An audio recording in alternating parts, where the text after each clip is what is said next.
The Pale Horseman by Bernard Cornwell. Read by Tom Selwood. Chapter 1.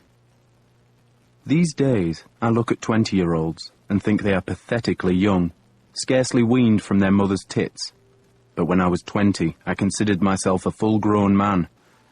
I had fathered a child, fought in the shield wall, and was loath to take advice from anyone. In short, I was arrogant, stupid, and headstrong, which is why, after our victory at Sinuit, I did the wrong thing. We had fought the Danes beside the ocean, where the river runs from the great swamp and the Safen Sea slaps on a muddy shore, and there we had beaten them. We had made a great slaughter, and I, Uhtred of Bebbanburg, had done my part.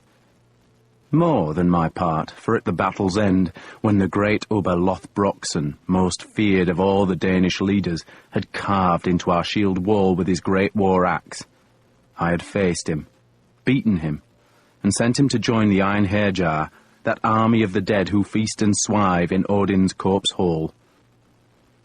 What I should have done then, what Leofric told me to do, was ride hard to Exenchester, where Alfred, King of the West Saxons, was besieging Guthrum. I should have arrived deep in the night, woken the king from his sleep, and laid Ubba's battle banner of the Black Raven and Ubba's great war axe, its blade still crusted with blood, at Alfred's feet. I should have given the king the good news that the Danish army was beaten, that the few survivors had taken to their dragon-headed ships, that Wessex was safe, and that I, Uhtred of Bebbanburg, had achieved all of those things. Instead, I rode to find my wife and child. At 20 years old, I would rather have been ploughing Mildrith than reaping the rewards of my good fortune, and that is what I did wrong. But, looking back, I have few regrets. Fate is inexorable, and Mildrith, though I had not wanted to marry her, and though I came to detest her, was a lovely field to plough. So, in that late spring of the year 877, I spent the Saturday riding to Cridionton instead of going to Alfred.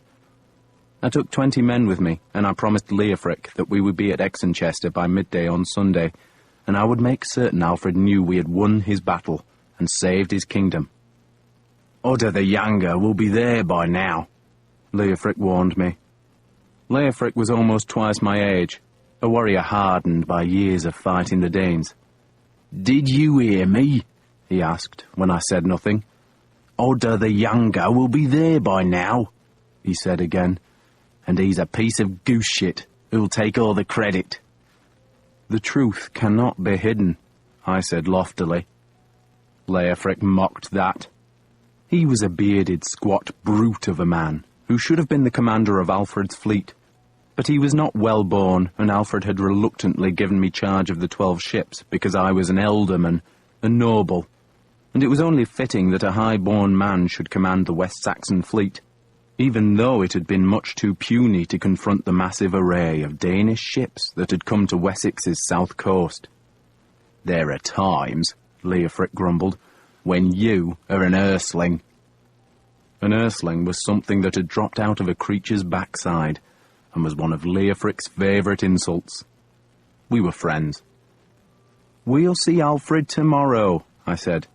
"And Udda the Younger," Leofric said patiently, "has seen him today." Udda the Younger was the son of Udda the Elder, who had given my wife shelter, and the son did not like me. He did not like me because he wanted to plough Mildrith, which was reason enough for him to dislike me. He was also, as Leofric said, a piece of goose shit, slippery and slick, which was reason enough for me to dislike him. "We shall see Alfred tomorrow," I said again, and next morning we all rode to Exenchester, my men escorting Mildrith, our son, and his nurse, and we found Alfred on the northern side of Exenchester, where his green and white dragon banner flew above his tent. Other banners snapped in the damp wind, a colourful array of beasts, crosses, saints, and weapons, announcing that the great men of Wessex were there with their king. One of those banners showed a black stag, which confirmed that Leofric had been right, and that Udda the Younger was here in South Devonshire. Outside the camp, between its southern margin and the city walls, was a great pavilion made of sailcloth, stretched across guide poles, and that told me that Alfred, instead of fighting Guthrum, was talking to him. They were negotiating a truce, though not on that day, for it was a Sunday, and Alfred would do no work on a Sunday if he could help it. I found him on his knees in a makeshift church made from another poled sailcloth, and all his nobles and thanes were arrayed behind him, and some of those men turned as they heard our horses' hoofs. Odda the Younger was one of those who turned, and I saw the apprehension show on his narrow face. The bishop who was conducting the service paused to let the congregation make a response, and that gave Odda an excuse to look away from me. He was kneeling close to Alfred, very close, suggesting that he was high in the king's favour, and I did not doubt that he had brought the dead Ubba's raven banner and war axe to Exenchester and claimed the credit for the fight beside the sea. "One day," I said to Leofric, "I shall slit that bastard from the crotch to the gullet and dance on his offal." "You should have done it yesterday." A priest had been kneeling close to the altar, one of the many priests who always accompanied Alfred, and he saw me and slid backward as unobtrusively as he could until he was able to stand and hurry toward me. He had red hair, a squint, a palsied left hand, and an expression of astonished joy on his ugly face. "Uhtred!" he called as he ran toward our horses. "Uhtred, we thought you were dead." "Me?" I grinned at the priest. "Dead?" "You were a hostage." I had been one of the dozen English hostages in Wareham, but while the others had been murdered by Guthrum, I had been spared because of Earl Ragnar, who was a Danish war chief and as close to me as a brother. "I didn't die, father," I said to the priest, whose name was Beocca, "and I'm surprised you did not know that." "How could I know it?" "Because I was at Sinuit, father, and Odda the Younger could have told you that I was there and that I lived." I was staring at Odda as I spoke, and Beocca caught the grimness in my voice. "You were at Sinuit?" he asked nervously. "Odda the Younger didn't tell you?" "He said nothing." "Nothing." I kicked my horse forward, forcing it between the kneeling men and thus closer to Odda. Beocca tried to stop me, but I pushed his hand away from my bridle. Leofric, wiser than me, held back, but I pushed the horse into the back rows of the congregation until the press of worshippers made it impossible to advance farther, and then I stared at Odda as I spoke to Beocca. "He didn't describe Ubba's death?" I asked. "He says Ubba died in the shield wall," Beocca said, his voice a hiss so that he did not disturb the liturgy, "and that many men contributed to his death." "Is that all he told you?" "He says he faced Ubba himself," Beocca said. "So, who do men think killed Ubba Lothbrokson?" I asked. Beocca could sense trouble coming, and he tried to calm me. "We can talk of these things later," he said. "But for now, Uhtred, join us in prayer." He used my name rather than calling me Lord, because he had known me since I was a child. Beocca, like me, was a Northumbrian, and he had been my father's priest. But when the Danes took our country, he had come to Wessex to join those Saxons who still resisted the invaders. "This is a time for prayer," he insisted, "not for quarrels." But I was in a mood for quarrels. "Who do men say killed Ubba Lothbrokson?" I asked again. "They give thanks to God that the pagan is dead." Beocca evaded my question and tried to hush my voice with frantic gestures from his palsied left hand. "Who do you think killed Ubba?" I asked. And when Beocca did not answer, I provided the answer for him. "You think Odda the Younger killed him?" I could see that Beocca did believe that, and the anger surged in me. "Ubba fought me man on man," I said too loudly now. "One on one, just me and him. My sword against his axe. And he was unwounded when the fight began, father, and at the end of it he was dead. He had gone to his brothers in the corpse hall." I was furious now, and my voice had risen until I was shouting, and the distracted congregation all turned to stare at me. The bishop, whom I recognised as the Bishop of Exenchester, the same man who had married me to Mildred, frowned nervously. Only Alfred seemed unmoved by the interruption.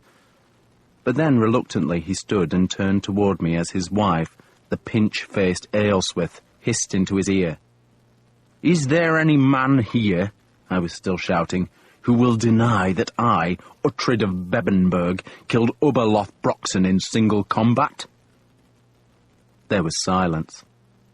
I had not intended to disrupt the service, but monstrous pride and ungovernable rage had driven me to defiance. The faces gazed at me. The banners flapped in the desultory wind, and the small rain dripped from the edges of the sailcloth awning. Still, no one answered me. But men saw that I was staring at Odda the Younger, and some looked to him for a response. But he was struck dumb. "Who killed Ubba?" I shouted at him.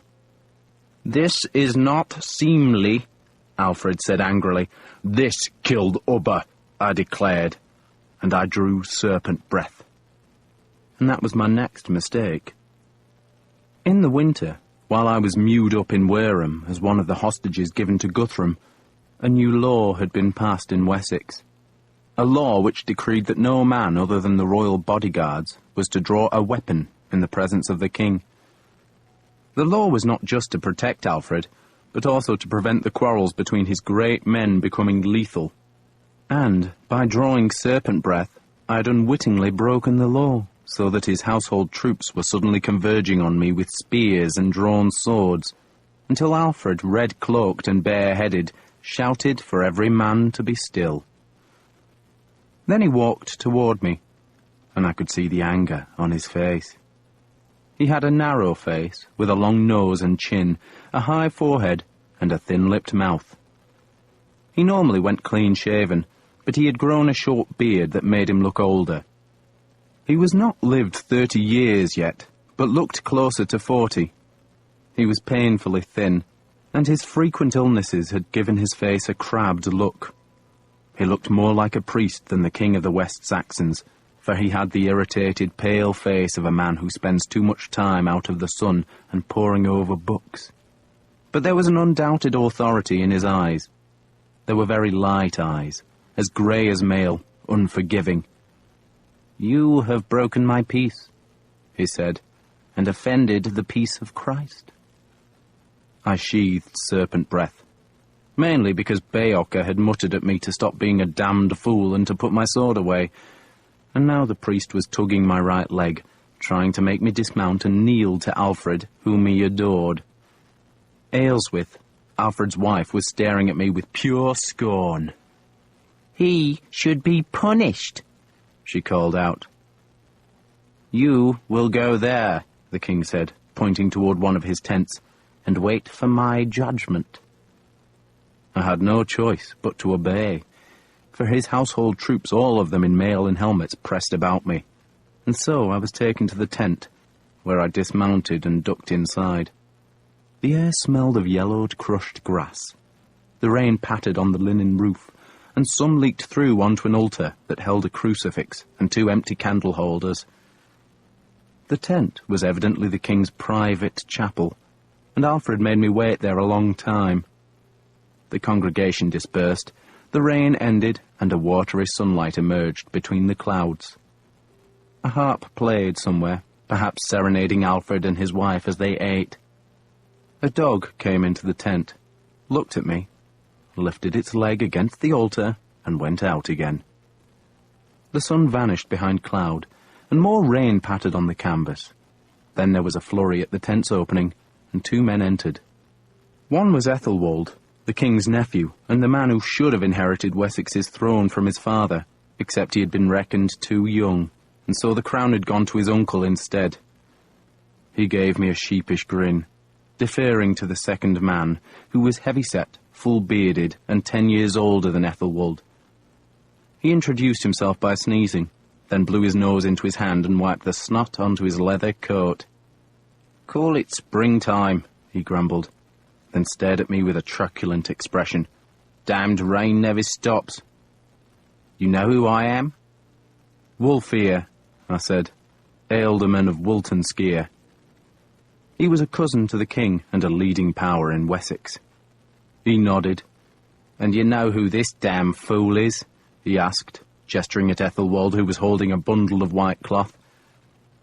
"We know each other," I said. Ethelwald was only a month or so younger than I, and he was fortunate, I suppose, that his uncle Alfred was such a good Christian, or else he could have expected a knife in the night. He was much better looking than Alfred, but foolish, flippant, and usually drunk, though he appeared sober enough on that Sunday morning.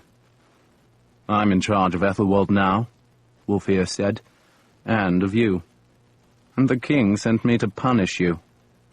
He brooded on that for a heartbeat. "What his wife wants me to do," he went on, "is pull the guts out of your smelly arse and feed them to the pigs." He glared at me. "You know what the penalty is for drawing a sword in the king's presence?" "A fine," I guessed. "Death, you fool, death. They made a new law a month ago." "How was I supposed to know?" "But Alfred's feeling merciful?" Wulfhere ignored my question. "So, you're not to dangle off a gallows. Not today, anyhow. But he wants your assurance you'll keep the peace." "What peace?" "His damned peace, you fool. He wants us to fight the Danes, not slice each other up. So for the moment you have to swear to keep the peace." "For the moment?" "For the moment," he said tonelessly, and I just shrugged. He took that for acceptance. "So, you killed Ubba?" he asked. "I did." "That's what I hear." He sneezed again. "You know Ador?" "I know him," I said. Ador was one of Ealdorman Odda's battle chiefs, a warrior of the men of Defnaskir, and he had fought beside us at Sinuit. "Ador told me what happened," Wulfhere said, "but only because he trusts me." "For God's sake, stop fidgeting." This last shout was directed at Ethelwald, who was poking beneath the altar's linen cover, presumably in search of something valuable. Alfred, rather than murder his nephew, seemed intent on boring him to death. Ethelwald had never been allowed to fight, lest he make a reputation for himself. Instead, he had been forced to learn his letters, which he hated, and so he idled his time away, hunting, drinking, whoring, and filled with resentment that he was not the king. "Just stand still, boy," Wulfhere snarled. "Ador told you?" I said, unable to keep the outrage from my voice. "Because he trusts you? You mean what happened at Sinuit is a secret?" 1,000 men saw me kill Ubba. "But Odda the Younger took the credit," Wulfhere said, "and his father is badly wounded, and if he dies, then Odda the Younger will become one of the richest men in Wessex, and he'll lead more troops and pay more priests than you can ever hope to do. So men won't want to offend him, will they? They'll pretend to believe him, to keep him generous. And the king already believes him, and why shouldn't he? Odda arrived here with Ubba Lothbroksson's banner and war axe. He dropped them at Alfred's feet, then knelt and gave the praise to God, and promised to build a church and monastery at Sinuit. And what did you do? Ride a damned horse into the middle of Mass and wave your sword about. Not a clever thing to do with Alfred." I half smiled at that, for Wulfhere was right. Alfred was uncommonly pious, and a sure way to succeed in Wessex was to flatter that piety, imitate it, and ascribe all good fortune to God. "Odda's a prick," Wulfhere growled, surprising me. "But he's Alfred's prick now, and you're not going to change that." "But I killed—" "I know what you did," Wulfhere interrupted me. "And Alfred probably suspects you're telling the truth, but he believes Odda made it possible. He thinks Odda and you both fought Ubba. He may not even care if neither of you did, except that Ubba's dead, and that's good news. And Odda brought that news, and so the sun shines out of Odda's arse. And if you want the king's troops to hang you off a high branch, then you'll make a feud with Odda. Do you understand me?" "Yes." Wulfhere sighed. "Leofric said you'd see sense if I beat you over the head long enough." "I want to see Leofric," I said. "You can't." Wulfhere said sharply. "He's being sent back to Hampton, where he belongs. But you're not going back. The fleet will be put in someone else's charge. You're to do penance." For a moment, I thought I had misheard. "I'm to do what?" I asked. "You're to grovel." Ethelwald spoke for the first time. He grinned at me. We were not exactly friends, but we had drunk together often enough, and he seemed to like me. "You're to dress like a girl," Ethelwald continued. "Go on your knees and be humiliated." "And you're to do it right now," Wulfhere added. "I'll be damned. You'll be damned anyway," Wulfhere snarled at me, then snatched the white bundle from Ethelwald's grasp and tossed it at my feet. It was a penitent's robe, and I left it on the ground. "For God's sake, lad," Wulfhere said, "have some sense. You've got a wife and land here, don't you? So what happens if you don't do the king's bidding? You want to be outlawed? You want your wife in a nunnery? You want the church to take your land?" I stared at him. All I did was kill Ubba and tell the truth. Wulfhere sighed. "You're a Northumbrian," he said, "and I don't know how they did things up there, but this is Alfred's Wessex. You can do anything in Wessex except piss all over his church, and that's what you just did. You pissed, son, and now the church is going to piss all over you." He grimaced as the rain beat harder on the tent. Then he frowned, staring at the puddle spreading just outside the entrance. He was silent a long time before turning and giving me a strange look. "You think any of this is important?" I did, but I was so astonished by his question that had been asked in a soft, bitter voice that I had nothing to say. "You think Ubba's death makes any difference?" he asked. And again I thought I had misheard. "And even if Guthrum makes peace," he went on, "you think we've won?" His heavy face was suddenly savage. "How long will Alfred be king? How long before the Danes rule here?" I still had nothing to say. Ethelwald, I saw, was listening intently.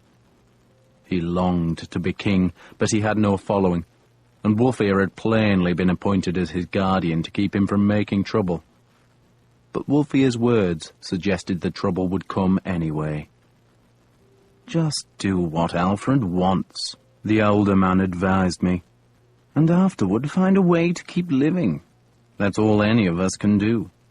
If Wessex falls, we'll be looking for a way to stay alive, but in the meantime, put on that damned robe and get it over with." "Both of us," Ethelwald said, and he picked up the robe, and I saw he had fetched two of them, folded together.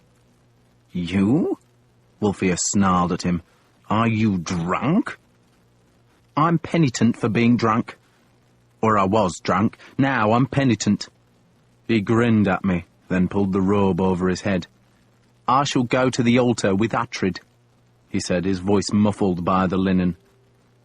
Wulfhere could not stop him, but Wulfhere knew, as I knew, that Ethelwald was making a mockery of the rite. And I knew Ethelwald was doing it as a favour to me, though as far as I knew he owed me no favour.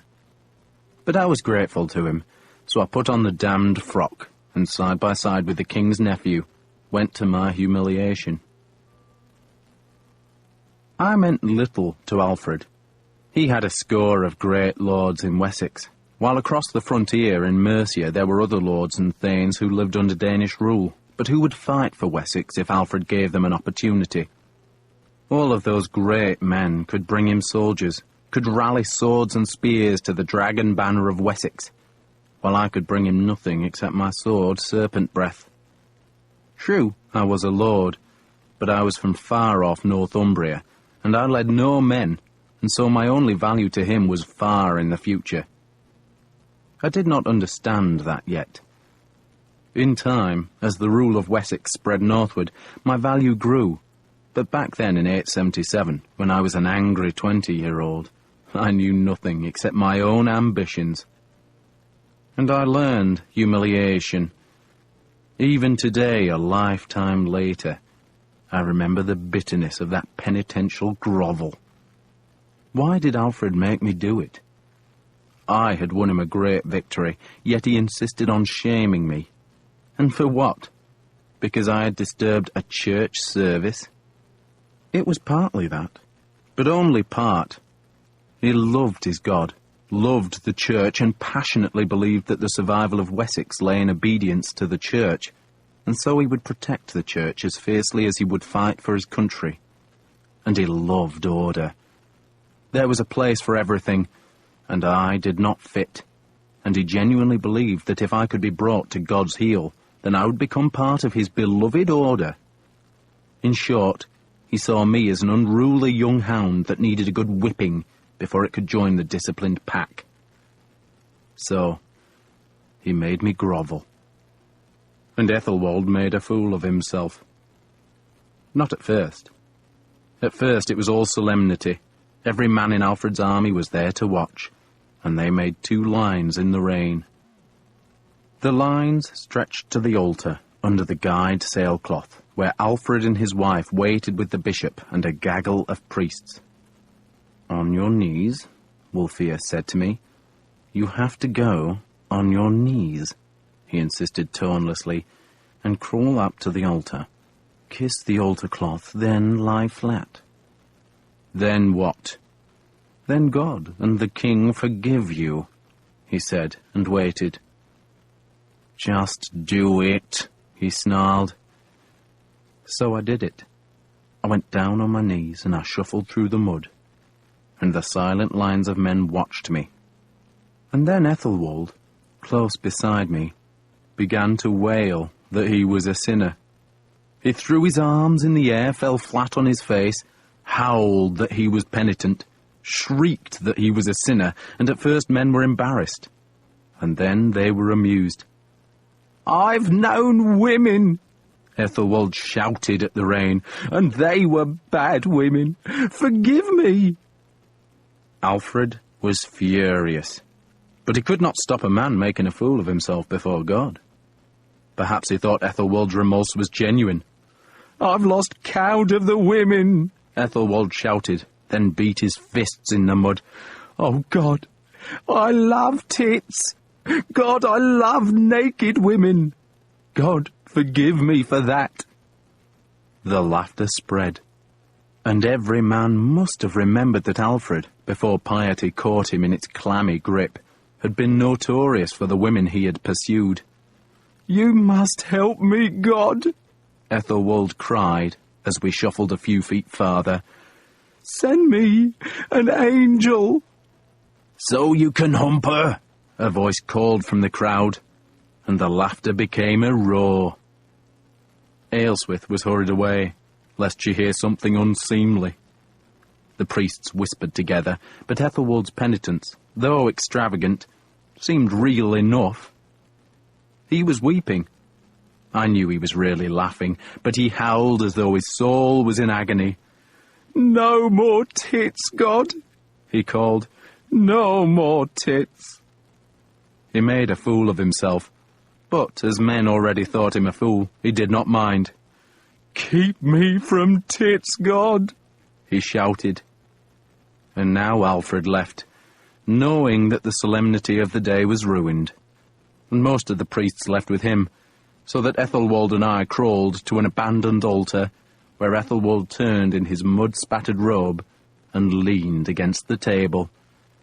"I hate him," he said softly, and I knew he referred to his uncle. "I hate him," he went on. "And now you owe me a favour, Uhtred." "I do," I said. "I'll think of one," he said. Odda the Younger had not left with Alfred. He seemed bemused. My humiliation, which he had surely thought to enjoy, had turned into laughter, and he was aware that men were watching him, judging his truthfulness, and he moved closer to a huge man who was evidently one of his bodyguards. That man was tall and very broad about the chest, but it was his face that commanded attention, for it looked as though his skin had been stretched too tight across his skull, leaving his face incapable of making any expression other than one of pure hatred and wolfish hunger. Violence came off the men like the stench of a wet hound, and when he looked at me, it was like a beast's soulless stare, and I instinctively understood that this was the man who would kill me if Odda found a chance to commit murder. Odda was nothing, a rich man's spoiled son, but his money gave him the means to command men who were killers. Then Odda plucked at the tall man's sleeve, and they both turned and walked away. Father Beocca had stayed by the altar.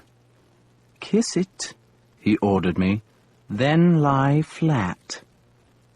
I stood up instead. "You can kiss my arse, Father," I said. I was angry, and my anger frightened Beocca, who backed away. But I had done what the king wanted. I had been penitent. The tall man, beside Odda the Younger, was named Steapa. Steapa Snortor, men called him, or Steapa the Clever. "It's a joke," Wulfhere told me, as I ripped off the penitent's frock and pulled on my mail coat. "A joke? Because he's as dumb as an ox," Wulfhere said. "He's got frog spawn instead of a brain. He's stupid, but he's not a stupid fighter. You didn't see him at Sinuit?" "No," I said curtly. "So what's Steapa to you?" Wulfhere asked. "Nothing," I said. I'd asked the elder man who Odda's bodyguard was, so that I could learn the name of the man who might try to kill me. But that possible murder was none of Wulfhere's business. Wulfhere hesitated, wanting to ask more, then deciding he would fetch no better answer. "When the Danes come," he said, "you'll be welcome to join my men." Ethelwald, Alfred's nephew, was holding my two swords, and he drew serpent breath from her scabbard and stared at the wispy patterns in her blade. "If the Danes come," he spoke to Wulfhere, "you must let me fight." "You don't know how to fight." "Then you must teach me." He slid serpent breath back into the scabbard. "Wessex needs a king who can fight," he said, "instead of pray." "You should watch your tongue, lad," Wulfhere said, "in case it gets cut out." He snatched the swords from Ethelwald and gave them to me. "The Danes will come," he said, "so join me when they do." I nodded, but said nothing. When the Danes came, I thought, I planned to be with them. I had been raised by Danes after being captured at the age of 10, and they could have killed me. But instead, they had treated me well. I had learned their language and worshipped their gods until I no longer knew whether I was Danish or English. Had Earl Ragnar the Elder lived, I would never have left them. But he had died, murdered in a night of treachery and fire, and I had fled south to Wessex. But now I would go back. Just as soon as the Danes left Exenchester, I would join Ragnar's son, Ragnar the Younger, if he lived.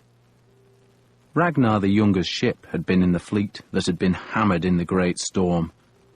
Scores of ships had sunk, and the remnants of the fleet had limped to Exenchester, where the boats were now burned to ash on the riverbank beneath the town.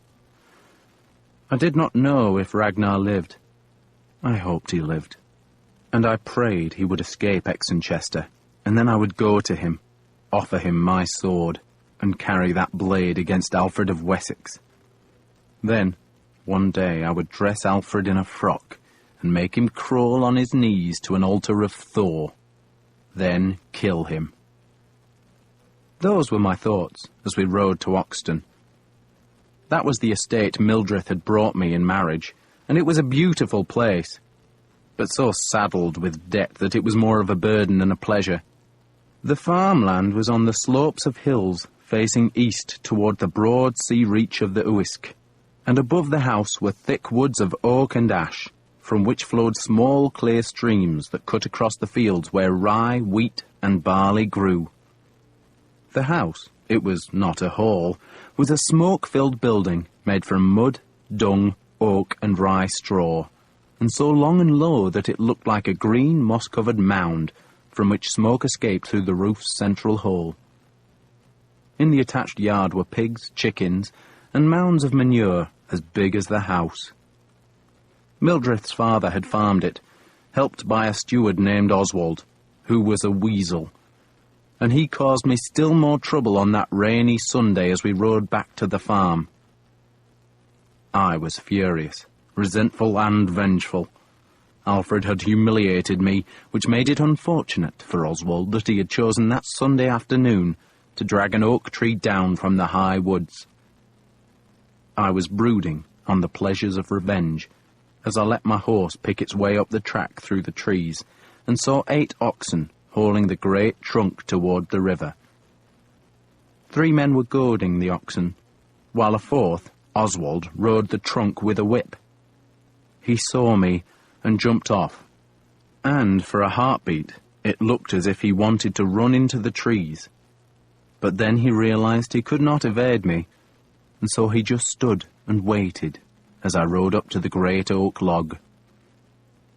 "Lord," Oswald greeted me. He was surprised to see me. He probably thought I'd been killed with the other hostages, and that belief had made him careless. My horse was nervous because of the stink of blood from the oxen's flanks, and he stepped backward and forward in small steps until I calmed him by patting his neck. Then I looked at the oak trunk, that must have been 40 feet long and as thick about as a man as tall. "A fine tree," I said to Oswald. He glanced toward Mildred, who was 20 paces away. "Good day, lady," he said, clawing off the woolen hat he wore over his springy red hair. "A wet day, Oswald," she said. Her father had appointed the steward, and Mildred had an innocent faith in his reliability. "I said," I spoke loudly, "a fine tree. So where was it felled?" Oswald tucked the hat into his belt. "On the top ridge, lord," he said vaguely. "The top ridge on my land?" He hesitated. He was doubtless tempted to claim it came from a neighbour's land, but that lie could easily have been exposed, and so he said nothing. "From my land?" I asked again. "Yes, lord," he admitted. "And where is it going?" He hesitated again, but had to answer. "Wigolf's mill." "Wigolf buys it?" "He'll split it, lord." "I didn't ask what he will do with it," I said, "but whether he will buy it." Mildred, hearing the harshness in my voice, intervened to say that her father had sometimes sent timber to Wigolf's mill, but I waved her to silence. "Will he buy it?" I asked Oswald. "We need the timber, lord, to make repairs," the steward said, "and Wigolf takes his fee in split wood." "And you drag the tree on a Sunday?" He had nothing to say to that. "Tell me," I went on, "if we need planks for repairs, then why we don't split the trunk ourselves? Do we lack men, or wedges, or mauls?" "Wigolf has always done it," Oswald said in a surly tone. "Always?" I repeated, and Oswald said nothing. "Wigolf lives in Exonminster?" I guessed.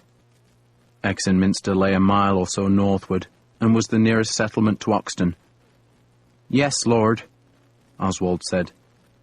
"So, if I ride to Exonminster now," I said, "Wigolf will tell me how many similar trees you've delivered to him in the last year?" There was silence, except for the rain dripping from leaves and the intermittent burst of birdsong.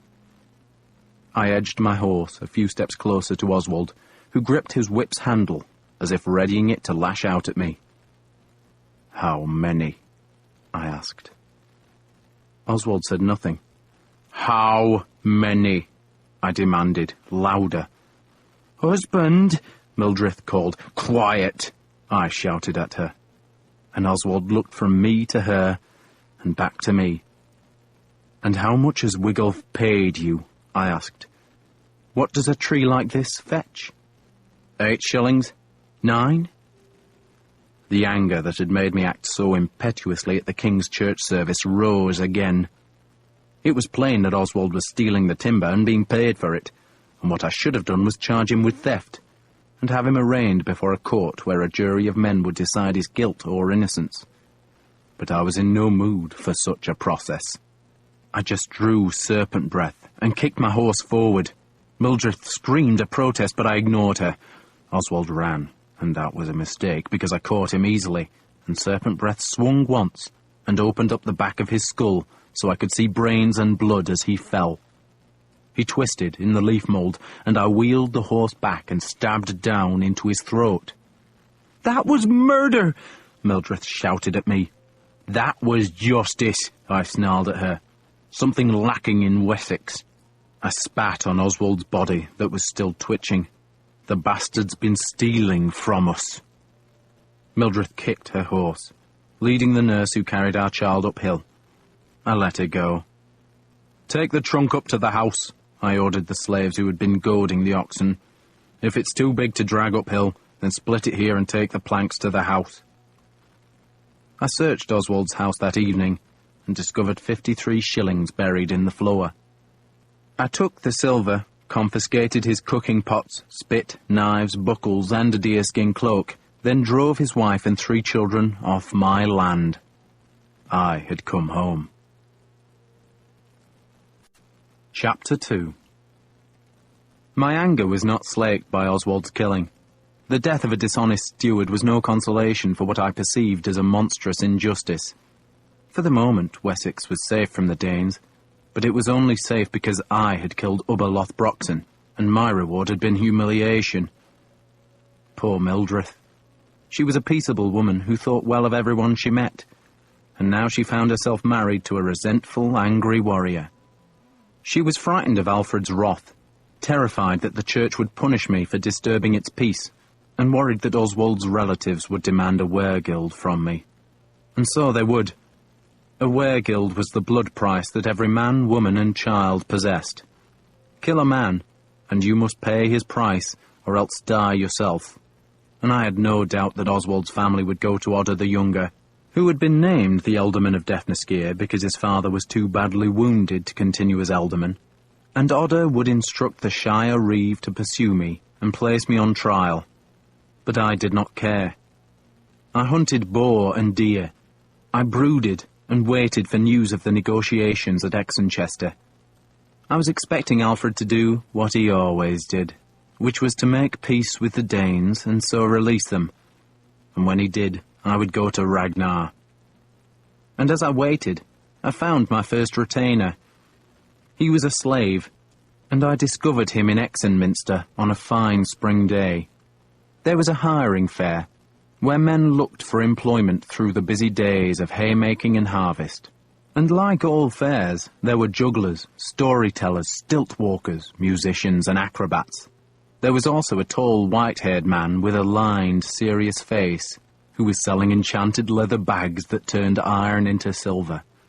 He showed us how it was done, and I saw him place 2 common nails into the bag, and a moment later they were pure silver. He said we had to place a silver crucifix in the bag, and then sleep one night with it tied around our necks before the magic worked, and I paid him 3 silver shillings for 1 bag, and it never worked. I spent months searching for the man, but never found him. Even these days I come across such men and women selling sorcerous pouches or boxes, and now I have them whipped and run off my land. But I was only 20 then, and I believed my own eyes. That man had attracted a large crowd, but there were even more people gathered by the church gate, where shouts erupted every few minutes. I pushed my horse into their rear ranks, getting dirty looks from folk who knew I had killed Oswald. But none dared accuse me of the murder, for I carried both serpent breath and wasp sting. A young man was by the church gate. He was stripped to the waist, barefooted, and had a rope round his neck, and the rope was tied to the gatepost. In his hand was a short, stout stave. He had long, unbound fair hair, blue eyes, a stubborn face, and blood all over his chest, belly, and arms. 3 men guarded him. They, too, were fair-haired and blue-eyed, and they shouted in a strange accent, "Come and fight the heathen. 3 pennies to make the bastard bleed. Come and fight." "Who is he?" I asked. "A Dane, lord. A pagan Dane." The man tugged off his hat when he spoke to me, then turned back to the crowd. "Come and fight him. Get your revenge. Make a Dane bleed. Be a good Christian. Hurt a pagan." The 3 men were Frisians. I suspected they had been in Alfred's army, and now that he was talking to the Danes rather than fighting them, the 3 had deserted. Frisians come from across the sea, and they come for one reason only: money. And this trio had somehow captured the young Dane, and were profiting from him so long as he lasted. And that could have been some time, for he was good. A strong young Saxon paid his 3 pence, and was given a sword with which he hacked wildly at the prisoner. But the Dane parried every blow, wood chips flying from his stave. And when he saw an opening, he cracked his opponent around the head hard enough to draw blood from his ear. The Saxon staggered away, half-stunned, and the Dane rammed the stave into his belly. And, as the Saxon bent to gasp for breath, the stave whistled round in a blow that would have cracked his skull open like an egg. But the Frisians dragged on the rope so that the Dane fell backward. "Do we have another hero?" a Frisian shouted as the young Saxon was helped away. "Come on, lads, show your strength. Beat a Dane bloody." "I'll beat him," I said. I dismounted and pushed through the crowd. I gave my horse's reins to a boy, then drew serpent breath. 3 pence? I asked the Frisians.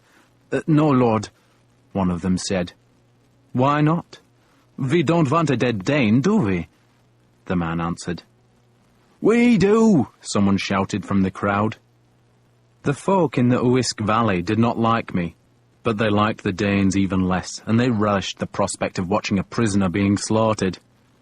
"You can only wound him, lord," the Frisian said, "and you must use our sword."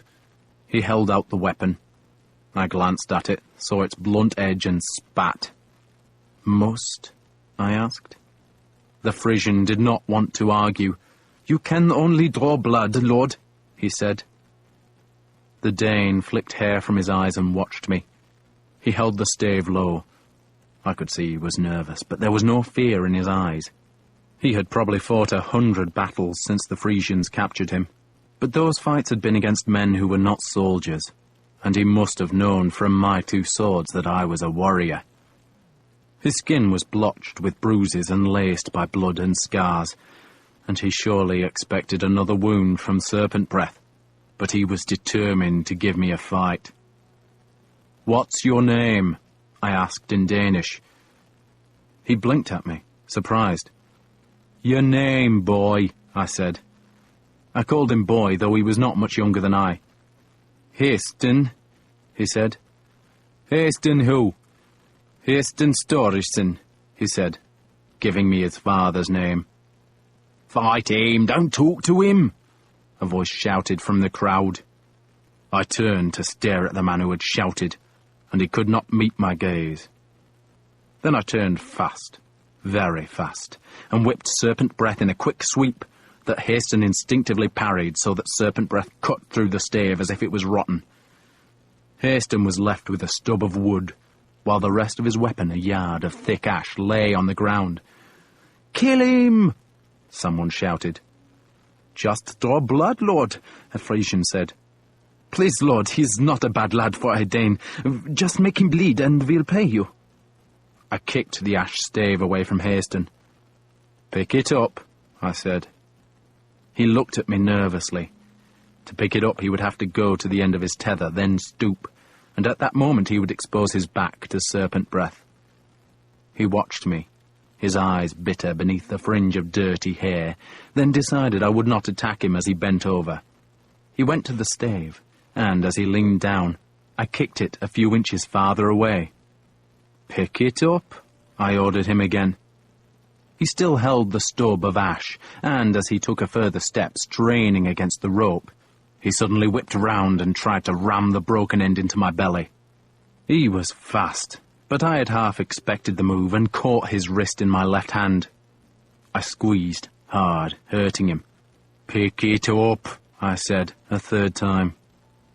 This time he obeyed, stooping to the stave, and to reach it he stretched his tether tight, and I slashed serpent breath onto the taut rope, severing it. Haston, who had been straining forward, fell onto his face as the hide rope was cut. I put my left foot onto his back and let the tip of serpent breath rest on his spine. "Alfred," I said to the Frisians, "has ordered that all Danish prisoners are to be taken to him." The three looked at me, said nothing. "So why have you not taken this man to the king?" I demanded. "We didn't know, Lord," one of them said. "No one told us," which was not surprising because Alfred had given no such order. "We'll take him to the king now, Lord," another reassured me. "I'll save you the trouble," I said. I took my foot off Haston. "Get up," I told him in Danish. I threw a coin to the boy holding my horse and hauled myself into the saddle, where I offered Haston a hand. "Get up behind me," I ordered him. The Frisians protested, coming at me with their swords drawn. So I pulled the wasp's sting from her scabbard and gave it to Haston, who had still not mounted. Then I turned the horse toward the Frisians and smiled at them. "These people," I waved serpent breath at the crowd, "already think I am a murderer. I'm also the man who met Ubba Lothbrokson beside the sea and killed him there. I tell you this, so you may boast that you killed Uhtred of Bebbanburg." I lowered the sword so it pointed at the nearest man, and he backed away. The others, no more eager to fight than the first, went with him.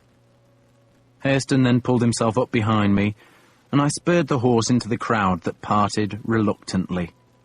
Once free of them, I made Haston dismount and give me back Wasp's sting.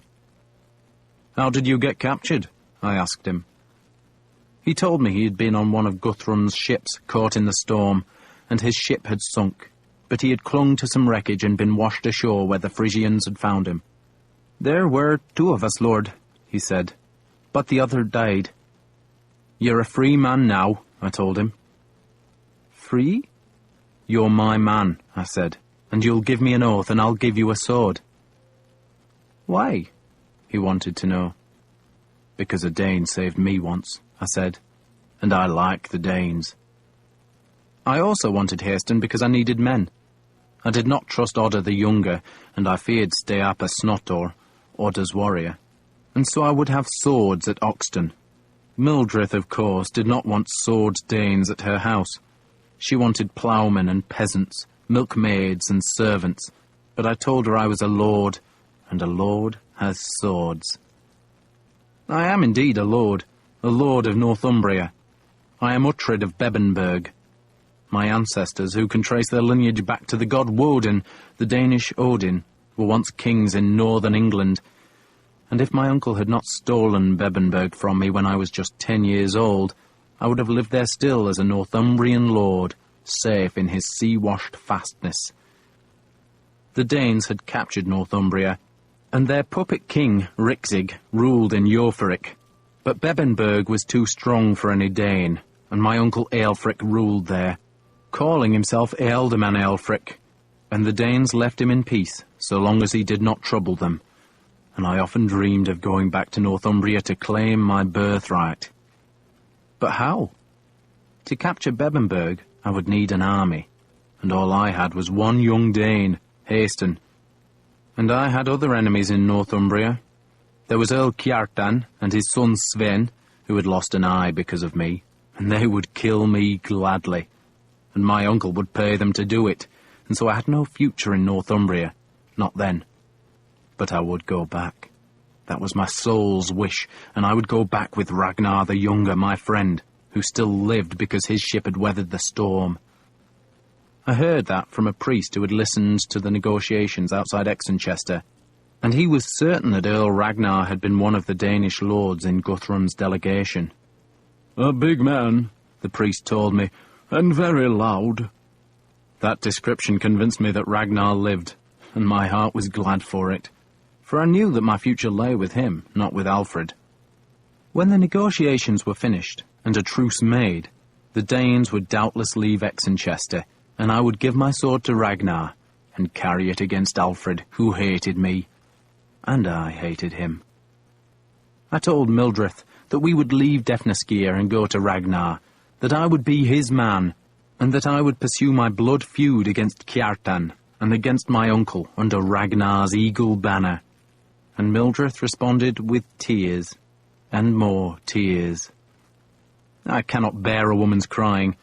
Mildred was hurt, and she was confused, and I was angry, and we snarled at each other like wildcats, and the rain kept falling, and I raged like a beast in a cage, and wished Alfred and Guthrum would finish their talking, because everyone knew that Alfred would let Guthrum go, and once Guthrum left Exenchester, then I could join the Danes, and I did not care whether Mildred came or not, so long as my son, who bore my name, went with me. So by day I hunted, at night I drank and dreamed of revenge. And then one evening I came home to find Father Willibald waiting in the house. Willibald was a good man. He had been chaplain to Alfred's fleet when I commanded those 12 ships, and he told me he was on his way back to Hampton, but he thought I would like to know what had unfolded in the long talks between Alfred and Guthrum. "There is peace, Lord," he told me. "Thanks be to God, there is peace." "Thanks be to God," Mildred echoed. I was cleaning the blood from the blade of a boar spear, and said nothing. I was thinking that Ragnar was released from the siege now, and I could join him. "The treaty was sealed with solemn oaths yesterday," Willibald said, "and so we have peace." "They gave each other solemn oaths last year," I said sourly.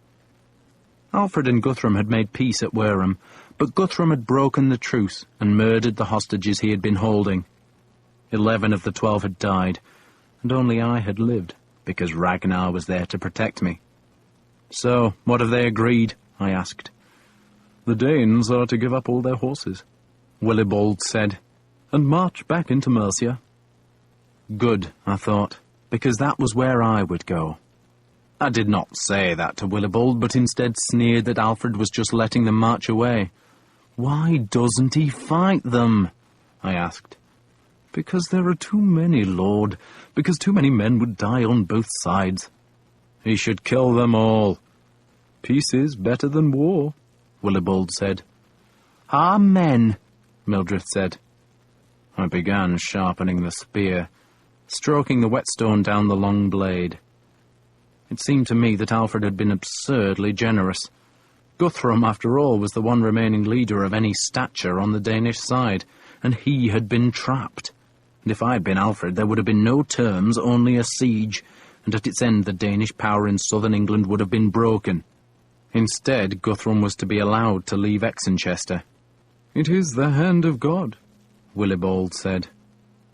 I looked at him. He was a few years older than I was, but always seemed younger.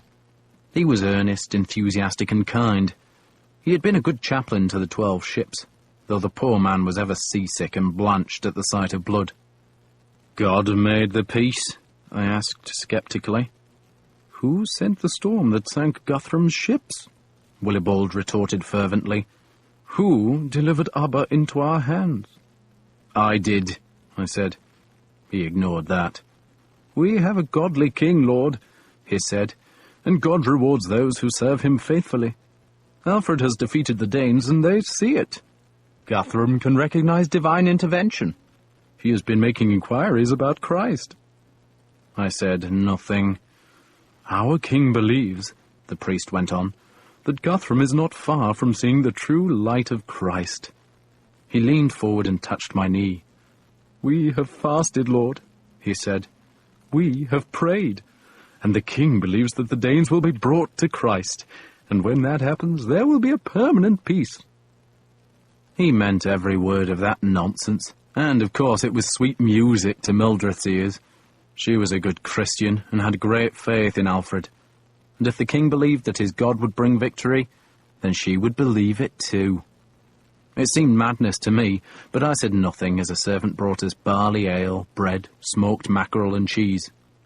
"We shall have a Christian peace," Willibald said, making the sign of the cross above the bread before he ate. "Sealed by hostages." "We've given Guthrum hostages again?" I asked, astonished. "No," Willibald said, "but he has agreed to give us hostages, including 6 earls." I stopped sharpening the spear and looked at Willibald. 6 earls? "Including your friend Ragnar." Willibald seemed pleased by this news, but I was appalled. If Ragnar was not with the Danes, then I could not go to them. He was my friend and his enemies were my enemies. But without Ragnar to protect me, I would be horribly vulnerable to Kjartan and Sven, the father and son who had murdered Ragnar's father and who wanted me dead. Without Ragnar, I knew I could not leave Wessex. "Ragnar's one of the hostages?" I asked. "You're sure?" "Of course I'm sure. He will be held by Ealdorman Wulfhere. All the hostages are to be held by Wulfhere." "For how long?" "For as long as Alfred wishes, or until Guthrum is baptized. And Guthrum has agreed that our priests can talk to his men." Willibald gave me a pleading look. "We must have faith in God," he said. "We must give God time to work on the hearts of the Danes. Guthrum understands now that our God has power." I stood and went to the door, pulling aside the leather curtain and staring down at the wide sea reach of the Uisk. I was sick at heart. I hated Alfred, did not want to be in Wessex, but now it seemed I was doomed to stay there. "What do I do?" I asked. "The king will forgive you, lord," Willibald said nervously. "Forgive me?" I turned on him. "And what does the king believe happened at Sinuit? You were there, father," I said. "So, did you tell him?" "I told him." "And?" "He knows you are a brave warrior, lord," Willibald said, "and that your sword is an asset to Wessex. He will receive you again, I'm sure, and he will receive you joyfully. Go to church, pay your debts, and show that you are a good man of Wessex." "I'm not a West Saxon," I snarled at him. "I'm a Northumbrian." And that was part of the problem. I was an outsider. I spoke a different English. The men of Wessex were tied by family, and I came from the strange north, and folk believed I was a pagan, and they called me a murderer because of Oswald's death. And sometimes, when I rode about the estate, men would make the sign of the cross to avert the evil they saw in me. They called me Uhtred, which means Uhtred the Wicked, and I was not unhappy with the insult, but Mildred was. She assured them that I was a Christian, but she lied, and our unhappiness festered all that summer. She prayed for my soul, I fretted for my freedom, and when she begged me to go with her to the church at Exonminster, I growled at her that I would never set foot in another church all my days. She would weep when I said that, and her tears drove me out of the house to hunt. And sometimes the chase would take me down to the water's edge, where I would stare at Hayhengle. She lay canted on the muddy foreshore, lifted and dropped repeatedly by the tides, abandoned. She was one of Alfred's fleet, one of the 12 large warships he had built to harry the Danish boats that raided Wessex's coast. And Leofric and I had brought Hayhengle up from Hampton in pursuit of Guthrum's fleet, and we had survived the storm that sent so many Danes to their deaths. And we had beached Hayhengle here, left her mastless and without a sail, and she was still on the Uisk's foreshore, rotting, and apparently forgotten. Archangel. That was what her name meant.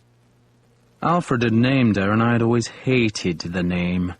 A ship should have a proud name, not a snivelling religious word, and she should have a beast on her prow, high and defiant, a dragon's head to challenge the sea, or a snarling wolf to terrify an enemy.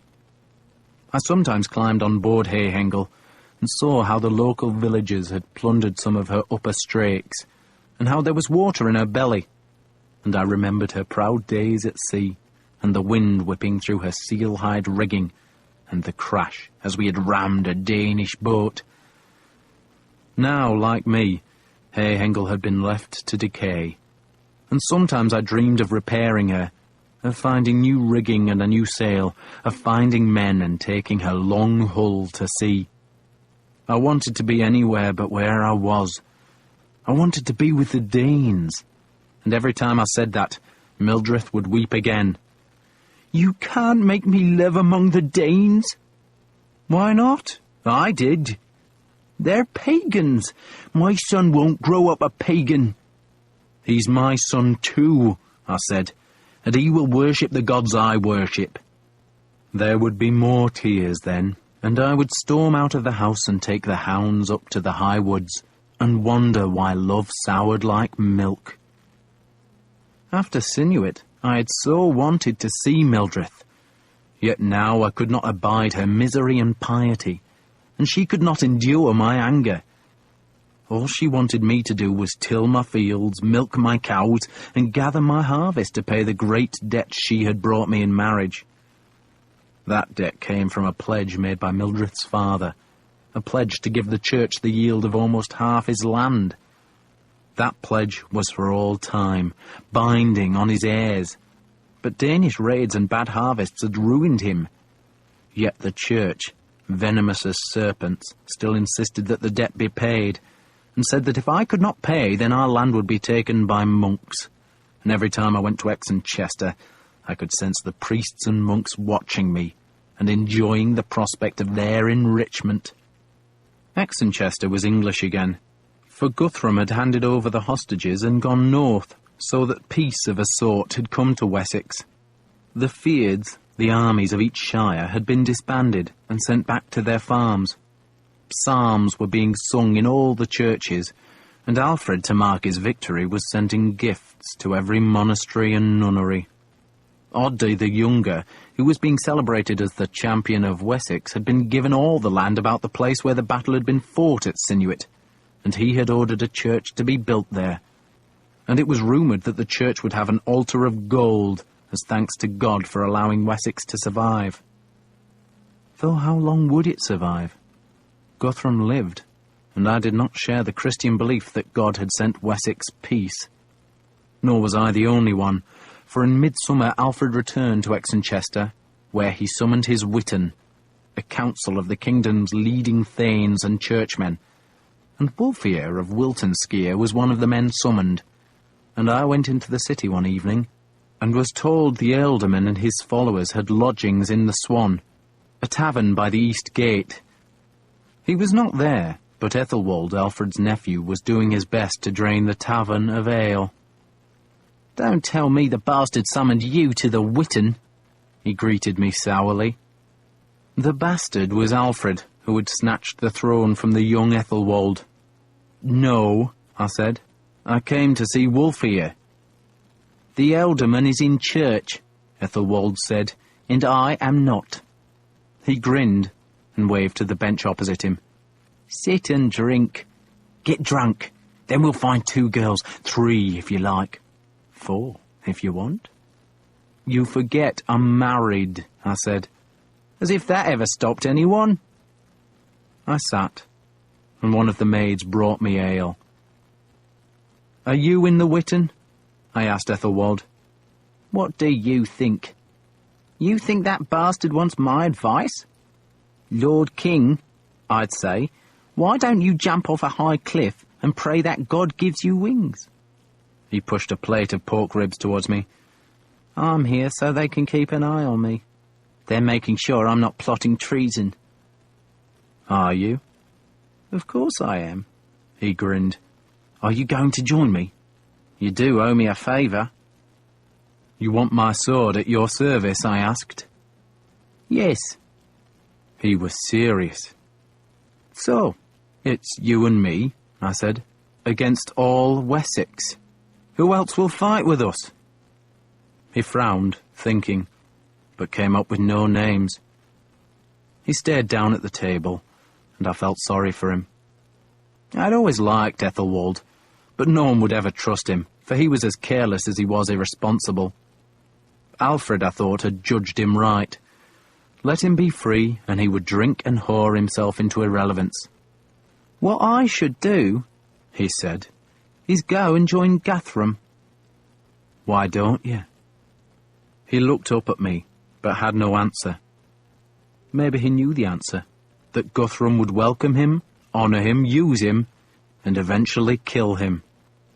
But maybe that was a better prospect than his present life. He shrugged and leaned back, pushing hair off his face. He was a startlingly handsome young man, and that too distracted him, for girls were attracted to him like priests to gold.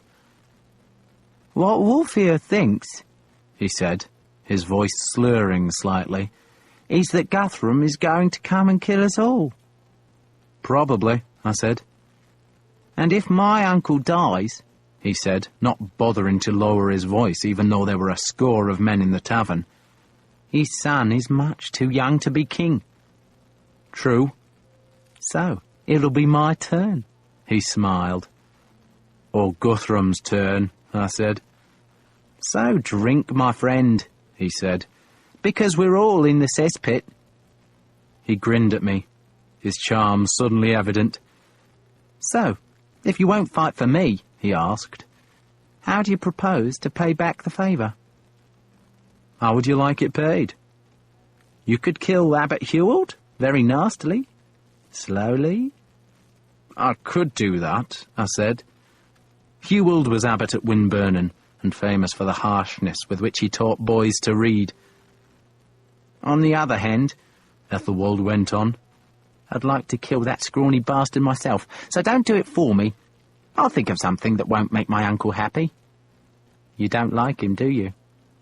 "No." "Then we'll brew up some mischief." "Oh, God."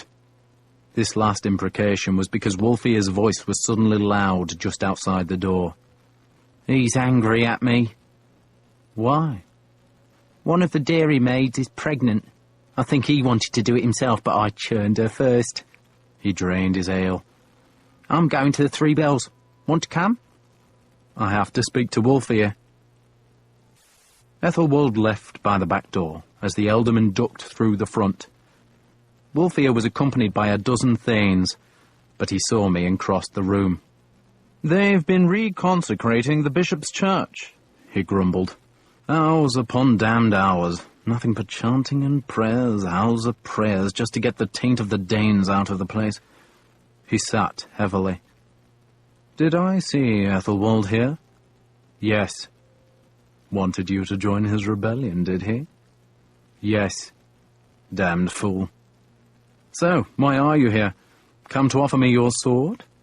He meant swear my allegiance to him, and so become his warrior. "I want to see one of the hostages," I said. "So, I seek your permission." "Hostages?"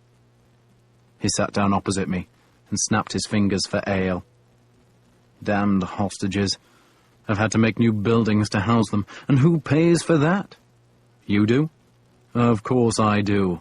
And I'm supposed to feed them too? Feed them, guard them, ward them in, and does Alfred pay anything?" "Tell him you're building a monastery," I suggested. He looked at me as if I was mad, then saw the jest and laughed. "True enough. He'd pay me then, wouldn't he? Have you heard about the monastery they're building at Sinuit? I hear it's to have an altar of gold." He laughed again. "That's what I hear. I don't believe it, but I hear it." He watched one of the tavern girls cross the floor. "It's not my permission you need to see the hostages," he said, "but Alfred's. And he won't give it to you." "Alfred's permission?" I asked. "They're not just hostages," he said, "but prisoners. I have to wall them in and watch them day and night. Alfred's orders. He might think God brought us peace, but he's made damn sure he's got high-born hostages. 6 earls? You know how many retainers they have? How many women? How many mouths to feed?" "If I go to Wiltonskir," I said, "can I see Earl Ragnar?" Wulfhere frowned at me. "Earl Ragnar? The noisy one? I like him." "No, lad, you can't, because no one's allowed to see them except a damned priest who talks their language. Alfred sent him, and he's trying to make them into Christians. And if you go without my permission, then Alfred will hear you've been there, and he'll want an explanation from me. No one can see the poor bastards. He paused to scratch at a louse under his collar. "I have to feed the priest, too. And Alfred doesn't pay for that, either. He doesn't even pay me to feed that lout Ethelwald." "When I was a hostage in Wareham," I explained, "Earl Ragnar saved my life. Guthrum killed the others, but Ragnar guarded me. He said they'd have to kill him before they killed me." "And he looks like a hard man to kill," Wulfhere said. "But if Guthrum attacks Wessex, that's what I'm supposed to do. Kill the lot of them. Maybe not the women." He stared gloomily into the tavern's yard, where a group of his men were playing dice in the moonlight. "And Guthrum will attack," he added in a low voice. "That's not what I hear." He looked at me suspiciously. "And what do you hear, young man?" "That God has sent us peace." Wulfhere laughed at my mockery. "Guthrum's in Gloucester," he said, "and that's just a half-day's march from our frontier. And they say more Danish ships arrive every day. They're in London, they're in the Humber, they're in the Gavesh." He scowled. "More ships, more men, and Alfred's building churches. And there's this fellow Svein." "Svein?" "Brought his ships from Ireland. Bastard's in Wales now, but he won't stay there, will he? He'll come to Wessex. And they say more Danes are joining him from Ireland." He brooded on this bad news. I did not know whether it was true, for such rumours were ever current, but Wulfhere plainly believed it. "We should march on Gloucester," he said, "and slaughter the lot of them before they slaughter us. But we've got a kingdom ruled by priests." That was true, I thought, just as it was certain that Wulfhere would not make it easy for me to see Ragnar. "Will you give a message to Ragnar?" I asked. "How? I don't speak Danish. I could ask the priest, but he'll tell Alfred." "Does Ragnar have a woman with him?" I asked. "They all do." "A thin girl," I said. "Black hair, face like a hawk." He nodded cautiously. "Sounds right. Has a dog, yes?" "She has a dog," I said, "and its name is Neat Genga." He shrugged as if he did not care what the dog was called. Then he understood the significance of the name. "An English name?" he asked. "A Danish girl calls her dog Goblin?" "She isn't Danish," I said. "Her name is Breda, and she's a Saxon." He stared at me, then laughed. "The cunning little bitch. She's been listening to us, hasn't she?" Breda was indeed cunning. She had been my first lover, an East Anglian girl who had been raised by Ragnar's father, and who now slept with Ragnar. "Talk to her," I said, "and give her my greetings, and say that if it comes to war—" I paused, not sure what to say. There was no point in promising to do my best to rescue Ragnar, for if war came, then the hostages would be slaughtered long before I could reach them. "If it comes to war?" Wulfhere prompted me.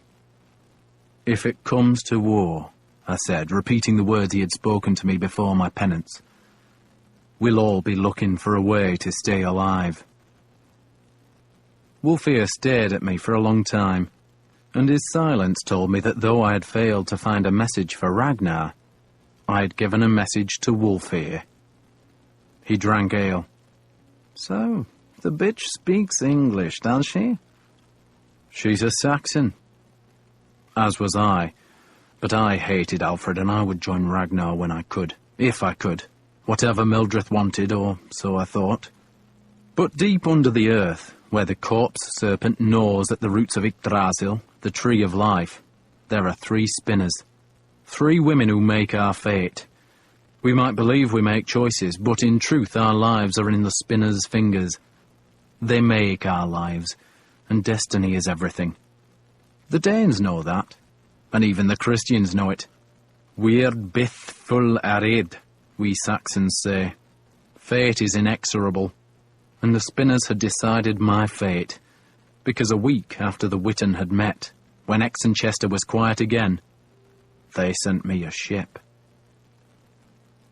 The first I knew of it was when a slave came running from Oxton's fields, saying that there was a Danish ship in the estuary of the Usk, and so I pulled on boots and mail, snatched my swords from their peg, shouted for a horse to be saddled, and rode to the foreshore where Hayhingle rotted, and where, standing in from the long sand spit that protects the Usk from the greater sea, another ship approached. Her sail was furled on the long yard, and her dripping oars rose and fell like wings, and her long hull left a spreading wake that glittered silver under the rising sun. Her prow was high, and standing there was a man in full mail, a man with a helmet and spear, and behind me, where a few fisherfolk lived in hovels beside the mud, people were hurrying toward the hills, and taking with them whatever few possessions they could snatch. I called to one of them, "It's not a Dane." "Lord?" "It's a West Saxon ship," I called, though they did not believe me and hurried away with their livestock. For years they had done this. They would see a ship and they would run, for ships brought Danes and Danes brought death. But this ship had no dragon or wolf or eagle's head on its prow. I knew the ship. It was the Eftweird, the best named of all Alfred's ships, that otherwise bore pious names like Hayhingle or Apostle or Christenlick. Eftweird meant Judgment Day, which, though Christian in inspiration, accurately described what she had brought to many Danes. The man in the prow waved, and for the first time since I had crawled on my knees to Alfred's altar, my spirits lifted. It was Leofric, and then the Eftweird's bow slid onto the mud, and the long hull judded to a halt. Leofric cupped his hands. "How deep is this mud?" "It's nothing," I shouted back. "A hand's depth, no more." "Can I walk on it?" "Of course you can," I shouted back. He jumped, and, as I had known he would, he sank up to his thighs in the thick black slime, and I bent over my saddle's pommel in laughter, and the Eftweird's crew laughed with me as Leofric cursed, and it took 10 minutes to extricate him from the muck, by which time a score of us were plastered in the stinking stuff. But then the crew, who were mostly my old oarsmen and warriors, brought ale ashore and bread and salted pork, and we made a midday meal beside the rising tide. "You're an earthling," Leofric grumbled, looking at the mud clogging up the links of his mail coat. "I'm a bored earthling," I said. "You're bored?" Leofric said. "So are we." It seemed the fleet was not sailing. It had been given into the charge of a man named Bergweird, who was a dull, worthy soldier, whose brother was Bishop of Skye Burnen, and Bergweird had orders not to disturb the peace. "If the Danes aren't off the coast," Leofric said, "then we aren't." "So, what are you doing here?" "He sent us to rescue that piece of shit." He nodded at Hayhingle. "He wants 12 ships again, see?" "I thought they were building more." "They were building more, only it all stopped because some thieving bastard stole the timber while we were fighting at Sinuit. And then someone remembered Hayhingle, and here we are. Bergweird can't manage with just 11. "If he isn't sailing," I asked, "why does he want another ship?" "In case he has to sail," Leofric explained. "And if he does, then he wants 12. Not 11, 12. 12? Why?" "Because," Leofric paused to bite off a piece of bread, "because it says in the Gospel book that Christ sent out his disciples 2 by 2, and that's how we have to go. 2 ships together, all holy, and if we've only got 11, then that means we've only got 10, if you follow me." I stared at him, not sure whether he was jesting. "Bergweird insists you sail 2 by 2. Leofric nodded. "Because it says so in Father Willibald's book." "In the Gospel book?" "That's what Father Willibald tells us," Leofric said with a straight face, then saw my expression and shrugged. "Honest? and Alfred approves. Of course he does, And if you do what the gospel book tells you, Leofric said, still with a straight face. then nothing can go wrong, can it? Nothing, I said. So you're here to rebuild Hengel? New mast, Leofric said.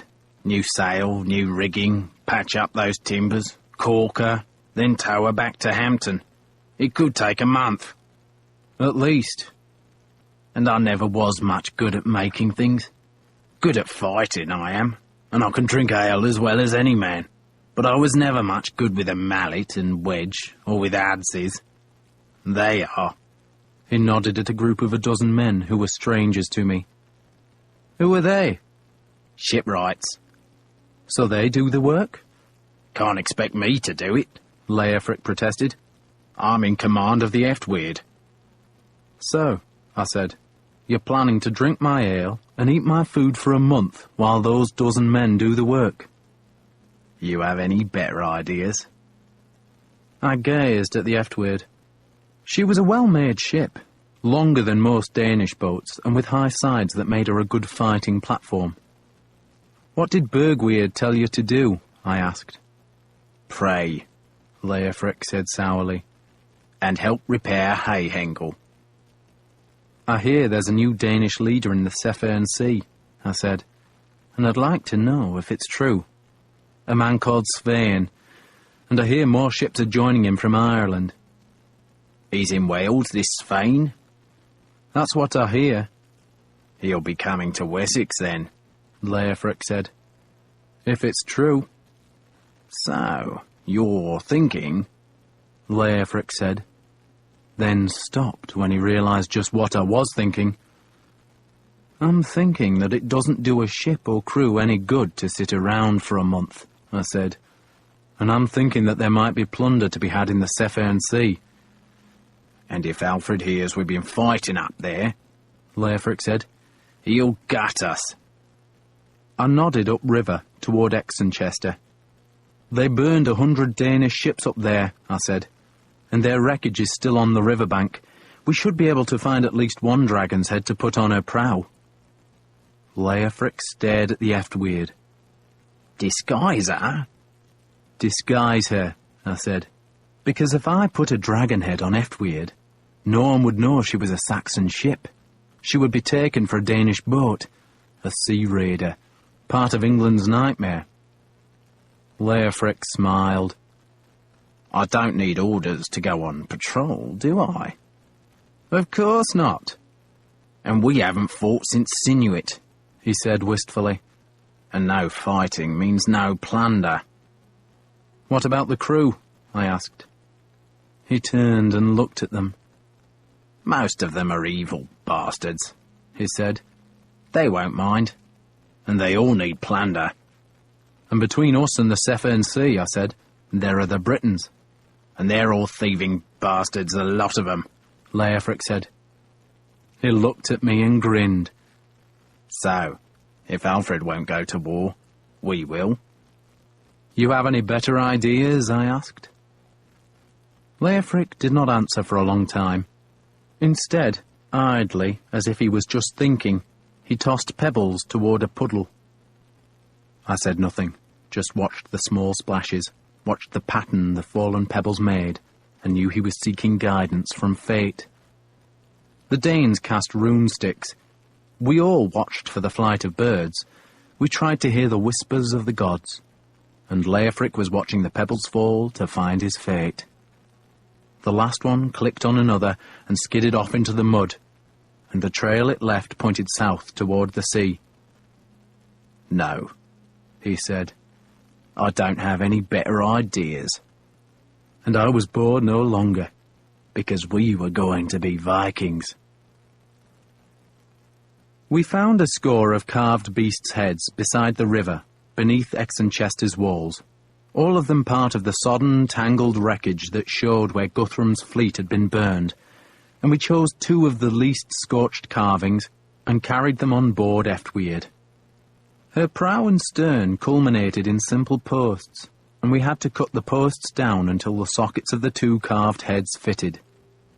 The creature at the stern, the smaller of the two, was a gape-mouthed serpent, probably intended to represent Corpse Ripper, the monster that tore at the dead in the Danish underworld, while the beast we placed at the bow was a dragon's head, though it was so blackened and disfigured by fire that it looked more like a horse's head.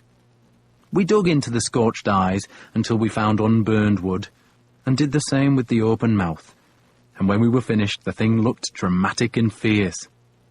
"Looks like a fear dracker now," Leofric said happily. A fire dragon. The Danes could always remove the dragon or beast heads from the bows and sterns of their ships, because they did not want the horrid-looking creatures to frighten the spirits of friendly lands, and so they only displayed the carved monsters when they were in enemy waters. We did the same, hiding our fear-dracker and serpent head in Eftweird's bilges as we went back downriver to where the shipwrights were beginning their work on Hayhengel. We hid the beast heads because Leofric did not want the shipwrights to know he planned mischief. "That one," he said, as he jerked his head toward a tall, lean, grey-haired man who was in charge of the work, "is more Christian than the Pope. He'd bleat to the local priests if he thought we were going off to fight someone, and the priests will tell Alfred, and then Bergweird will take Eftweird away from me." "You don't like Bergweird?" Leofric spat for answer. "It's a good thing there are no Danes on the coast." "He's a coward?" "No coward. He just thinks God will fight the battles. We spend more time on our knees than at the oars. When you commanded the fleet, we made money. Now even the rats on board are begging for crumbs." We had made money by capturing Danish ships and taking their plunder, and though none of us had become rich, we'd all possessed silver to spare. I was still wealthy enough because I had a hoard hidden at Oxton, a hoard that was the legacy of Ragnar the Older, and a hoard that the church and Oswald's relatives would make their own if they could. But a man can never have enough silver. Silver buys land. It buys the loyalty of warriors. It is the power of a lord. And without silver, a man must bend the knee or else become a slave. The Danes led men by the lure of silver, and we were no different. If I was to be a lord, if I was to storm the walls of Bebbanburg, then I would need men, and I would need a great hoard to buy the swords and shields and spears and hearts of warriors, and so we would go to sea and look for silver, though we told the shipwrights that we merely planned to patrol the coast. We shipped barrels of ale, boxes of hard-baked bread, cheeses, kegs of smoked mackerel, and flitches of bacon. I told Mildred the same story, that we would be sailing back and forth along the shores of Defnaskir and Thornseta. "Which is what we should be doing anyway," Leofric said, "just in case a Dane arrives." "The Danes are lying low," I said. Leofric nodded. "And when a Dane lies low, you know there's trouble coming." I believed he was right. Guthrum was not far from Wessex, and Svein, if he existed, was just a day's voyage from her north coast. Alfred might believe his truce would hold, and that the hostages would secure it, but I knew from my childhood how land-hungry the Danes were, and how they lusted after the lush fields and rich pastures of Wessex. They would come, and if Guthrum did not lead them, then another Danish chieftain would gather ships and men and bring his swords and axes to Alfred's kingdom. The Danes, after all, ruled the other 3 English kingdoms. They held my own Northumbria. They were bringing settlers to East Anglia. Their language was spreading southward through Mercia, and they would not want the last English kingdom flourishing to their south. They were like wolves, shadow skulking for the moment, but watching a flock of sheep fatten. I recruited 11 young men from my land and took them on board Eftweird, and brought Haston too, and he was useful, for he had spent much of his young life at the oars. Then, one misty morning, as the strong tide ebbed westward, we slid Eftweird away from the river's bank, rowed her past the low sand spit that guards the Uisk, and so out to the long swells of the sea. The oars creaked in their leather-lined holes. The bow's breast split the waves to shatter water white along the hull, and the steering oar fought against my touch. I felt my spirits rise to the small wind, and I looked up into the pearly sky and said a prayer of thanks to Thor, Odin, Njord, and Hodr. A few small fishing boats dotted the inshore waters, but as we went south and west away from the land, the sea emptied. I looked back at the low-dun hills, slashed brighter green where rivers pierced the coast, and then the green faded to grey. The land became a shadow, and we were alone with the white birds crying. It was then that we heaved the serpent's head and the Fyrdraka from the bilge and slotted them over the posts at stem and stern, pegged them into place, and turned our bow westward. The Eftweird was no more. Now the Fyrdraka sailed, and she was hunting trouble. Chapter 3. The crew of the Eftweird, turned Fyrdraka, had been at Sinuit with me. They were fighting men, and they were offended that Odda the Younger had taken credit for a battle they had won. They had also been bored since the battle. Once in a while, Leofric told me, Bergweird exercised his fleet by taking it to sea, but most of the time they waited in Hampton. "We did go fishing once, though," Leofric admitted. "Fishing?" "Father Willibald preached a sermon about feeding 5,000 folk with 2 scraps of bread and a basket of herring," he said. "So, Bergweird said we should take nets out and fish. He wanted to feed the town, see? Lots of hungry folk." "Did you catch anything?" "Mackerel. Lots of mackerel." "But no Danes?" "No Danes," Leofric said. "And no herring. Only mackerel. The bastard Danes have vanished." We learned later that Guthrum had given orders that no Danish ships were to raid the Wessex coast and so break the truce. Alfred was to be lulled into a conviction that peace had come, and that meant there were no pirates roaming the seas between Kent and Cornwall, and their absence encouraged traders to come from the lands to the south to sell wine or to buy fleeces. The Fyrdraka took 2 such ships in the first 4 days. They were both Frankish ships, tubby in their hulls, and neither with more than 6 oars aside, and both believed the Fyrdraka was a Viking ship, for they saw her beast heads, and they heard Haston and me speaking Danish, and they saw my arm rings. We did not kill the crews, but just stole their coins, weapons, and as much of their cargo as we could carry. One ship was heaped with bales of wool, for the folk across the water prized Saxon fleeces, but we could only take 3 of the bales for fear of cluttering the Fyrdraka's benches. At night we found a cove, or river's mouth, and by day we rowed to sea and looked for prey, and each day we went farther westward, until I was sure we were off the coast of Cornwall, and that was enemy country. It was the old enemy that had confronted our ancestors when they first came across the North Sea to make England. That enemy spoke a strange language, and some Britons lived north of Northumbria, and others lived in Wales or in Cornwall, all places on the wild edges of the Isle of Britain, where they had been pushed by our coming. They were Christians. Indeed, Father Beorca had told me they had been Christians before we were, and he claimed that no one who was a Christian could be a real enemy of another Christian. But nevertheless, the Britons hated us. Sometimes they allied themselves with the Northmen to attack us. Sometimes the Northmen raided them. Sometimes they made war against us on their own. In the past, the men of Cornwall had made much trouble for Wessex, although Leofric claimed they had been punished so badly that they now pissed themselves whenever they saw a Saxon. Not that we saw any Britons at first.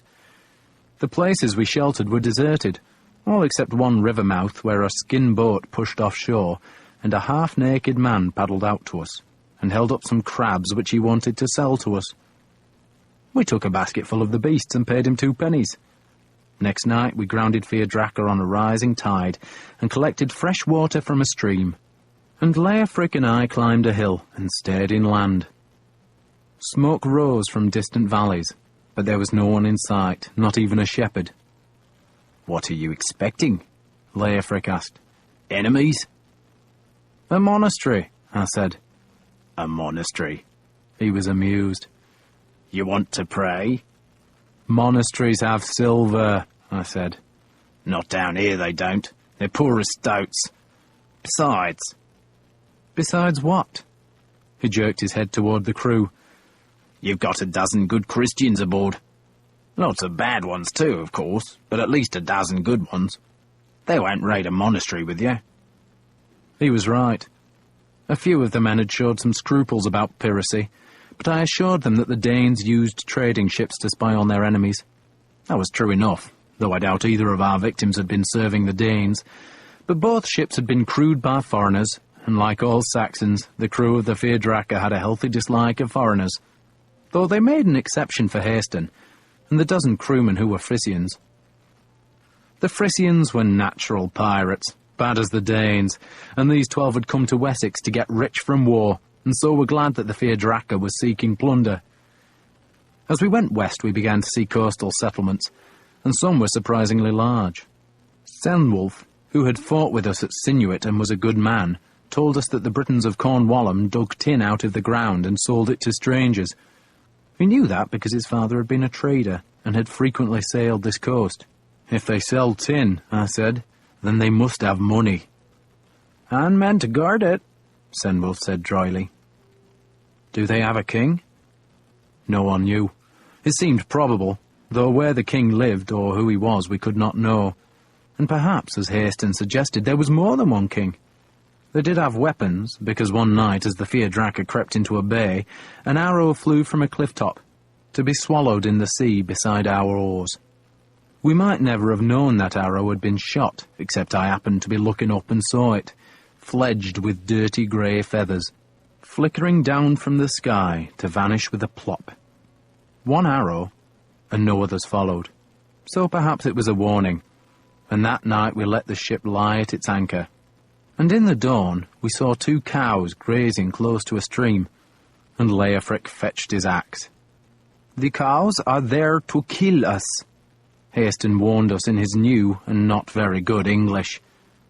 The cows will kill us? I asked in amusement. I have seen it before, Lord. They put cows to bring us on land, then they attack. We granted the cows mercy, hauled the anchor and pulled toward the bay's mouth. A howl sounded behind us, and I saw a crowd of men appear from behind bushes and trees. I took one of the silver rings from my left arm and gave it to Haston.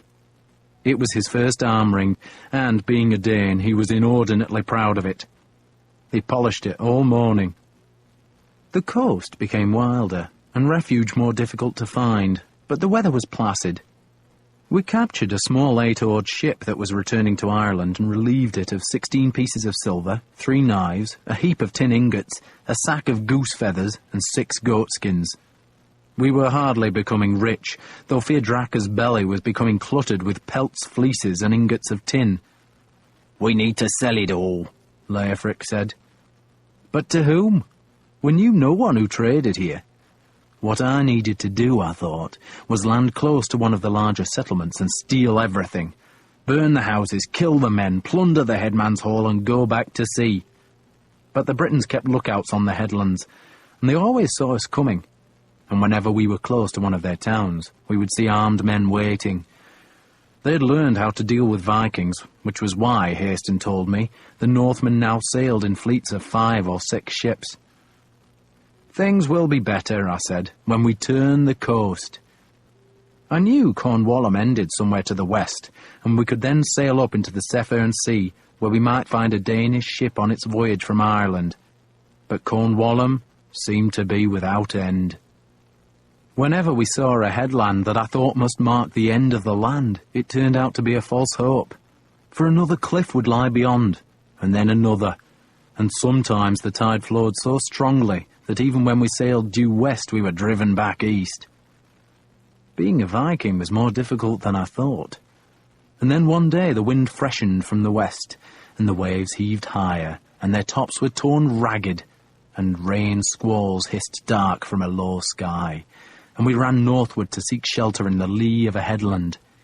We dropped our anchor there, and felt Fyrdraka jerk and tug like a fretful horse to a long rope of twisted hide.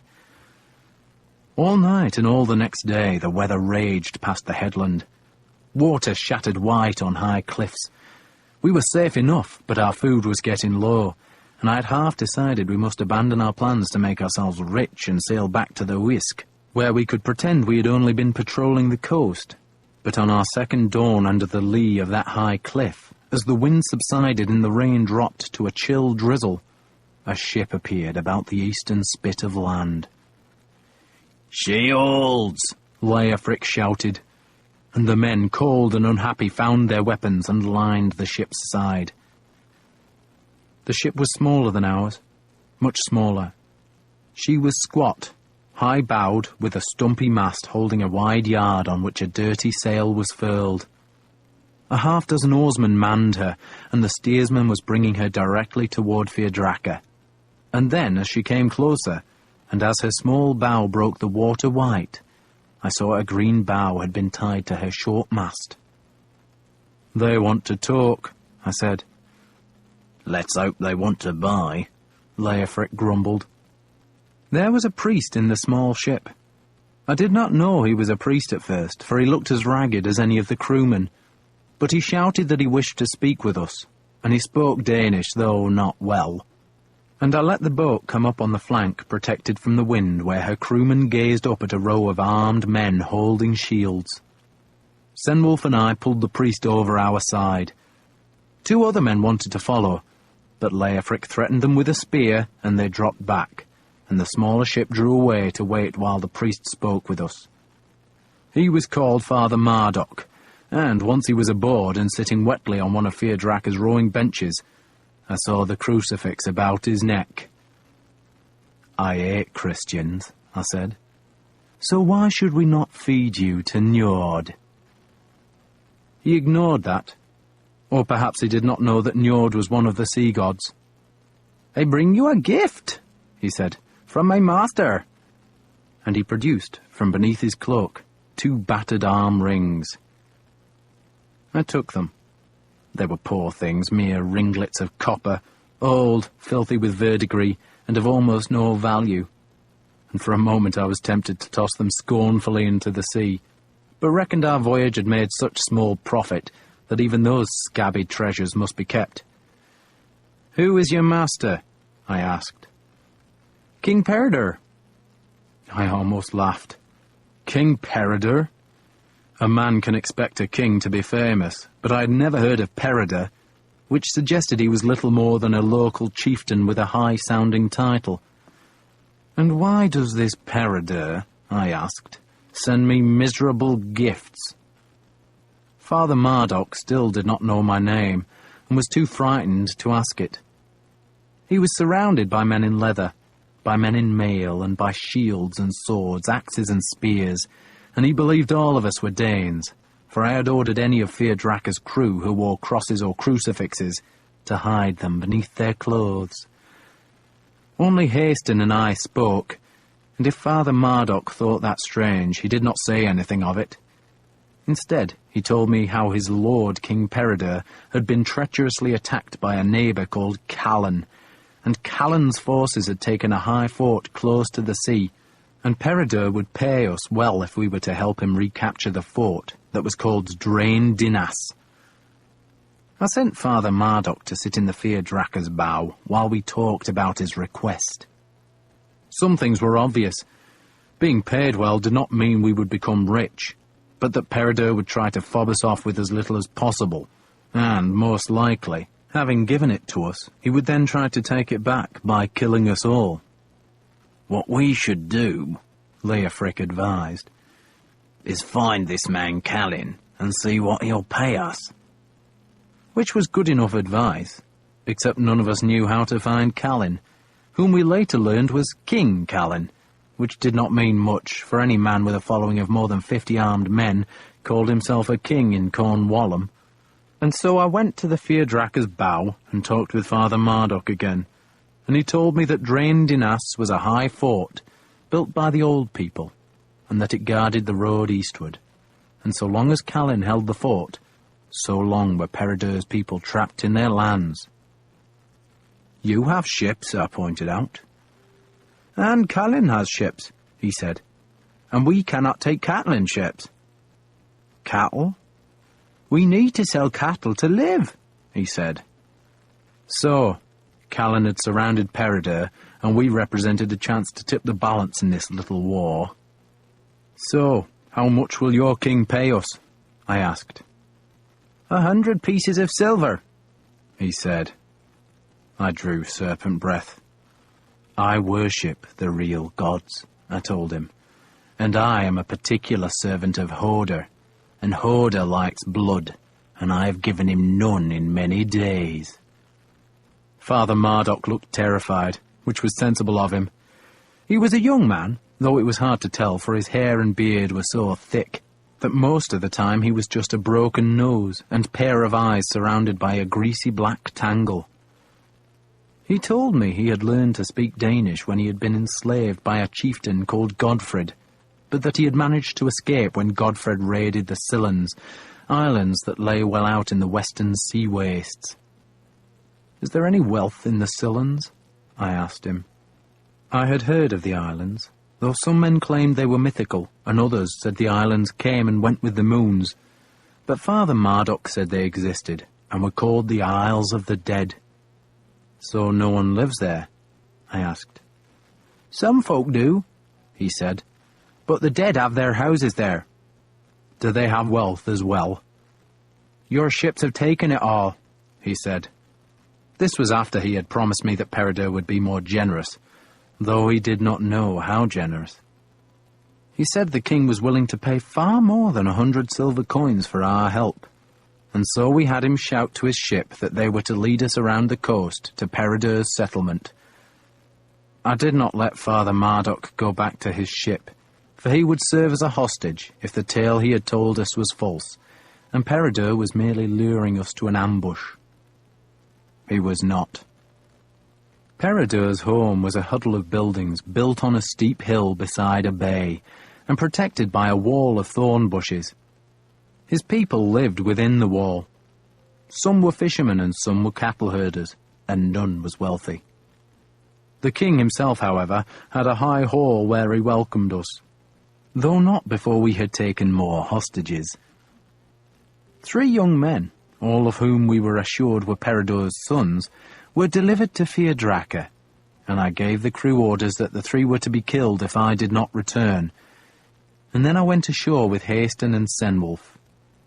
I went dressed for war, with mail coat and helmet polished, and Peredur's folk watched with frightened eyes as the 3 of us passed. The place stank of fish and shit. The people were ragged and their houses mere hovels that were built up the side of the steep hill that was crowned with Peredur's Hall. There was a church beside the hall, its thatch thick with moss and its gable decorated with a cross made from sea-whitened driftwood. Peredur was twice my age, a squat man with a sly face and a forked black beard. He greeted us from a throne which was just a chair with a high back, and he waited for us to bow to him. But none of us did, and that made him scowl.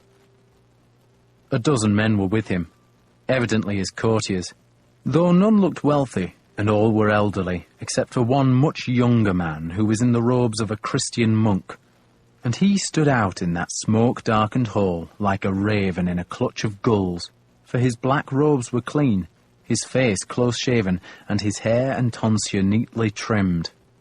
He was scarcely older than I, was thin and stern-faced, and that face looked clever. It also carried an expression of marked distaste for us. We were pagans, or at least Haston and I were pagans, and I had told Senwulf to keep his mouth shut and his crucifix hidden, and so the monk assumed all 3 of us were heathen Danes. The monk spoke Danish, far better Danish than Father Marduk. "The king greets you," he said. He had a voice as thin as his lips and as unfriendly as his pale green eyes. "He greets you and would know who you are." "My name is Uhtred Ragnarsson," I said. "Why are you here, Uhtred Ragnarsson?" the priest asked. I contemplated him. I did not just look at him, but I studied him, as a man might study an ox before killing it. I gave him a look that suggested I was wondering where to make the cuts, and he got my meaning, and did not wait for an answer to his question, an answer that was obvious if we were Danes. We were here to thieve and kill, of course. What else did he think a Viking ship would be doing? Peredur spoke to the monk, and they muttered for some time, and I looked around the hall, searching for any evidence of wealth. I saw almost nothing except for 3 whalebones stacked in a corner, but Peredur plainly had some treasure, for he wore a great heavy torque of bronze about his neck, and there were silver rings on his grubby fingers, an amber brooch at the neck of his cloak, and a golden crucifix hidden in the cloak's lice-ridden folds. He would keep his hoard buried, I thought, but I doubted any of us would become rich from this alliance. In truth, we were not becoming rich from our voyage either, and at least Peredur would have to feed us while we haggled. "The king," the monk interrupted my thoughts, "wishes to know how many men you can lead against the enemy." "Enough," I said flatly. "Does that not depend," the monk observed slyly, "on how many enemy there are?" "No," I said. "It depends on this." And I slapped Serpent Breath's hilt. It was a good arrogant reply, and probably what the monk expected. And in truth it was convincing, for I was broad in the chest, and a giant in this hall, where I was a full head taller than any other man. "And who are you, monk?" I demanded. "My name is Asa," he said. It was a British name, of course, and in the English tongue it meant a he-ass, and ever after I thought of him as the ass. And there was to be a lot of the ever after, for though I did not know it, I had just met a man who would haunt my life like a louse. I had met another enemy, though on that day in Peredur's Hall he was just a strange British monk who stood out from his companions because he washed. He invited me to follow him to a small door at the side of the hall, and motioning Haston and Senwolf to stay where they were, I ducked through the door to find myself standing beside a dung heap. But the point of taking me outside had been to show me the view eastward. I stared across a valley. On the nearer slope were the smoke-blackened roofs of Peredur's settlement. Then came the thorn fence that had been made along the stream that flowed to the sea. On the stream's far side, the hills rose gently to a far-off crest, and there, breaking the skyline like a boil, was drained in Ass. "The enemy," Asa said. A small fort, I noted. "How many men are there?" "Does it matter to you?" Asa asked sourly, paying me back for my refusal to tell him how many men I led, though I assumed Father Marduk had made a count of the crew while he was on board Feardraca, so my defiance had been pointless. "You Christians," I said, "believe that at death you go to heaven. Isn't that right?" "What of it?" "You must surely welcome such a fate," I asked, "to be near your God?" "Are you threatening me?" "I don't threaten vermin," I said, enjoying myself. "How many men are in that fort?" 40, 50? He plainly did not know. "We can assemble 40. "So tomorrow," I said, "your king can have his fort back." "He is not my king," Asa said, irritated by the assumption. "Your king or not," I said, "he can have his fort back, so long as he pays us properly." That negotiation lasted until dark. Peredur, as Father Marduk had said, was willing to pay more than 100 shillings, but he feared we would take the money and leave without fighting, and so he wanted some kind of surety from me. He wanted hostages, which I refused to give, and after an hour or more of argument we had still not reached an agreement, and it was then that Peredur summoned his queen. That meant nothing to me, but I saw the ass stiffen as though he were offended, then sensed that every other man in the hall was strangely apprehensive. Asa made a protest. But the king cut him off with an abrupt slice of his hand, and then a door at the back of the hall was opened, and Iseult came to my life. Iseult. Finding her there was like discovering a jewel of gold in a midden. I saw her, and I forgot Mildreth. Dark Iseult, black-haired Iseult, huge-eyed Iseult. She was small, thin as an elf, with a luminous face and hair as black as a raven's feathers. She wore a black cloak and had silver bands about her neck and silver bracelets at her wrists and silver rings at her ankles, and the jewellery clinked gently as she walked toward us. She was maybe 2 or 3 years younger than I, but somehow, despite her youth, she managed to scare Peredur's courtiers, who backed away from her. The king looked nervous, while Asa, standing beside me, made the sign of the cross, then spat to ward off evil. I just stared at her, entranced. There was pain on her face, as if she found life unbearable, and there was fear on her husband's face when he spoke to her in a quiet, respectful voice. She shuddered when he talked, and I thought that perhaps she was mad, for the grimace on her face was awful, disfiguring her beauty. But then she calmed and looked at me, and the king spoke to Asa. "You will tell the queen who you are and what you will do for King Peredur," Asa told me in a distant, disapproving voice. "She speaks Danish?" I asked. "Of course not," he snapped. "Just tell her and get this farce over." I looked into her eyes, those big, dark eyes, and had the uncanny suspicion that she could see right through my gaze and decipher my innermost thoughts. But at least she did not grimace when she saw me, as she had when her husband spoke. "My name is Uhtred Ragnarsson," I said, "and I am here to fight for your husband if he pays what I am worth. And if he doesn't pay, we go." I thought Asa would translate, but the monk stayed silent.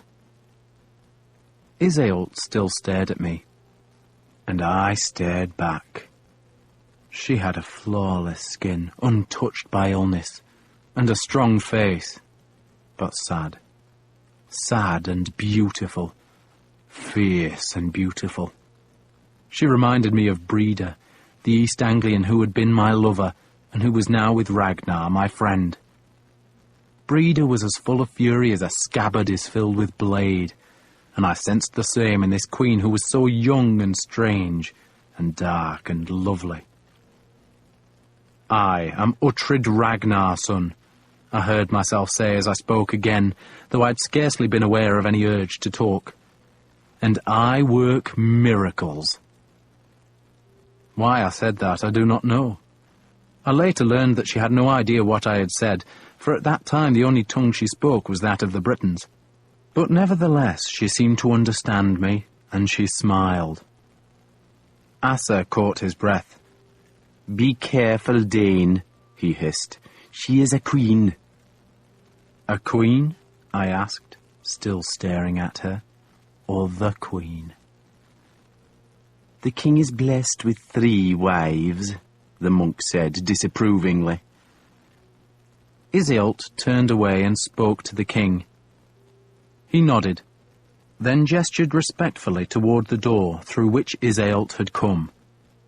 She was evidently dismissed, and she obediently went to the door, but paused there and gave me a last speculative look. Then she was gone. And suddenly it was easy. Peredur agreed to pay us a hoard of silver. He showed us the hoard that had been hidden in a back room. There were coins, broken jewellery, battered cups, and 3 candle holders that had been taken from the church. And when I weighed the silver, using a balance fetched from the marketplace, I discovered there was 316 shillings worth, which was not negligible. Asa divided it into 2 piles, one only half the size of the other. "We shall give you the smaller portion tonight," the monk said, "and the rest you will get when Brain Dinas is recovered." "You think I am a fool?" I asked, knowing that after the fight it would be hard to get the rest of the silver. You take me for one, he retorted, knowing that if he gave us all the silver, then Fear-Draka would vanish in the dawn. We agreed in the end that we would take the 1/3 now, and that the other 2/3 would be carried to the battlefield so that it was easily accessible. Peredur had hoped I would leave that larger portion in his hall, and then I would have faced an uphill fight through his dung-spattered streets, and that was a fight I would have lost. And it was probably the prospect of such a battle that had stopped Calin's men from attacking Peredur's hall. They hoped to starve him, or at least Asa believed that. "Tell me about Iseult," I demanded of the monk when the bargaining was done. He sneered at that. "I can read you like a missile," he said. "Whatever a missile is," I said, pretending ignorance. "A book of prayers," he said, "and you will need prayers if you touch her." He made the sign of the cross. "She is evil," he said, vehemently. "She's a queen, a young queen," I said, "so how can she be evil?" "What do you know of the Britons?" "That they stink like stoats," I said, "and thieve like jackdaws." He gave me a sour look, and for a moment I thought he would refuse to say more, but he swallowed his British pride. "We are Christians," he said, "and God be thanked for that great mercy. But among our people there are still some old superstitions, pagan ways. Iseult is part of that." "What part?"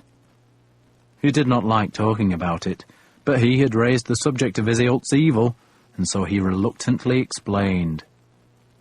"She was born in the springtime," he said, 18 years ago, and at her birth there was an eclipse of the sun, and the folk here are credulous fools, and they believe a dark child born at the sun's death has power. They have made her into a..." He paused, not knowing the Danish word.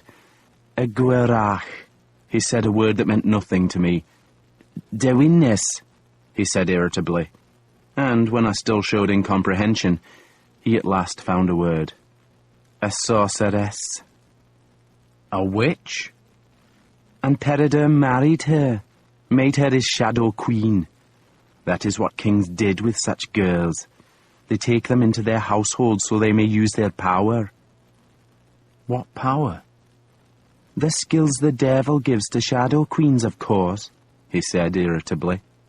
"Peredur believes she can see the future, but it is a skill she will retain only so long as she is a virgin."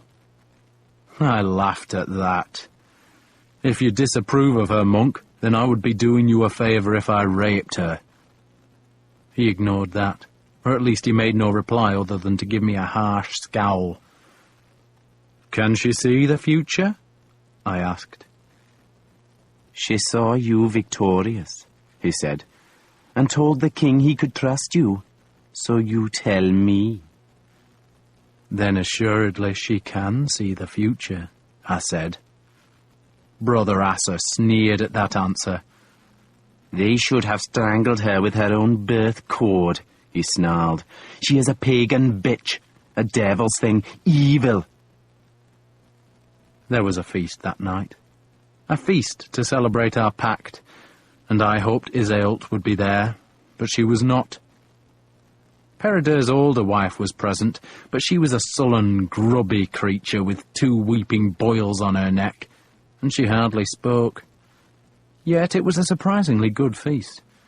There was fish, beef, mutton, bread, ale, mead and cheese, and while we ate, Asa told me he had come from the kingdom of Dyfed, which lay north of the Severn Sea, and that his king, who had an impossible British name that sounded like a man coughing and spluttering, had sent him to Cornwall to dissuade the British kings from supporting the Danes.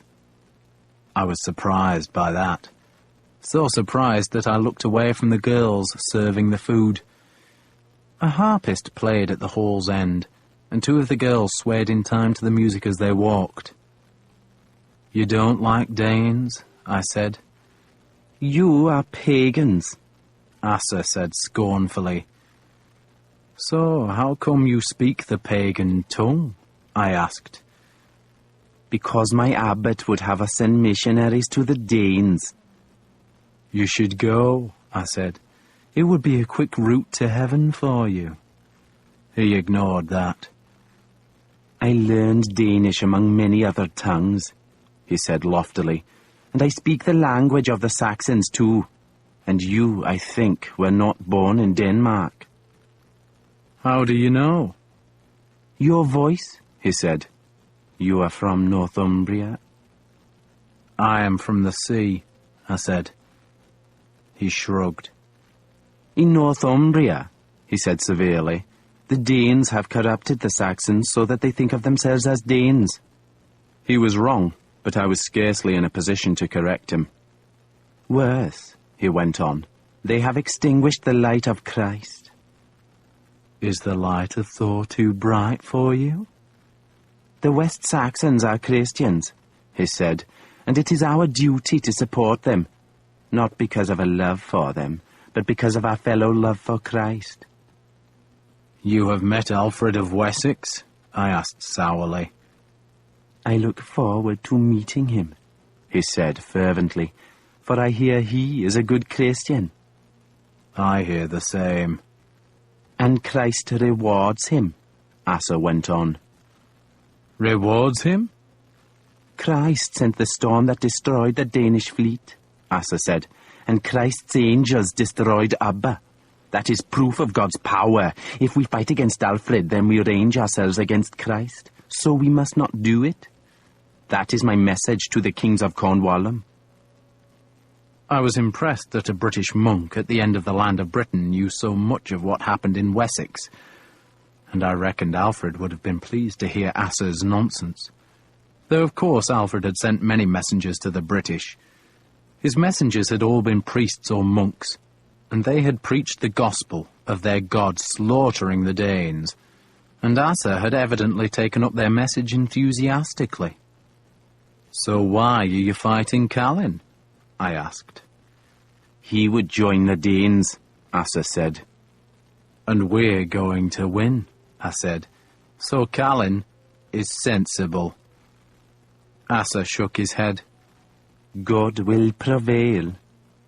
You hope, I said, fingering Thor's hammer. But if you are wrong, monk, then we'll take Wessex, and Callan will share the spoils. Callan will share nothing, Asa said spitefully, because you will kill him tomorrow. The Britons have never learned to love the Saxons. Indeed, they hate us, and in those years when the last English kingdom was on the edge of destruction, they could have tipped the balance by joining Guthrum. Instead, they held back their sword arms, and for that the Saxons can thank the Church. Men like Asa had decided that the Danish heretics were a worse enemy than English Christians, and if I were a Briton, I would resent that, because the Britons might have taken back much of their lost lands if they had allied themselves with the pagan Northmen. Religion makes strange bedfellows. So does war. And Peredur offered Haston and myself 2 of the serving girls to seal our bargain. I had sent Senwulf back to Feardraca with a message for Leofric, warning him to be ready to fight in the morning, and I thought perhaps Haston and I should retreat to the ship. But the serving girls were pretty, and so we stayed. And I need not have worried, for no one tried to kill us in the night, and no one even tried when Haston and I carried the first third of the silver down to the water's edge, where a small boat carried us to our ship. There's twice as much as that waiting for us, I told Leofric. He stirred the sack of silver with his foot. And where were you last night? In bed, with a Briton. Earthling, he said. So, who are we fighting? A pack of savages. We left 10 men as ship guards. If Peredur's men made a real effort to capture Feardraca, then those 10 would have had a hard fight, and probably a losing fight. But they had the 3 hostages, who may or may not have been Peredur's sons, so that was a risk we had to take. and it seemed safe enough, because Peredur had assembled his army on the eastern side of the town. I say army, though it was only 40 men, and I brought 30 more, and my 30 were well armed and looked ferocious in their leather. Leofric, like me, wore mail, as did half a dozen of my crewmen, and I had my fine helmet with its faceplate, so I, at least, looked like a lord of battles. Peredur was in leather, and he had woven black horsetails into his hair and onto the twin forks of his beard, so that the horsetails hung down wild and long and scary. His men were mostly armed with spears, though Peredur himself possessed a fine sword. Some of his men had shields, and a few had helmets, and though I did not doubt their bravery, I did not reckon them formidable. My crewmen were formidable. They had fought Danish ships off the Wessex coast, and they had fought in the shield wall at Sinuit, and I had no doubt that we could destroy whatever troops Calin had placed in Drain Dinas. It was afternoon before we climbed the hill. We should have gone in the morning, but some of Peredur's men were recovering from their night's drinking, and the women of his settlement kept pulling others away, not wanting them to die, and then Peredur and his advisers huddled and talked about how they should fight the battle, though what there was to talk about I did not know. Calin's men were in the fort. We were outside it, so we had to assault the bastards. Nothing clever, just an attack. But they talked for a long time, and Father Marduk said a prayer, or rather he shouted it, and then I refused to advance because the rest of the silver had not been fetched. It came, carried in a chest by 2 men, and so at last under the afternoon sun we climbed the eastern hill. Some women followed us, shrieking their battle screams, which was a waste of breath because the enemy was still too far away to hear them. "So, what do we do?" Leofric asked me. "Form a wedge," I guessed. "Our best men in the front rank, and you and me in front of them. Then kill the bastards." He grimaced. "Have you ever assaulted one of the old people's forts?" "Never." "It can be hard," he warned me. "If it's too hard," I said, "we'll just kill Peredur and his men and take their silver anyway." Brother Asa, his neat black robes muddied about their skirts, hurried over to me. "Your men are Saxons," he said accusingly.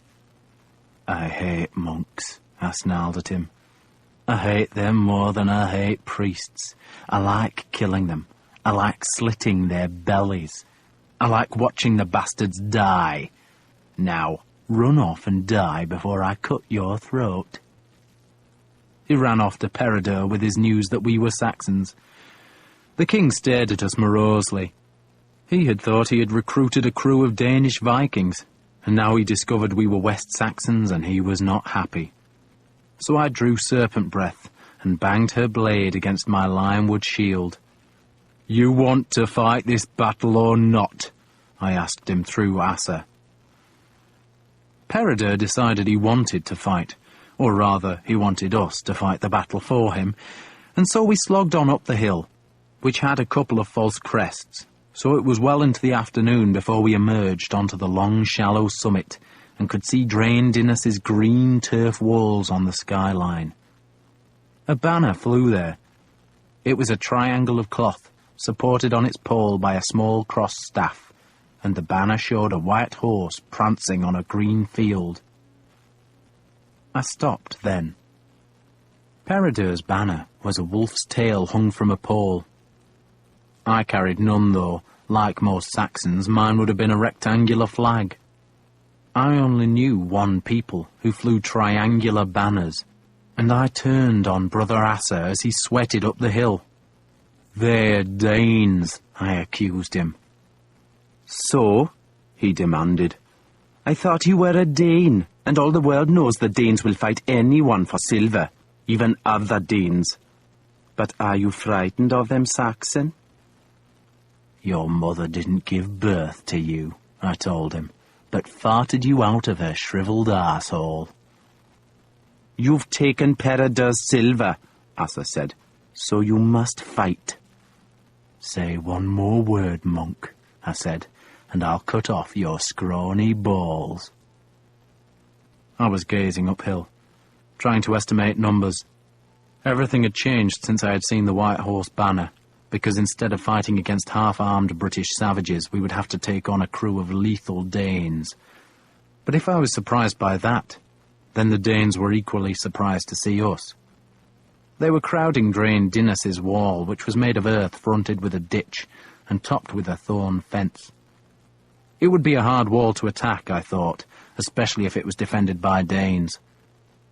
I counted over 40 men on the skyline and knew there would be others I could not see, and the numbers alone told me this assault would fail. We could attack, and we might well get as far as the Thorn Palisade, but I doubted we could hack our way through, and the Danes would kill a score of us as we tried, and we would be lucky to retreat down the hill without greater loss. "We're in a cesspit," Leofric said to me. "Up to our necks." "So, what do we do? Turn on them and take the money?" I did not answer, because the Danes had dragged a section of the thorn fence aside, and 3 of them now jumped down from the ramparts and strolled toward us. They wanted to talk. "Who the hell is that?" Leofric asked. He was staring at the Danish leader. He was a huge man, big as Steap a Snotor, and dressed in a mail coat that had been polished with sand until it shone. His helmet, as highly polished as his mail, had a faceplate modelled as a boar's mask, with a squat, broad snout, and from the helmet's crown there flew a white horse tail. He wore arm rings over his mail, rings of silver and gold that proclaimed him to be a warrior chief, a sword Dane, a lord of war. He walked the hillside as if he owned it, and in truth, he did own it, because he possessed the fort. Asa hurried to meet the Danes, going with Peredur and 2 of his courtiers. I went after them and found Asa trying to convert the Danes. He told them that God had brought us, and we would slaughter them all, and their best course was to surrender now and yield their heathen souls to God. "We shall baptize you," Asa said, "and there will be much rejoicing in heaven." The Danish leader slowly pulled off his helmet, and his face was almost as frightening as the boar-snouted mask. It was a broad face, hardened by sun and wind, with the blank, expressionless eyes of a killer. He was around 30 years old, and had a tightly cropped beard, and a scar running from the corner of his left eye down across his cheek. He gave the helmet to one of his men, and without saying a word, hauled up the skirt of his mail coat, and began pissing on Asa's robe. The monk leaped back. The Dane, still pissing, looked at me. "Who are you?" "Uhtred Ragnar, son. And you?"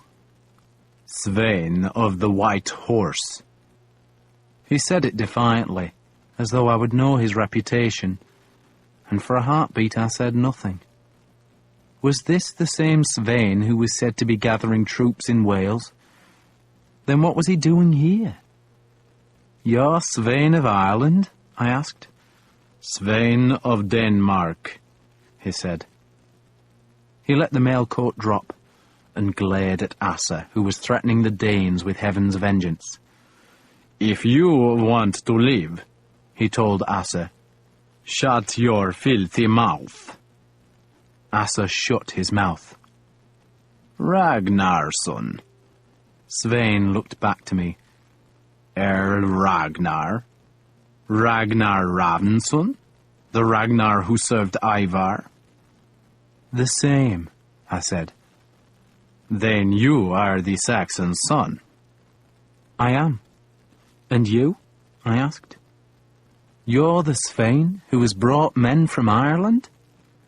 "I have brought men from Ireland," he admitted. "And gather forces in Wales?"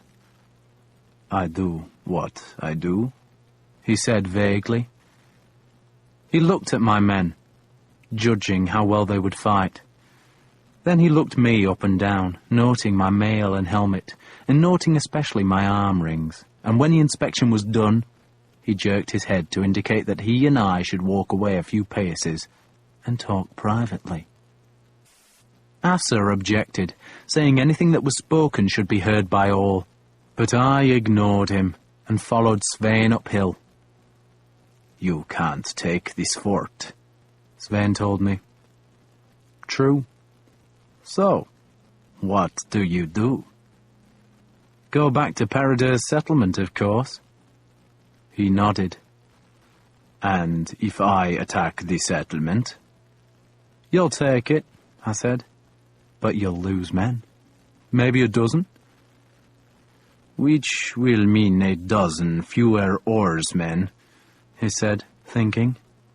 And then he looked past Peredur to where 2 men carried the box. "Is that your battle prize?" "It is." "Split it," he suggested. I hesitated a heartbeat. "And we'll split what's in the town?" I asked. "Agreed," he said. Then looked at Asa, who was hissing urgently at Peredur. "He knows what we're doing," he said grimly. "So, a necessary deception is about to happen." I was still trying to understand what he meant when he struck me in the face. He struck hard, and my hand went to serpent breath, and his 2 men ran to him, swords in hand. "I'll come out of the fort and join you," Svein said to me softly. Then louder, "You bastard piece of goat-dropping!" I spat at him as his 2 men pretended to drag him away. Then I stalked back to Asa. "We kill them all," I said savagely. "We kill them all." "What did he say to you?" Asa asked. He had feared, rightly as it happened, that Svein and I had made our own alliance. But Svein's quick display had put doubts in the monk's mind, and I fed the doubts by raging like a madman, screaming at the retreating Svein that I would send his miserable soul to hell, who was the goddess of the dead. "Are you going to fight?" Asa demanded. "Of course we're going to fight," I shouted at him. Then I crossed to Leofric. "We're on the same side as the Danes," I told him quietly. "We kill these Britons, capture their settlement, and split everything with the Danes. Tell the men, but tell them quietly." Svein, true to his word, brought his men out of Draendinus. That should have warned Asa and Peredur of treachery, for no sensible man would abandon a fine defensive position like a thorn-topped earth wall to fight a battle on open ground, but they put it down to Danish arrogance. They assumed Svein believed he could destroy us all in open battle, and he made that assumption more likely by parading a score of his men on horseback, suggesting that he intended to tear our shield wall open with his swords and axes, and then pursue the survivors with spear-armed cavalry. He made his own shield wall in front of the horsemen, and I made another shield wall on the left of Peredur's line, and once we were in the proper array, we shouted insults at each other. Leofric was going down our line, whispering to the men, and I sent Senwolf and 2 others to the rear with their own orders. And just then, Asa ran across to us. "Attack!" the monk demanded, pointing at Svein. "When we're ready," I said, for Leofric had not yet given every man his orders. "Attack now!" Asa spat at me, and I almost gutted the bastard on the spot, and would have saved myself a good deal of future trouble if I had, but I kept my patience, and Asa went back to Peredur, where he began praying, both hands held high in the air, demanding that God send fire from heaven to consume the pagans. "You trust Svein?" Leofric had come back to my side. "I trust Svein," I said. Why? Only because he was a Dane, and I liked the Danes. These days, of course, we are all agreed that they are the spawn of Satan, untrustworthy pagans, savages, and anything else we care to call them. But in truth, the Danes are warriors, and they like other warriors. And though it is true that Svein might have persuaded me to attack Peredur so that he could then attack us, I did not believe it. Besides, there was something I wanted in Peredur's hall, and to get her, I needed to change sides. "Fear Draka!" I shouted. And that was our signal, and we swung our shield wall around to the right and went at it. It was, of course, an easy slaughter. Peredur's men had no belly for a fight. They had been hoping that we would take the brunt of the Danish assault, and that they could then scavenge for plunder among Svein's wounded. But instead we turned on them, attacked them and cut them down, and Svein came on their right, and Peredur's men fled. That was when Svein's horsemen kicked back their heels, levelled their spears, and charged. It was not a fight. It was a massacre. 2 of Peredur's men put up some resistance, but Leofric swatted their spears aside with his axe, and they died screaming. And Peredur went down to my sword, and he put up no fight at all, but seemed resigned to his death that I gave him quickly enough. Senwulf and his 2 companions did what I had ordered them to do, which was to intercept the chest of silver, and we rallied around them as Svein's riders chased down the fugitives. The only man to escape was Asa, the monk, which he managed by running north instead of west. Svein's horsemen were ranging down the hill, spearing Peredur's men in their backs, and Asa saw that only death lay that way, and so, with surprising quickness, he changed direction and sprinted past my men, his skirts clutched up about his knees, and I shouted at the men on the right of the line to kill the bastard, but they simply looked at me and let him go. "I said kill him," I snarled. "He's a monk," one of them answered. "You want me to go to hell?" I watched Asa run slantways into the valley, and in truth, I did not much care whether he lived or died. I thought Svein's horsemen would catch him, but perhaps they did not see him. They did catch Father Marduk, and one of them took off the priest's head with a single swing of his sword, which made some of my men cross themselves. The horsemen made their killing, but Svein's other Danes made a shield wall that faced us, and in its centre, beneath the white horse banner, was Svein himself in his boar mask helmet. His shield had a white horse painted on its boards, and his weapon was an axe, the largest war axe I had ever seen. My men shifted nervously. "Stand still," I snarled at them. "Up to our necks in it," Leofric said quietly. Svein was staring at us, and I could see the death light in his eyes. He was in a killing mood, and we were Saxons. And there was a knocking sound as his men hefted shields to make the wall, and so I tossed serpent breath into the air, tossed her high so that the big blade whirled about in the sun, and of course they were all wondering whether I would catch her, or whether she would thump onto the grass. I caught her, winked at Svein, and slid the blade into her scabbard.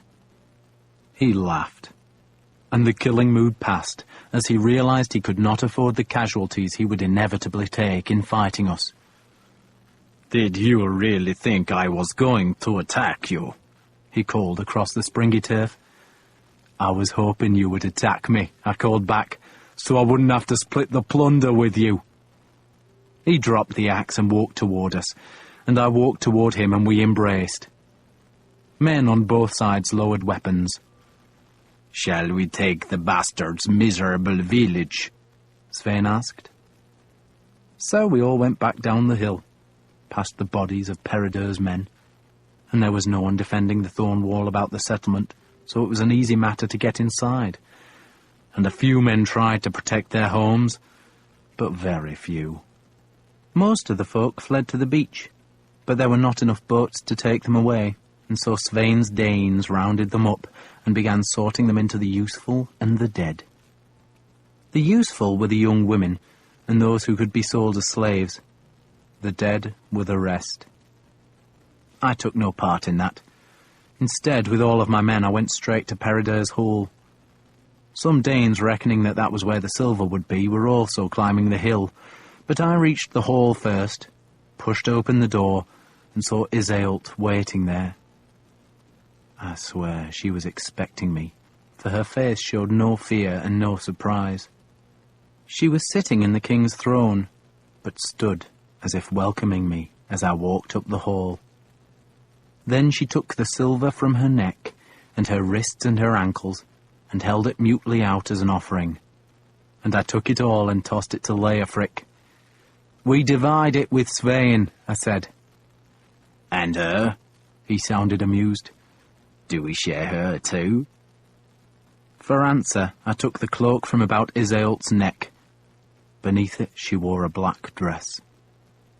I still had serpent breath drawn, and I used the bloodied blade to slash at the cloak until I could tear a strip from its hem.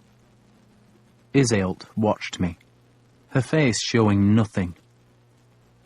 When the strip was torn away, I gave her back the cloak, then tied one end of the cloth strip about her neck and tied the other end to my belt. "She's mine," I said.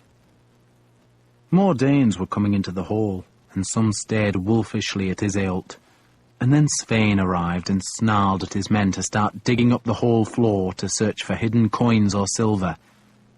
He grinned when he saw Iseult's leash. "You can have her, Saxon," he said.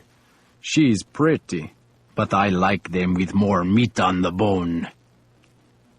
I kept Iseult with me as we feasted that night.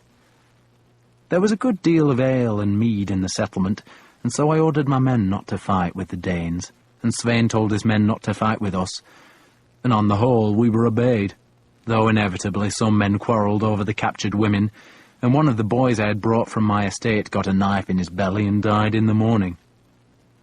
Svein was amused that we were a West Saxon ship. "Alfred sent you?" he asked me. "No."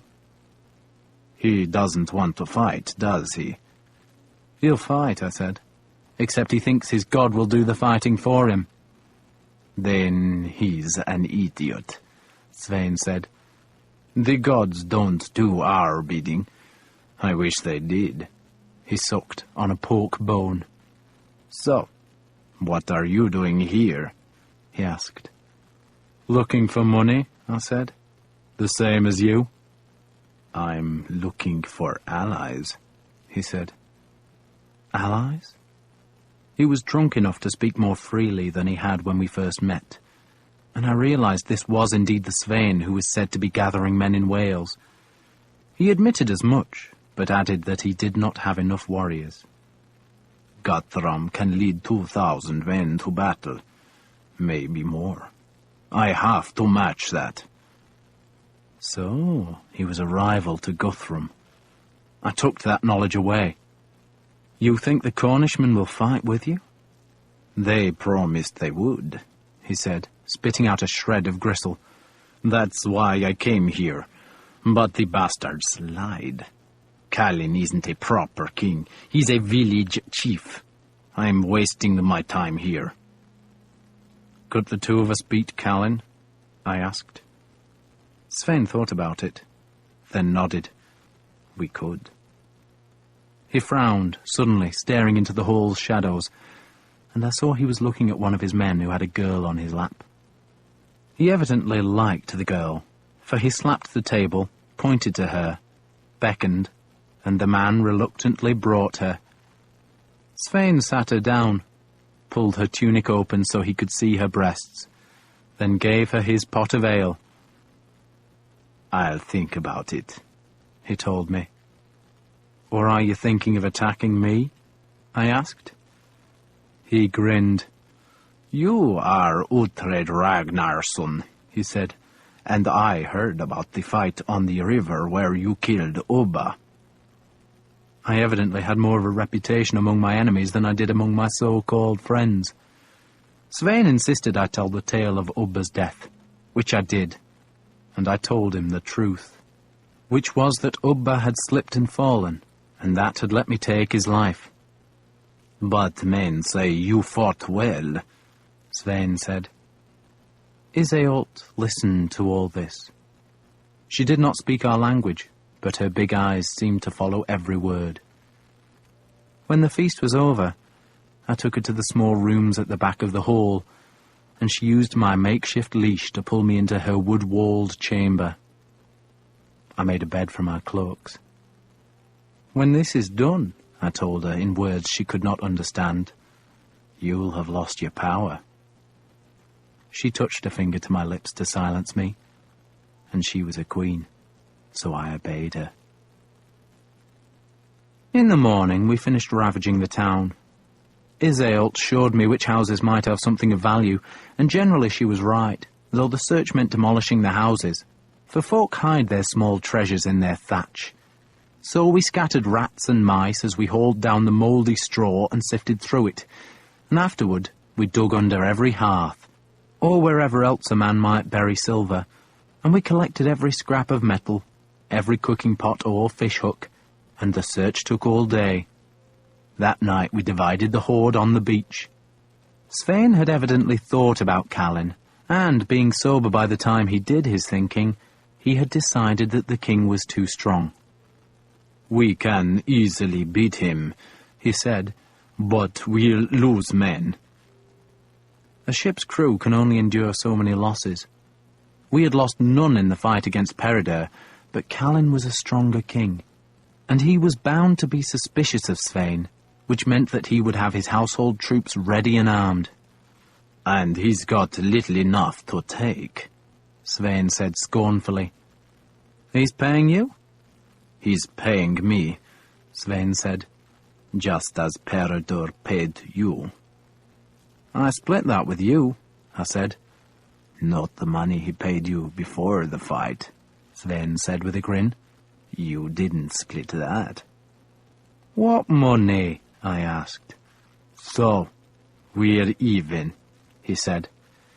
And we had both done well enough out of Peredur's death, for Svein had slaves, and we each now possessed over 900 shillings worth of silver and metal, which was not a fortune, especially once it was divided among the men, but it was better than I had done so far on the voyage.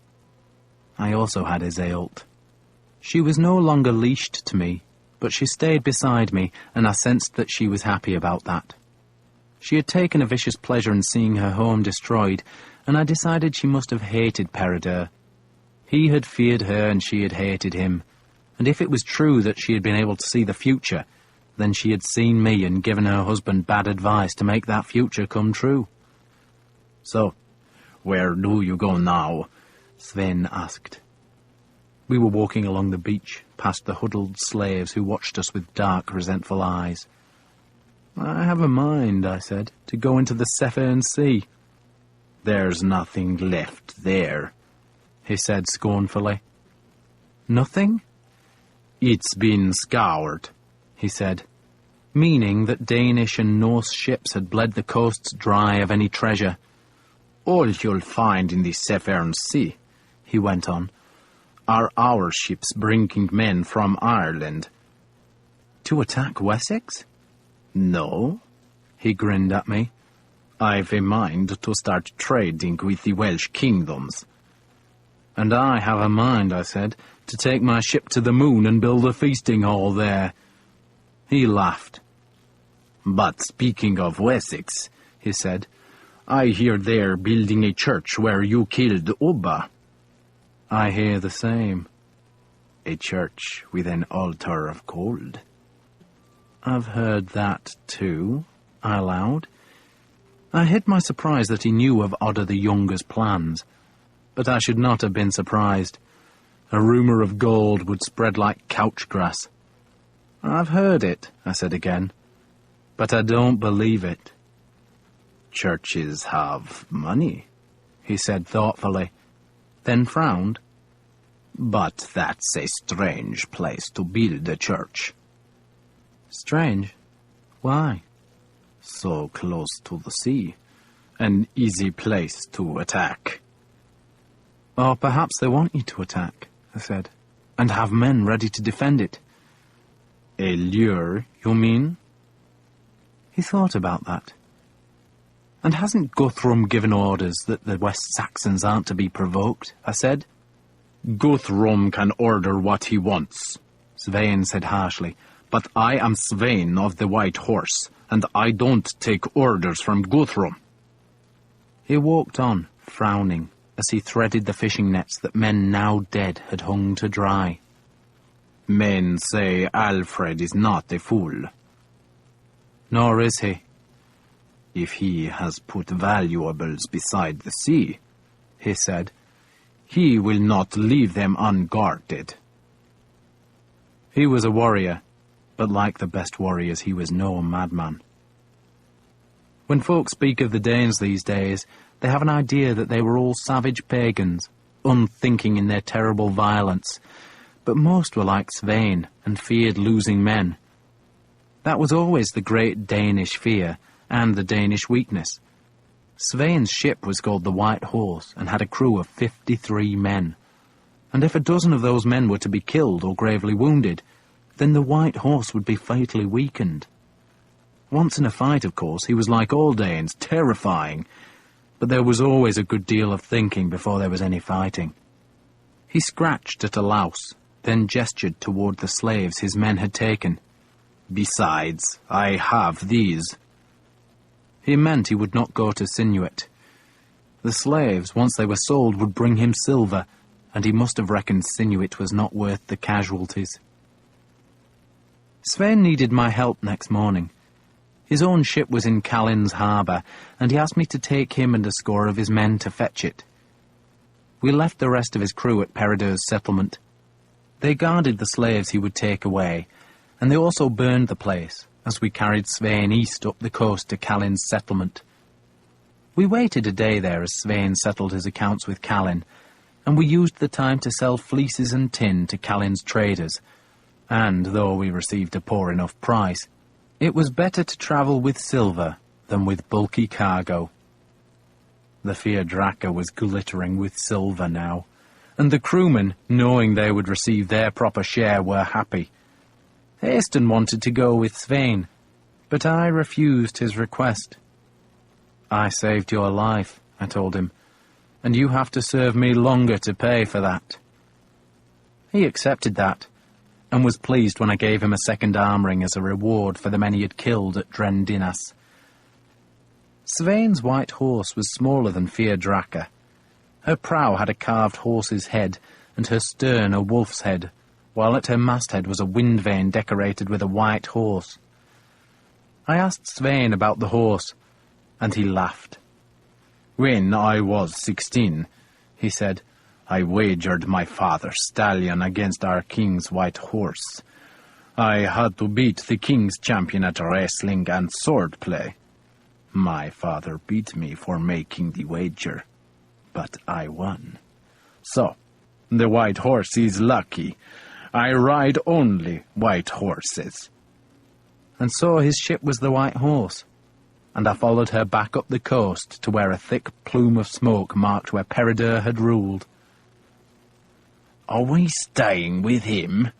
Leofric asked, puzzled that we were going back west rather than turning toward Defnaskir. "I have a mind to see where Britain ends," I said, and I had no wish to return to the Uisk and to Mildred's misery. Svein put the slaves into the belly of his boat. We spent one last night in the bay under the thick smoke, and in the morning, as the rising sun flickered across the sea, we rowed away.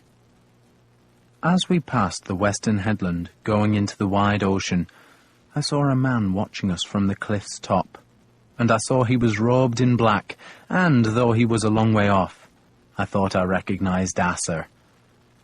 Iseult saw him too, and she hissed like a cat, made a fist and threw it at him, opening her fingers at the last moment, as if casting a spell at the monk.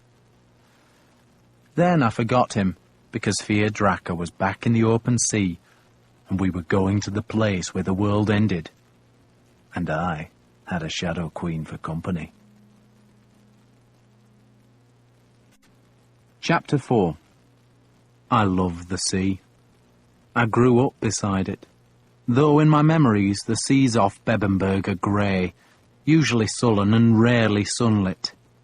They are nothing like the great waters that roll from beyond the Isles of the Dead to thunder and shatter against the rocks at the west of Britain.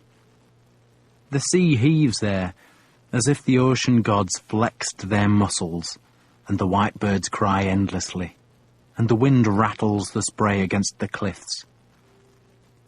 Fierdraka, running before that bright wind, left a path in the sea, and the steering oar fought me, pulsing with the life of the water and the flexing of the ship and the joy of the passage. Iseult stared at me, astonished by my happiness. But then I gave her the oar and watched her thin body heave against the sea's strength until she understood the power of the oar and could move the ship. And then she laughed. I would live on the sea, I told her, though she did not understand me. I had given her an arm ring from Peredur's hoard, and a silver toe ring, and a necklace of monster's teeth, all sharp and long and white, strung on a silver wire. I turned and watched Svein's white horse cut through the water. Her bow would sometimes break from a wave, so that the forepart of her hull, all green and dark with growth, would rear skyward, with her horse's head snarling at the sun, and then she would crash down, and the seas would explode white about her timbers. Her oars, like ours, were inboard, and the oar holes plugged, and we both ran under sail. Fia-Draca was the faster ship, which was not because she was more cunningly built, but because her hull was longer. There is such joy in a good ship, and a greater joy to have the ship's belly fat with other men's silver. It is the Viking joy, driving a dragon-headed hull through a wind-driven sea toward a future full of feasts and laughter. The Danes taught me that, and I love them for it, pagan swine though they might be. At that moment, running before Svein's white horse, I was as happy as a man could be, free of all the churchmen and laws and duties of Alfred's Wessex. But then I gave orders that the sail was to be lowered, and a dozen men uncleated the lines, and the big yard scraped down the mast. We had come to Britain's ending, and I would turn about. And I waved to Svein as the white horse swept past us. He waved back, watching the Fia-Draca wallow in the long ocean swells. "Seen enough?" Leofric asked me. I was staring at the end of Britain, where the rocks endured the sea's assault. "Penwith," Iseult said, giving me the British name for the headland. "You want to go home?" I asked Leofric. He shrugged. The crew was turning the yard, lining it fore and aft so it could be stowed on its crutches, while other men were binding the sail so it did not flap. The oars were being readied to take us eastward, and the white horse was getting smaller as it swept up into the Severn Sea. I stared after Svein, envying him. "I need to be rich," I said to Leofric. He laughed at that. "I have a path to follow," I said, "and it goes north. North, back to Bebbanburg. And Bebbanburg has never been captured, so I need many men to take it. Many good men and many sharp swords." "We have silver," he said, gesturing into the boat's bilge. "Not enough," I answered sourly. My enemies had money, and Alfred claimed that I owed the church money, and the courts of Defnaskia would be chasing me for weregild. I could only go home if I had enough silver to pay off the church, to bribe the courts, and to attract men to my banner. I stared at the white horse, that was now little more than a sail above the wind-fretted sea, and I felt the old temptation to go with the Danes. Wait till Ragnar was free, and give him my sword arm. But then I would be fighting against Leofric, and I would still need to make money, raise men, go north and fight for my birthright. I touched Thor's hammer and prayed for a sign. Iseult spat. That was not quite true. She said a word that sounded like someone clearing their throat, spitting and choking all at the same time, and she was pointing over the ship's side, and I saw a strange fish arching out of the water. The fish was as big as a deerhound and had a triangular fin. "Porpoise," Leofric said. "Clamhidith," Iseult said, giving the fish its British name. "They bring sailors luck," Leofric said. I had never seen a porpoise before, but suddenly there were a dozen of the creatures. They were grey and their backs glistened in the sun, and they were all going north. "Put the sail back up," I told Leofric. He stared at me. The crew was unlashing the oars and taking the plugs from the oar holes. "You want the sail up?" Leofric asked. "We're going north." I had prayed for a sign, and Thor had sent me the porpoise. "There's nothing in the Severn Sea," Leofric said. "Svein told you that." "Svein told me there was no plunder in the Severn Sea," I said, "because the Danes have taken it all. So that means the Danes have the plunder." I felt a surge of happiness so intense that I punched Leofric's shoulder and gave his hilt a hug. And he told me that their ships are coming from Ireland. "So?" Leofric rubbed his shoulder. "Men from Ireland," I told Leofric. "Danes coming from Ireland to attack Wessex. And if you brought a ship's crew from Ireland, what would you bring with you?" "Everything you possess," Leofric said flatly. "And they don't know we're here. They're sheep, and we are a fire dragon." He grinned. "You're right," he said. "Of course I'm right. I'm a lord." "I'm right, and I'm going to be rich. We're all going to be rich. We shall eat off gold plates, piss down our enemies' throats, and make their wives into our whores." I was shouting this nonsense as I walked down the boat's centre, casting off the sail's lashings. "We'll all be rich with silver shoes and golden bonnets. We'll be richer than kings. We'll wallow in silver, shower our whores with gold and shit lumps of amber. Tie those oars up, plug the holes, we're going north. We're going to be rich as bishops, every man of us." The men were grinning, pleased because I was roaring my enthusiasm, and men like to be led. They did have qualms about going north, for that would take us out of sight of land, and I'd never been that far from the shore. And I was frightened too, for Ragnar the Older had often told me tales of Norsemen who had been tempted out into the sea wastes to sail ever farther westward. And he said there were lands out there, lands beyond the Isles of the Dead, lands where ghosts walked. But I'm not sure if he told the truth. I am sure, though, that he told me that many of those ships never returned. They voyage into the dying sun, and they go onward because they cannot bear to turn back, and so they sail to where the lost ships die at the world's dark ending. Yet the world did not end to the north. I knew that, though I was not certain what did lie northward. Dyfed was there, somewhere, and Ireland, and there were other places with barbarous names and savage people who lived like hungry dogs on the wild edges of the land. But there was also a waste of sea, a wilderness of empty waves. And so, once the sail was hoisted, and the wind was thrusting the Fyrdraka northward, I leaned on the oar to take her somewhat to the east, for fear we would otherwise be lost in the ocean's vastness. "You know where you're going?" Leofric asked me. "No." "Do you care?" I grinned at him for answer. The wind, which had been southerly, came more from the west, and the tide took us eastward, so that by the afternoon I could see land, and I thought it must be the land of the Britons on the north side of the Severn. But as we came closer, I saw it was an island. I later discovered it was the place the Northmen called Lundi, because that is their word for the puffin. And the island's high cliffs were thick with the birds that shrieked at us when we came into a cove on the western side of the island that was an uncomfortable place to anchor for the night, because the big seas rolled in. And so we dropped the sail, took out the oars, and rowed around the cliffs until we found shelter on the eastern side.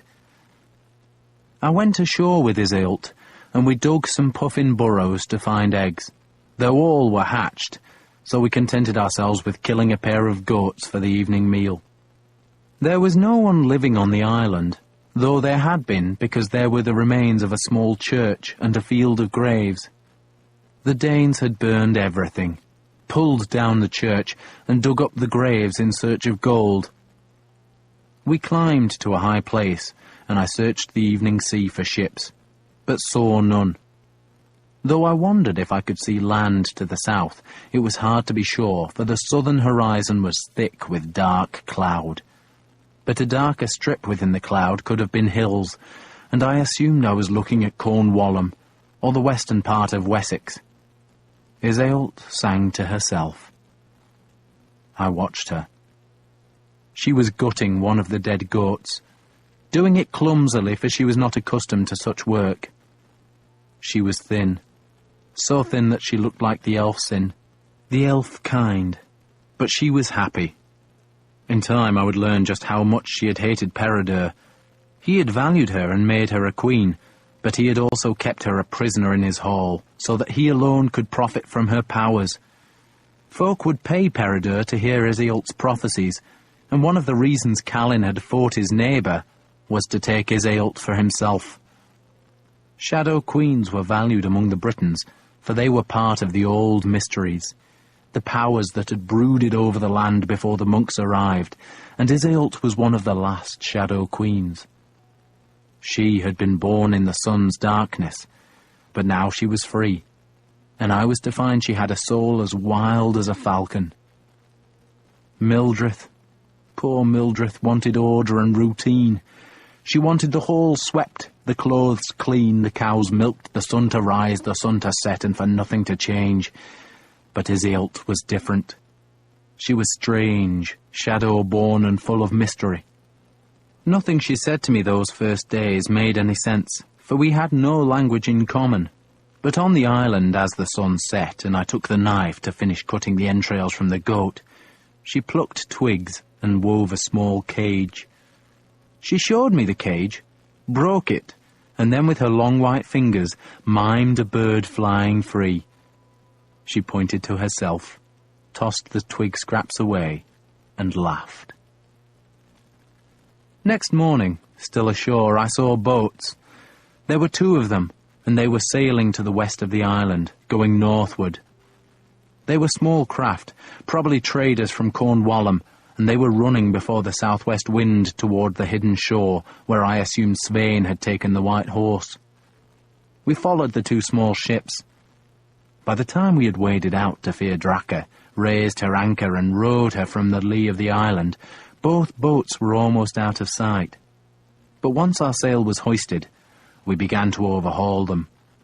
They must have been terrified to see a dragon ship shoot out from behind the island.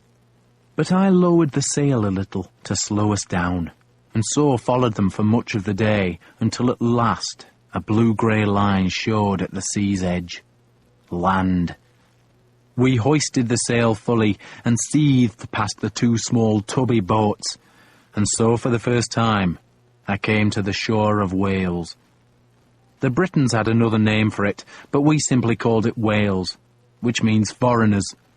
And much later I worked out that we must have made that landfall in Dyfed, which is the name of the churchman who converted the Britons of Wales to Christianity, and had the westernmost kingdom of the Welsh named for him.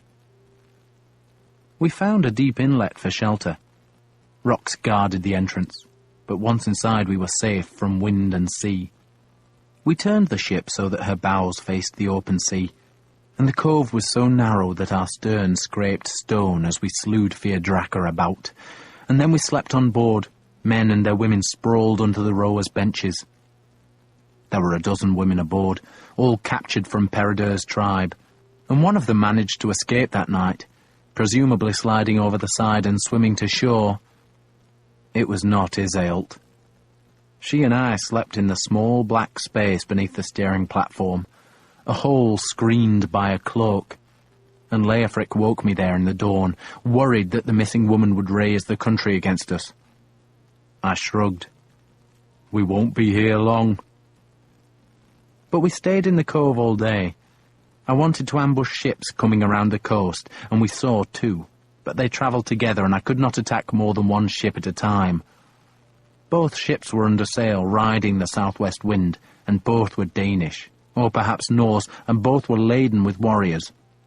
They must have come from Ireland, or perhaps from the east coast of Northumbria, and doubtless they travelled to join Svein, lured by the prospect of capturing good West Saxon land. Bergweird should have the whole fleet up here, I said, He could tear through these bastards. 2 horsemen came to look at us in the afternoon. One had a glinting chain about his neck, suggesting he was of high rank, but neither man came down to the shingled beach. They watched from the head of the small valley that fell to the cove, and after a while they went away. The sun was low now, but it was summer, so the days were long.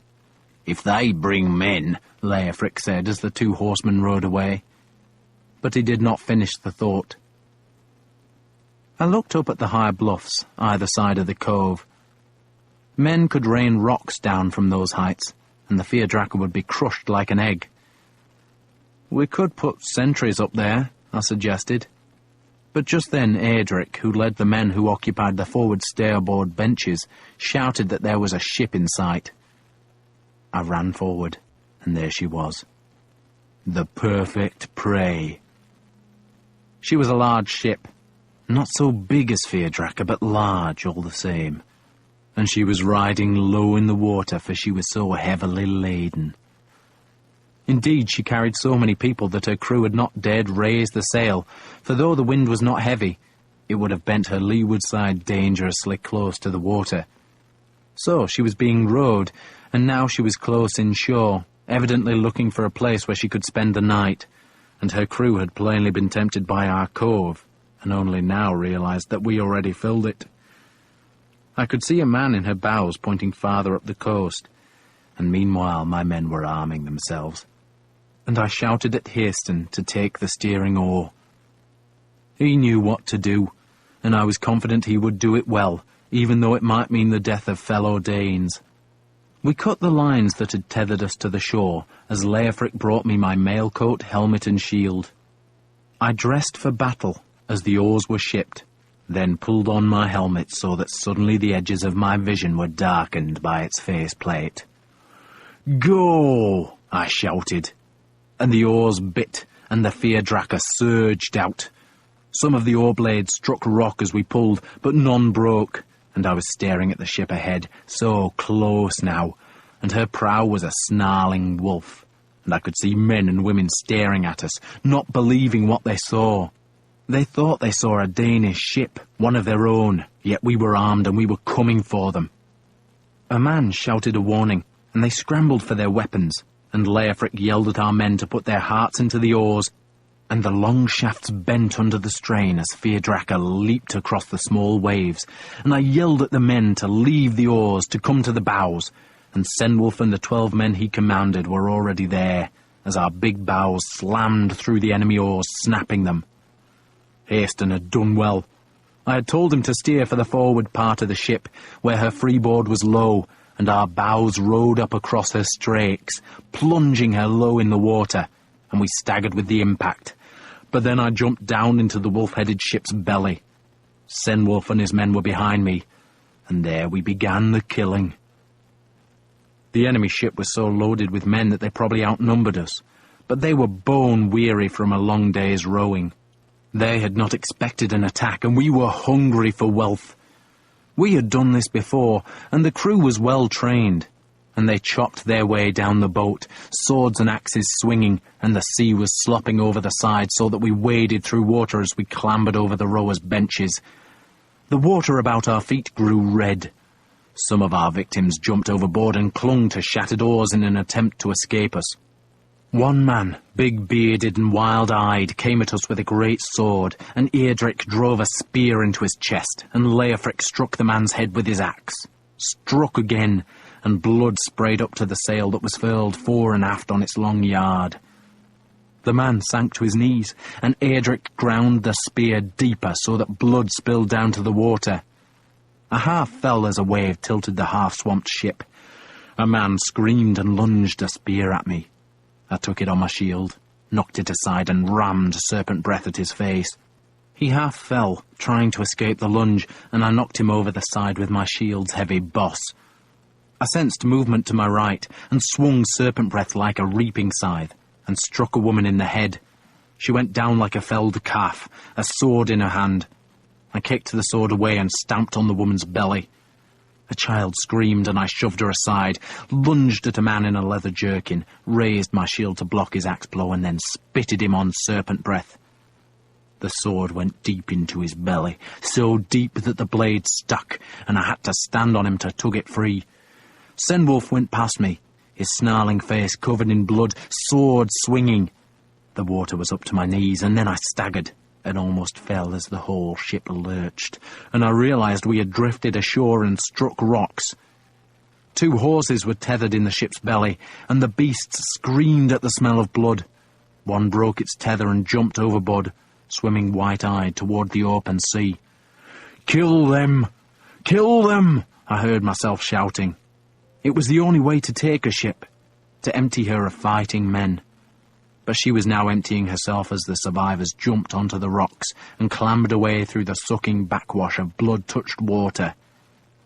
A half-dozen men had been left aboard Feardraca, and they were fending her off the rocks with oars. A blade stabbed the back of my right ankle, and I turned to see a wounded man trying to hamstring me with a short knife. I stabbed down again and again, butchering him in the weltering water, and I think he was the last man to die on board, though a few Danes were still clinging to the ship's side, and those we cut away. The Feardraca was seaward of the doomed ship now, and I shouted at the men aboard to bring her close. She heaved up and down, much higher than the half-sunk ship, and we threw our plunder up and over the side. There were sacks, boxes and barrels. Many were heavy and some clinked with coin. We stripped the enemy dead of their valuables, taking 6 coats of mail and a dozen helmets, and we found another 3 coats of mail in the flooded bilge. I took 8 arm rings off dead men. We tossed weapons aboard Feardraca, then cut away the captured ship's rigging. I loosed the remaining horse that stood shivering as the water rose. We took the ship's yard and sail, and all the time her survivors watched from the shore, where some had found a precarious refuge above the sea-washed rocks. I went to the space beneath her sleeping platform, and found a great war helm there, a beautiful thing with a decorated faceplate and a wolf's head moulded in silver on the crown, and I tossed my old helmet on to Feardraca, and donned the new one, and then passed out sacks of coin. Beneath the sacks was what I thought must be a small shield wrapped in black cloth, and I half thought of leaving it where it was, then threw it into Feardraca anyway. We were rich. "Who are you?" a man shouted from on shore. "Uhtred," I called back. He spat at me, and I laughed. Our men were climbing back on board Feardraca now. Some were retrieving oars from the water, and Leofric was pushing Feardraca away, fearful that she would be caught on the rocks. "Get on board," he shouted at me, and I saw I was the last man, and so I took hold of Feardraca's stern, put a foot on an oar, and heaved myself over her side. "Row!" Leofric shouted, and so we pulled away from the wreck. 2 young women had been thrown up with the plunder, and I found them weeping by Feardraca's mast. One spoke no language that I recognised, and later we discovered she was from Ireland, but the other was Danish, and as soon as I squatted beside her, she lashed out at me and spat in my face. I slapped her back, and that made her lash out again. She was a tall girl, strong with a tangled mass of fair hair and bright blue eyes. She tried to claw her fingers through the eye holes of my new helmet, and I had to slap her again, which made my men laugh. Some were shouting at her to keep fighting me, but instead she suddenly burst into tears and leaned back against the mast root. I took off the helmet and asked her name, and her only answer was to wail that she wanted to die. But when I said she was free to throw herself off the ship, she did not move. Her name was Freya. She was 15 years old, and her father had been the owner of the ship we had sunk. He had been the big man with the sword, and his name had been Ivar, and he had held land at Dyflin, wherever that was, and Freya began to weep again when she looked at my new helmet, which had belonged to her father. "He died without cutting his nails," she said accusingly, as if I was responsible for that ill luck. And it was bad fortune indeed, because now the grim things of the underworld would use Ivar's nails to build the ship that would bring chaos at the world's end. "Where were you going?" I asked her. To Svein, of course. Ivar had been unhappy in Dyflin, which was in Ireland, and had more Norsemen than Danes, and also possessed savagely unfriendly native tribes, and he had been lured by the prospect of land in Wessex, and so he had abandoned his Irish steading, put all his goods and wealth aboard his ships, and sailed eastward. "Ships?" I asked her. "There were 3 when we left," Freya said. "But we lost the others in the night." I guessed they were the 2 ships we had seen earlier. But the gods had been good to me, for Freya confirmed that her father had put his most valuable possessions into his own ship, and that was the one we had captured. And we had struck lucky, for there were barrels of coins and boxes of silver. There was amber, jet, and ivory. There were weapons and armour. We made a rough count as the feared Raka wallowed offshore, and we could scarce believe our fortune. 1 box contained small lumps of gold, roughly shaped as bricks. But best of all was the wrapped bundle that I had thought was a small shield. But when we unwrapped the cloth, proved to be a great silver plate on which was modelled a crucifixion. All about the death scene, ringing the plate's heavy rim, were saints. 12 of them. I assumed they were the apostles, and that the plate had been the treasure of some Irish church or monastery before Ivar had captured it. I showed the plate to my men. "This," I said reverently, "is not part of the plunder. This must go back to the church." Leofric caught my eye, but did not laugh. "It goes back to the church," I said again, and some of my men, the more pious ones, muttered that I was doing the right thing. I wrapped the plate and put it under the steering platform. "How much is your debt to the church?" Leofric asked me. "You have a mind like a goat's arsehole," I told him. He laughed, then looked past me. "Now what do we do?" he asked. I thought he was asking what we should do with the rest of our charmed lives, but instead he was gazing at the shore where, in the evening light, I could see armed men lining the cliff top. The Britons of Dyfed had come for us, but too late. Yet their presence meant we could not go back into our cove, and so I ordered the oars to be manned and for the ship to row eastward. The Britons followed us along the shore. The woman who had escaped in the night must have told them we were Saxons, and they must have been praying we would seek refuge on land so they could kill us. Few ships stayed at sea overnight, not unless they were forced to, but I dared not seek shelter, and so I turned south and rowed away from the shore. While in the west the sun leaked red fire through rifts in the cloud, so that the whole sky glowed as if a god had bled across the heavens. "What will you do with the girl?" Leofric asked me. "Freya." "Is that her name? You want her?" "No," I said. "I do." "She'll eat you alive," I warned him. She was probably a head taller than Leofric. "I like 'em like that," he said. "All yours," I said, "and such is life. One day Freya was the pampered daughter of an earl, and the next she was a slave." I gave the coats of mail to those who deserved them. We had lost 2 men, and another 3 were badly injured, but that was a light cost. We had, after all, killed 20 or 30 Danes, and the survivors were ashore where the Britons might or might not treat them well. Best of all, we had become rich, and that knowledge was a consolation as night fell. Hoder is the god of the night, and I prayed to him. I threw my old helmet overboard as a gift to him, because all of us were scared of the dark that swallowed us. And it was a complete dark, because clouds had come from the west to smother the sky. No moon, no stars. For a time there was the gleam of firelight on the northern shore, but that vanished, and we were blind. The wind rose, the seas heaved us, and we brought the oars inboard and let the air and water carry us. for we could neither see nor steer. I stayed on deck, peering into the dark, and Iseult stayed with me, under my cloak, and I remembered the look of delight on her face when we had gone into battle. Dawn was grey, and the sea was white-streaked grey, and the wind was cold, and there was no land in sight. But 2 white birds flew over us, and I took them for a sign, and rowed in the direction they had gone.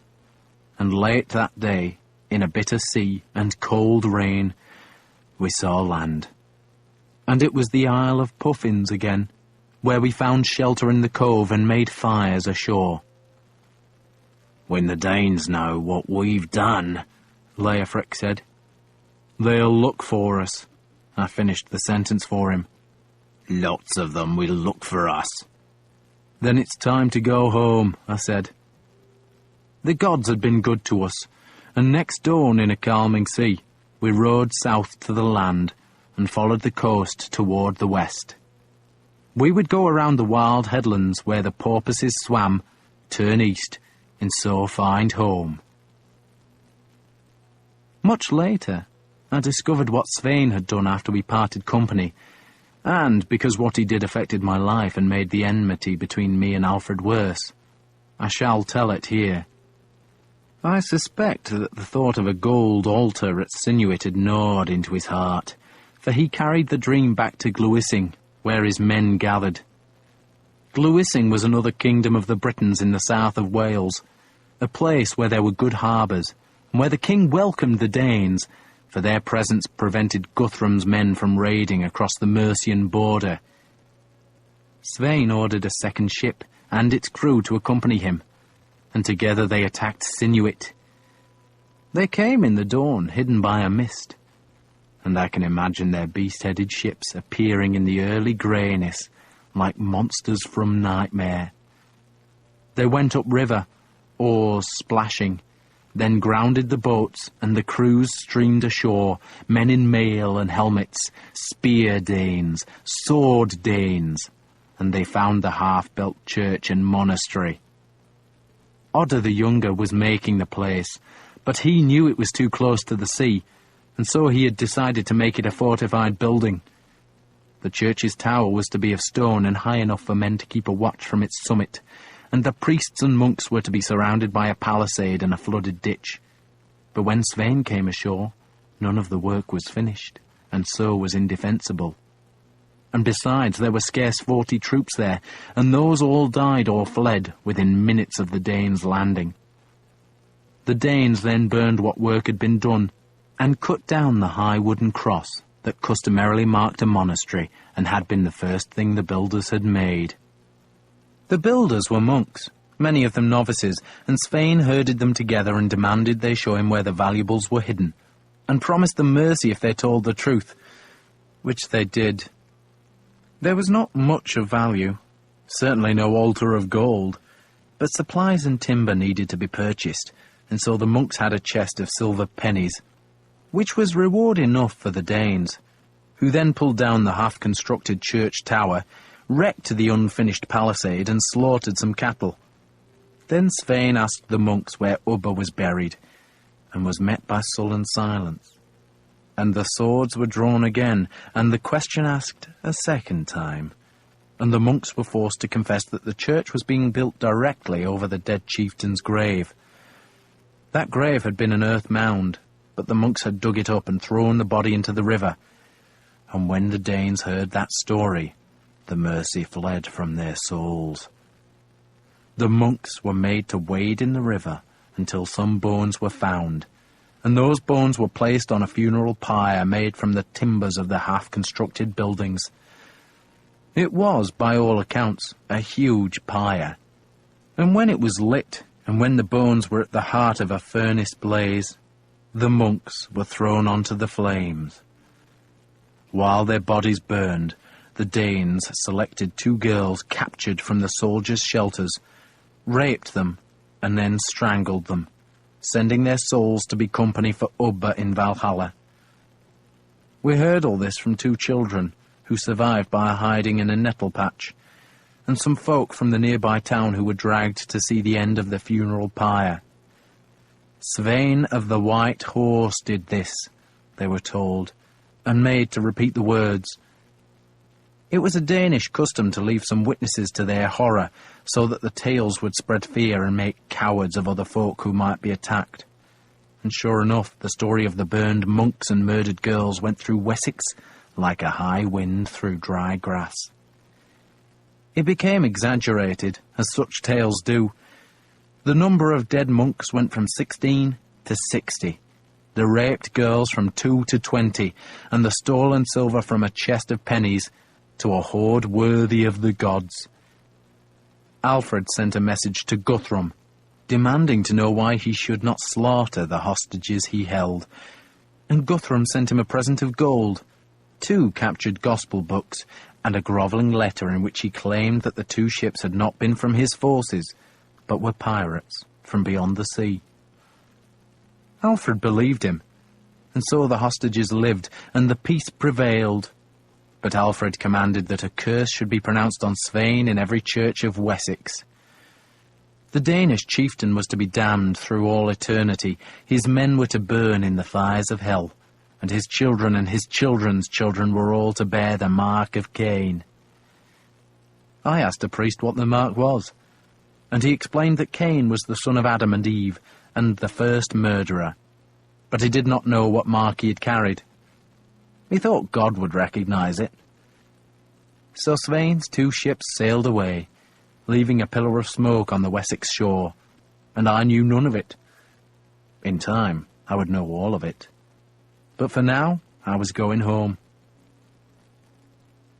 We went slowly, sheltering each night, retracing our steps that took us past the blackened hillside where Peredur's settlement had stood. And on we went, under a summer's sun and rain, until we had returned to the Wisk. The hay-hengle was afloat now, and her mast was stepped, which meant Leofric could take her and the Eftweird, for the fear Draka was no more, back to Hampton. We divided the plunder first, and though Leofric and I took the greater share, every man went away wealthy. I was left with Haston and Iseult, and I took them up to Oxton, where Mildred wept with relief because she had thought I might be dead. I told her we had been patrolling the coast, which was true enough, and that we had captured a Danish ship laden with wealth, and I spilled the coins and gold bricks onto the floor, and gave her a bracelet of amber and a necklace of jet. And the gifts distracted her from Iseult, who watched her with wide, dark eyes. And if Mildred saw the British girl's jewellery, she said nothing. We had come back in time for the harvest, though it was poor, for there had been much rain that summer. There was a black growth on the rye, which meant it could not even be fed to the animals, though the straw was good enough to thatch the hall I built. I've always enjoyed building. I made the hall from clay, gravel and straw, all packed together to make thick walls. Oak beams straddled the walls, and oak rafters held a high, long roof that looked golden when the thatch was first combed into place. The walls were painted with powdered lime and water, and one of the local men poured oxblood into the mix so that the walls were the colour of a summer sky at sunset. The hall's great door faced east toward the Uisk, and I paid a man from Exenchester to carve the doorposts and lintels with writhing wolves, for the banner of Bebbanburg, my banner, is a wolf's head. Mildred wanted the carving to show saints, but she got wolves. I paid the builders well, and when other men heard that I had silver, they came looking for employment. And though they were there to build my hall, I took only those who had experience fighting. I equipped them with spades, axes, adzes, weapons, and shields. "You're making an army," Mildred accused me. Her relief at my homecoming had soured quickly when it was apparent that I was no more a Christian than when I had left her.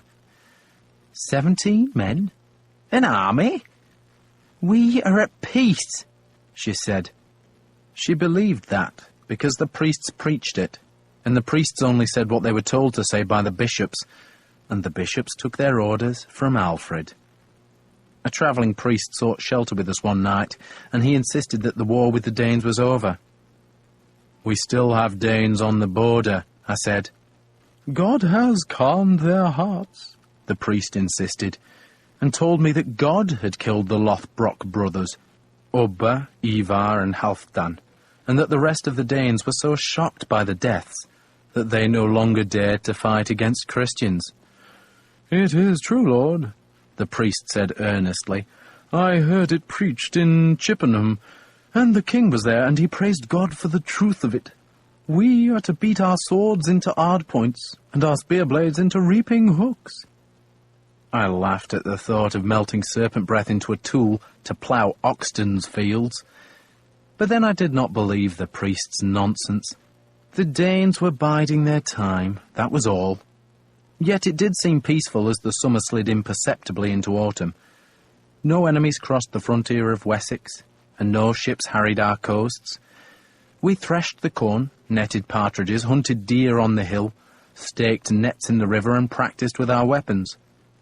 The women spun thread, gathered nuts, and picked mushrooms and blackberries.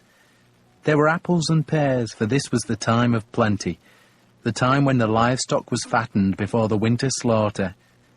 We ate like kings, and when my haul was finished, I gave a feast. And Mildred saw the ox head over the door and knew it was an offering to Thor, but said nothing. Mildred hated Iseult, which was hardly surprising, for I had told Mildred that Iseult was a queen of the Britons, and that I held her for the ransom that the Britons would offer.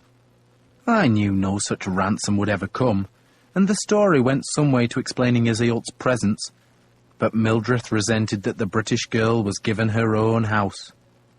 "She is a queen," I said. "You take her hunting," Mildred said resentfully. I did more than that.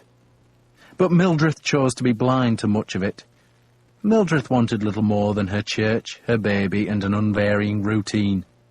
She had charge of the women who milked the cows, churned the butter, spun wool, and collected honey, and she took immense pride that those things were done well. If a neighbour visited, there would be a flurry of panic as the hall was cleaned, and she worried much about those neighbours' opinions. She wanted me to pay Oswald's weregild. It did not matter to Mildred that the man had been caught thieving, because to pay the weregild would make peace in the valley of the Uisk. She even wanted me to visit Odda the Younger. "You could be friends," she pleaded. "With that snake? And Weirkin says you have not paid the tithe." Weirkin was the priest in Exonminster, and I hated him. "He eats and drinks the tithe," I snarled. The tithe was the payment all landholders were supposed to make to the church, and by rights I should have sent Weirkin part of my harvest, but I had not. Yet the priest was often at Oxton, coming when he thought I was hunting, and he ate my food and drank my ale, and was growing fat on them. "He comes to pray with us," Mildred said. "He comes to eat," I said. "And he says the bishop will take the land if we don't pay the debt." "The debt will be paid," I said. "When? We have the money." She gestured at the new hall. "When?" she insisted. "When I want to," I snarled. I did not tell her when, or how, because if I had, then Weirkin the priest would know, and the bishop would know. It was not enough to pay the debt. Mildred's father had foolishly donated part of our land's future produce to the church, and I wanted that burden taken away so the debt would not go on through eternity. And to do that, I needed to surprise the bishop, and so I kept Mildred ignorant, and inevitably those arguments would end with her tears. I was bored with her, and she knew it. I found her beating Iseult's maid one day. The girl was a Saxon I had given to Iseult as a servant, but she also worked in the dairy, and Mildred was beating her because some cheeses had not been turned. I dragged Mildred away, and that, of course, provoked another argument, and Mildred proved not to be so blind after all, for she accused me of trying to whelp bastards on Iseult, which was true enough, but I reminded her that her own father had sired enough bastards, half a dozen of whom now worked for us, You leave Isiult and her maid alone, I said, causing more tears. They were not happy days. It was the time when Isiult learned to speak English, or at least the Northumbrian version of English, for she learned it mostly from me. "You're my mon," she said. I was Mildred's man and Isiult's mon. She said she had been born again on the day I came into Peredur's hall. "I had dreamed of you," she said, "tall and golden-haired." "Now you don't dream?" I asked, knowing that her powers of scrying came from dreams. "I do still dream," she said earnestly. "My brother speaks to me." "Your brother?" I asked, surprised. "I was born a twin," she told me, "and my brother came first, and then, as I was born, he died. He went to the shadow world, and he speaks to me of what he sees there." "What does he see?" "He sees your king." "Alfred," I said sourly. "Is that good or bad?" "I don't know. The dreams are shadowy." She was no Christian. Instead, she believed that every place and everything had its own god or goddess. A nymph for a stream, a dryad for a wood, a spirit for a tree, a god for the fire and another for the sea. The Christian god, like Thor or Odin, was just one more deity among this unseen throng of powers. And her dreams, she said, were like eavesdropping on the gods. One day, as she rode beside me on the hills above the empty sea, she suddenly said that Alfred would give me power. "He hates me," I told her. "He'll give me nothing." "He will give you power," she said flatly. I stared at her, and she gazed to where the clouds met the waves. Her black hair was unbound, and the sea wind stirred it. "My brother told me," she said, "Alfred will give you power, and you will take back your northern home, and your woman will be a creature of gold." "My woman?" She looked at me, and there was sadness in her face. "There," she said, "now you know." And she kicked back her heels and made the horse run along the ridge top, her hair streaming, her eyes wet with tears. I wanted to know more, but she said she had told me what she had dreamed, and I must be content. At summer's end, we drove the swine into the forests to feed on the fallen beech nuts and acorns. I bought bags of salt because the killing time was coming, and the meat of our pigs and cattle would have to be salted into barrels to feed us through the winter. Some of that food would come from the men who rented land at the edge of the estate, and I visited them all so they would know I expected payment of wheat, barley and livestock, and to show them what would happen if they tried to cheat me, I bought a dozen good swords from a smith in Exenchester. I gave the swords to my men, and in the shortening days we practiced with them. Mildred might not believe war was coming, but I did not think God had changed Danish hearts. The late autumn brought heavy rain, and the Shire reeve to Oxton. The reeve was called Harold, and he was charged with keeping the peace of Defnasgear. And he came on horseback, and with him were 6 other horsemen, all in mail coats and helmets, and all with swords or spears. I waited for him in the hall, making him dismount and come into the smoky shadows. He came cautiously, expecting an ambush. Then his eyes became accustomed to the gloom, and he saw me standing by the central hearth. "You are summoned to the Shire Court," he told me. His men had followed Harold into the hall. "You bring swords into my house?" I asked. Harold looked around the hall, and he saw my men armed with their spears and axes. I had seen the horsemen approaching and summoned my men and ordered them to arm themselves. Harold had the reputation of being a decent man, sensible and fair, and he knew how weapons in a hall could lead to slaughter. "You will wait outside," he told his men, and I gestured for my men to put their weapons down. "You are summoned," Harold began again. I heard you, I said. There is a debt to be paid, he said, and a man's death to make good. I said nothing. One of my hounds growled softly, and I put a hand into its fur to silence it. The court will meet on All Saints' Day, Harold said, at the cathedral. I shall be there, I said.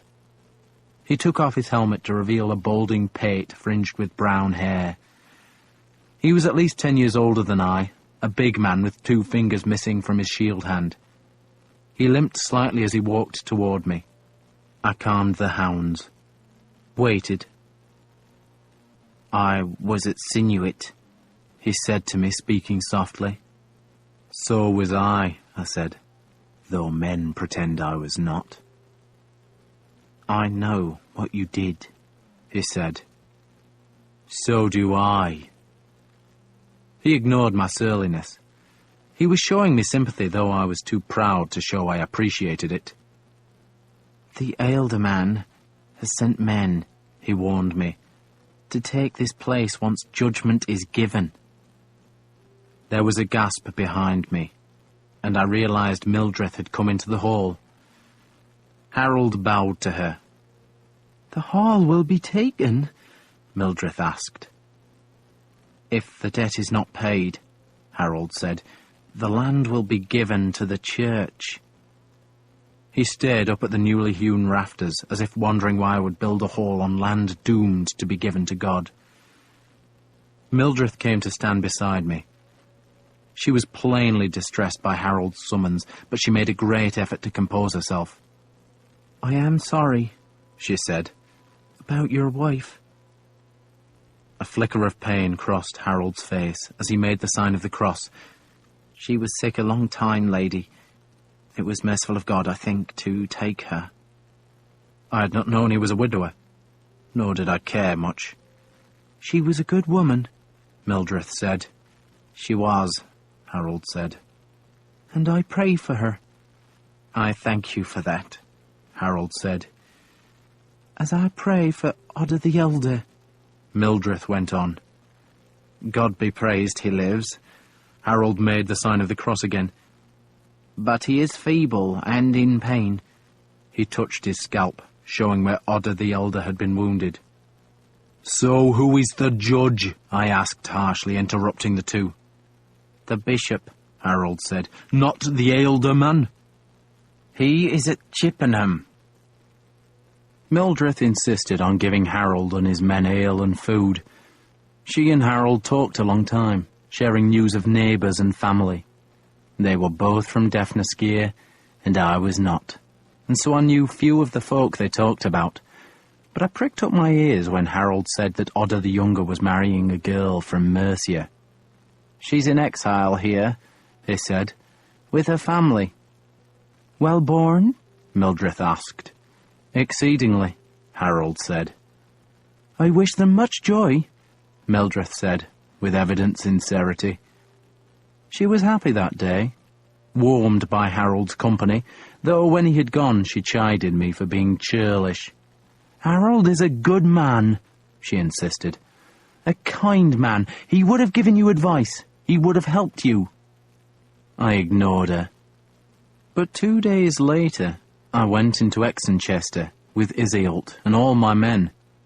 Including Haston, I now had 18 warriors, and I had armed them, given them shields and leather coats, and I led them through the market that always accompanied the court's sittings. There were stilt walkers and jugglers, a man who ate fire, and a dancing bear. There were singers, harpists, storytellers, beggars, and pens of sheep, goats, cattle, pigs, geese, ducks, and hens. There were fine cheeses, smoked fish, bladders of lard, pots of honey, trays of apples, and baskets of pears. Iseult, who had not been to Exenchester before, was amazed at the size of the city, and the life of it, and the seething closeness of its houses. And I saw folk make the sign of the cross when they saw her, for they had heard of the Shadow Queen held at Oxton, and they knew her for a foreigner and a pagan. Beggars crowded at the bishop's gate.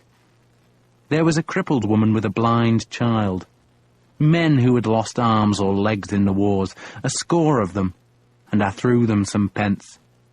Then, because I was on horseback, I ducked under the archway of the courtyard beside the cathedral, where a dozen chained felons were awaiting their fate.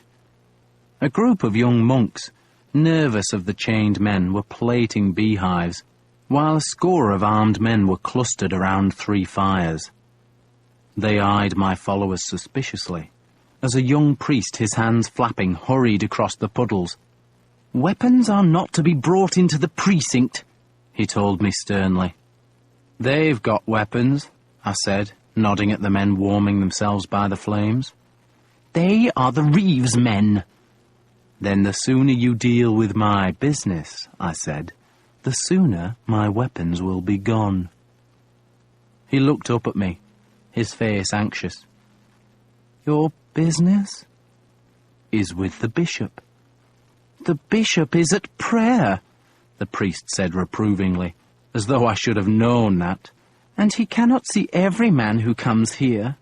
You can talk to me." I smiled and raised my voice a little. "In Chippenham, 2 years ago," I said, "your bishop was friends with Eanfled. She has red hair and works her trade out of the Corncrake Tavern. Her trade is whoring." The priest's hands were flapping again in an attempt to persuade me to lower my voice. "I've been with Eanfled," I said, "and she told me about the bishop. She said—" The monks had stopped making beehives and were listening. But the priest cut me off by half shouting, "The bishop might have a moment free." "Then tell him I'm here," I said pleasantly. "You are Uhtred of Oxton?" he asked. "No," I said. "I am Lord Uhtred of Bebbanburg." "Yes, Lord." "Sometimes known as Uhtred Airway," I added mischievously. "Uhtred the Wicked." "Yes, Lord," the priest said again, and hurried away.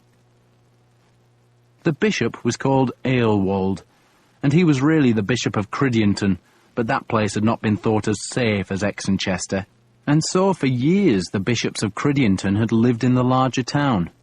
That, as Guthrum had shown, was not the wisest decision. Guthrum's Danes had pillaged the cathedral and the bishop's house, which was still scantily furnished, and I discovered Aelwald sitting behind a table that looked as if it had once belonged to a butcher, for its hefty top was scored with knife cuts and stained with old blood. He looked at me indignantly. "You should not be here," he said snidely. "Why not?" "You have business before the court tomorrow." "Tomorrow," I said, "you sit as a judge. Today, you are a bishop." He acknowledged that with a small nod. He was an elderly man with a heavy jowled face and a reputation as a severe judge. He had been with Alfred in Skyre Burnen when the Danes arrived in Exenchester, which is why he was still alive. And, like all the bishops in Wessex, he was a fervent supporter of the king, and I had no doubt that Alfred's dislike of me was known to Aelwald, which meant I could expect little clemency when the court sat. "I am busy," Aelwald said, gesturing at the parchments on the stained table. 2 clerks shared the table, and a half-dozen resentful priests had gathered behind the bishop's chair. "My wife," I said, "inherited a debt to the church." Aelwald looked at Iseult, who alone had come into the house with me. She looked beautiful, proud and wealthy. There was silver at her throat and in her hair, and her cloak was fastened with 2 brooches, one of jet and the other of amber. "Your wife?" the bishop asked snidely. "I would discharge the debt," I said, ignoring his question, and I tipped a bag onto his butcher's table, and the big silver plate we had taken from Ivar slid out. The silver made a satisfying noise as it thumped down, and suddenly in that small dark room, ill-lit by 3 rush lights and a small wood-barred window, it seemed as if the sun had come out. The heavy silver glowed, and Aelwold just stared at it. There are good priests.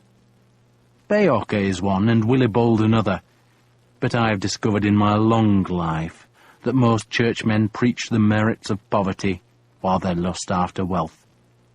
They love money, and the church attracts money like a candle brings moths.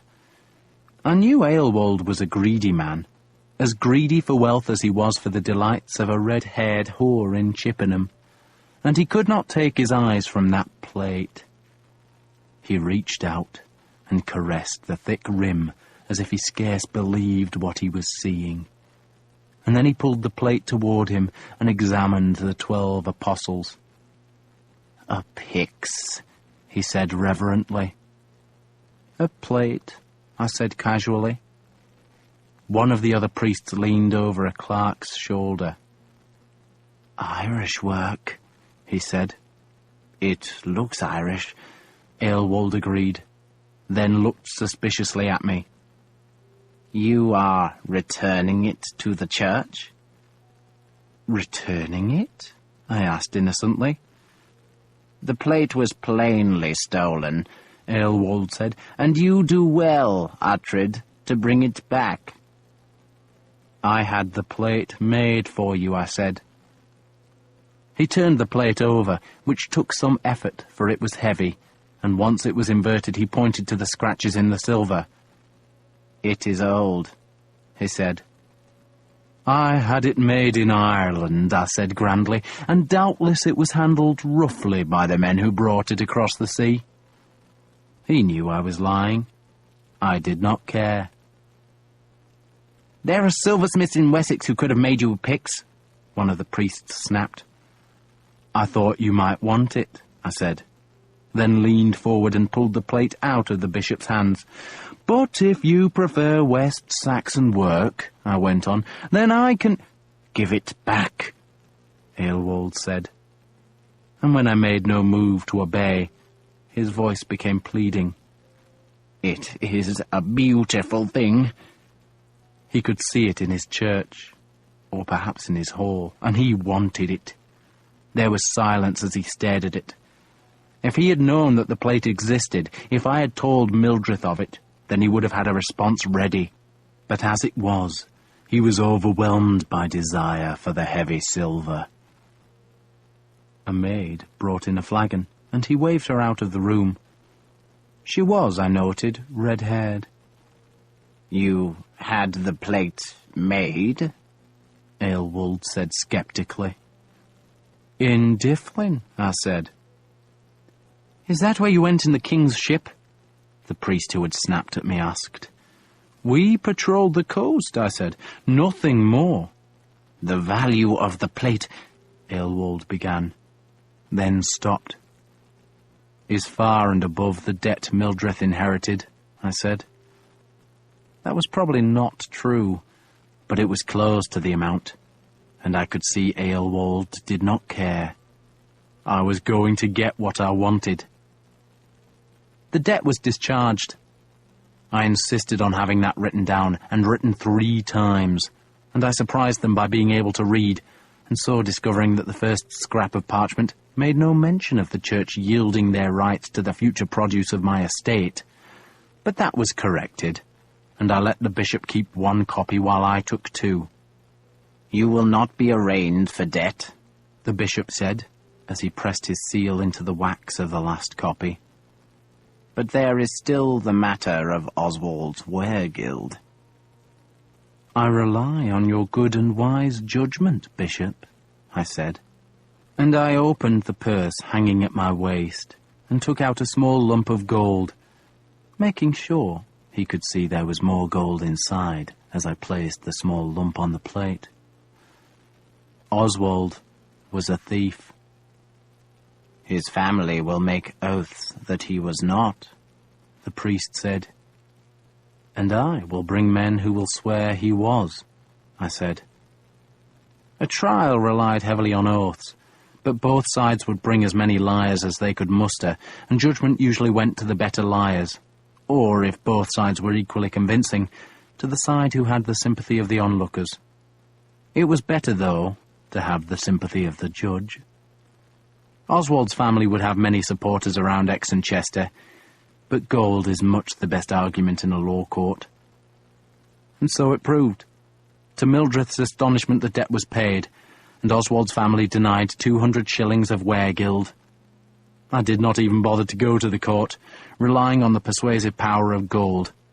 And sure enough, the bishop peremptorily dismissed the demand for weregild, saying it was well known that Oswald had been a thief. And so I won. That did not make me any more popular.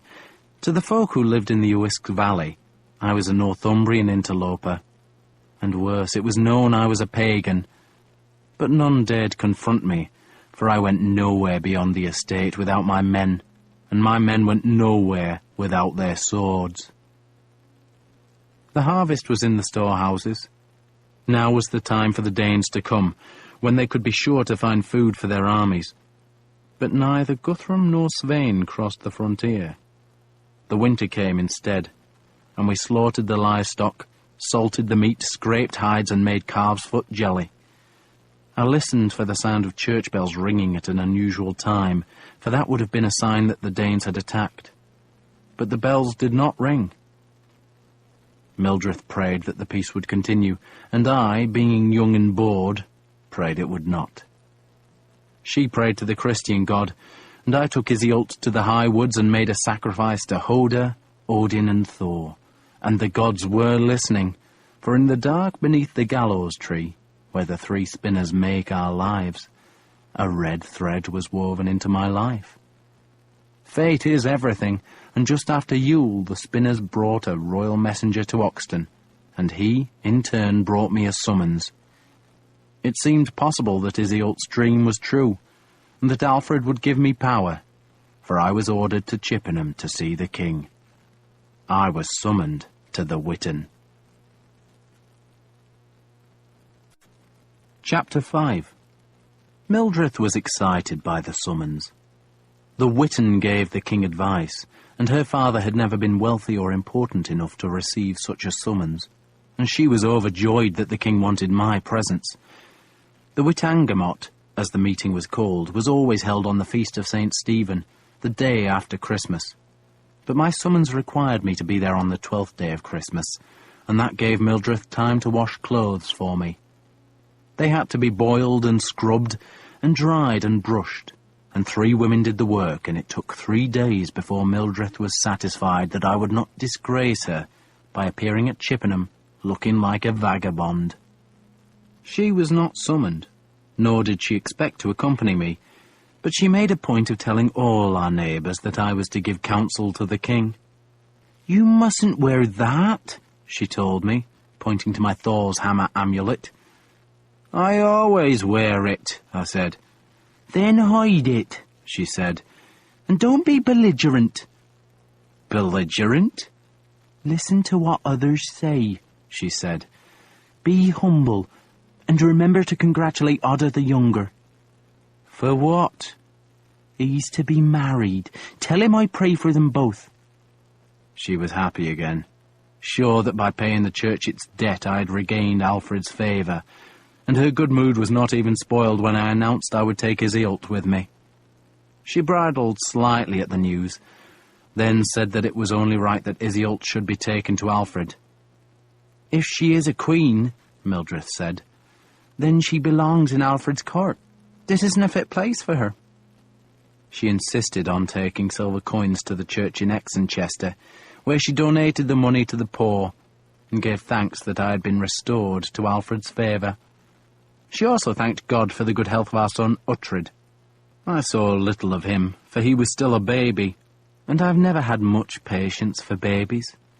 But the women of Oxton constantly assured me that he was a lusty, strong boy. We allowed 2 days for the journey. I took Haston and 6 men as an escort, for though the Shire Reeves men patrolled the roads, there were plenty of wild places where outlaws preyed on travellers. We were in mail coats, or leather tunics, with swords, spears, axes and shields. We all rode. Iseult had a small black mare I had bought for her, and I had also given her an otter-skin cloak, and when we passed through villages, folk would stare at her, for she rode like a man, her black hair bound up with a silver chain. They would kneel to her, as well as to me, and call out for alms. She did not take her maid, for I remembered how crowded every tavern and house had been in Exenchester when the Witan met, and I persuaded Iseult that we would be hard-pressed to find accommodation for ourselves, let alone a maid. "What does the king want of you?" she asked, as we rode up the Uisk Valley. Rainwater puddled in the long furrows, gleaming in the winter sunshine, while the woods were glossy with holly leaves and bright with the berries of rowan, thorn, elder, and yew. "Aren't you supposed to tell me that?" I asked her. She smiled. "Seeing the future," she said, "is like travelling a strange road. Usually you cannot see far ahead, and when you can, it is only a glimpse. And my brother doesn't give me dreams about everything." "Mildred thinks the king has forgiven me," I said. "Has he?" I shrugged. "Perhaps. I hoped so, not because I wanted Alfred's forgiveness, but because I wanted to be given command of the fleet again. I wanted to be with Leofric. I wanted the wind in my face and the sea rain on my cheek. It's odd, though," I went on, "that he didn't want me there for the whole Witangamot." "Maybe," Iseult suggested, "they discussed religious things at first." "He wouldn't want me there for that," I said. "So, that's it," she said. "They talk about their god, but at the end they will talk of the Danes, and that is why he summoned you. He knows he needs you." "Oh, perhaps he just wants me there for the feast," I suggested. "The feast?" "The 12th night feast," I explained, and that seemed to me the likeliest explanation, that Alfred had decided to forgive me, and, to show he now approved of me, would let me attend the winter feast. I secretly hoped that was true, and it was a strange hope. I had been ready to kill Alfred only a few months before, yet now, though I still hated him, I wanted his approval. Such is ambition. If I could not rise with Ragnar, then I would make my reputation with Alfred. "Your road, Uhtred," Iseult went on, "is like a bright blade across a dark moor. I see it clearly." "And the woman of gold?" She said nothing to that. "Is it you?" I asked. "The sun dimmed when I was born," she said. "So I am a woman of darkness and of silver, not of gold." "So who is she?" "Someone far away, Uhtred, far away." And she would say no more. Perhaps she knew no more, or perhaps she was guessing. We reached Chippenham late on the 11th day of Yule. There was still frost on the furrows, and the sun was a gross red ball poised low above the tangling black branches as we came to the town's western gate. The city was full, but I was known in the Corncrake Tavern, where the red-headed whore called Eanflade worked, and she found us shelter in a half-collapsed cattle byre where a score of hounds had been kennelled. The hounds, she said, belonged to Hupper, ealdorman of Thornsetter, but she reckoned the animals could survive a night or two in the yard. "Hupper may not think so," she said, "but he can rot in hell." "He doesn't pay?" I asked her. She spat for answer, then looked at me curiously. "I hear Leofric's here." "He is?" I said, heartened by the news. "I haven't seen him," she said, "but someone said he was here, in the Royal Hall. Maybe Bergweird brought him." Bergweird was the new fleet commander, the one who wanted his ships to sail 2 by 2 in imitation of Christ's disciples. "Leofric had better not be here," Eanflade finished. "Why not?" "Because he hasn't come to see me," she said indignantly. That's why. She was 5 or 6 years older than I, with a broad face, a high forehead and springy hair. She was popular, so much so that she had a good deal of freedom in the tavern that owed its profits more to her abilities than to the quality of the ale. I knew she was friendly with Leofric, but I suspected from her tone that she wanted to be more than friends. "Who's she?" she asked, jerking her head at Iseult. "A queen," I said. "That's another name for it, I suppose. How's your wife?" "Back in deafness gear." "You're like all the rest, aren't you?" She shivered. "If you're cold tonight, bring the hounds back in to warm you. I'm off to work." We were cold, but I slept well enough, and next morning, the 12th after Christmas, I left my 6 men at the corncrake and took Iseult and Haston to the king's buildings that lay behind their own palisade to the south of the town, where the river curled about the walls. A man expected to attend the Wittengemot with retainers, though not usually with a Dane and a Briton, but Iseult wanted to see Alfred, and I wanted to please her. Besides, there was the great feast that evening, and though I warned her that Alfred's feasts were poor things, Iseult still wanted to be there. Haston, with his mail coat and sword, was there to protect her, for I suspected she might not be allowed into the hall while the Wittengemot debated, and so might have to wait until evening for her chance to glimpse Alfred. The gatekeeper demanded that we surrender our weapons, a thing I did with a bad grace. But no man, except the king's own household troops, could go armed in Alfred's presence. The day's talking had already begun, the gatekeeper told us, and so we hurried past the stables and past the big new royal chapel with its twin towers. A group of priests was huddled by the main door of the great hall, and I recognized Beorca, my father's old priest, among them. I smiled in greeting, but his face as he came toward us was drawn and pale. "You're late," he said sharply. "You're not pleased to see me?" I asked sarcastically. He looked up at me. Beorca, despite his squint, red hair and palsied left hand, had grown into a stern authority.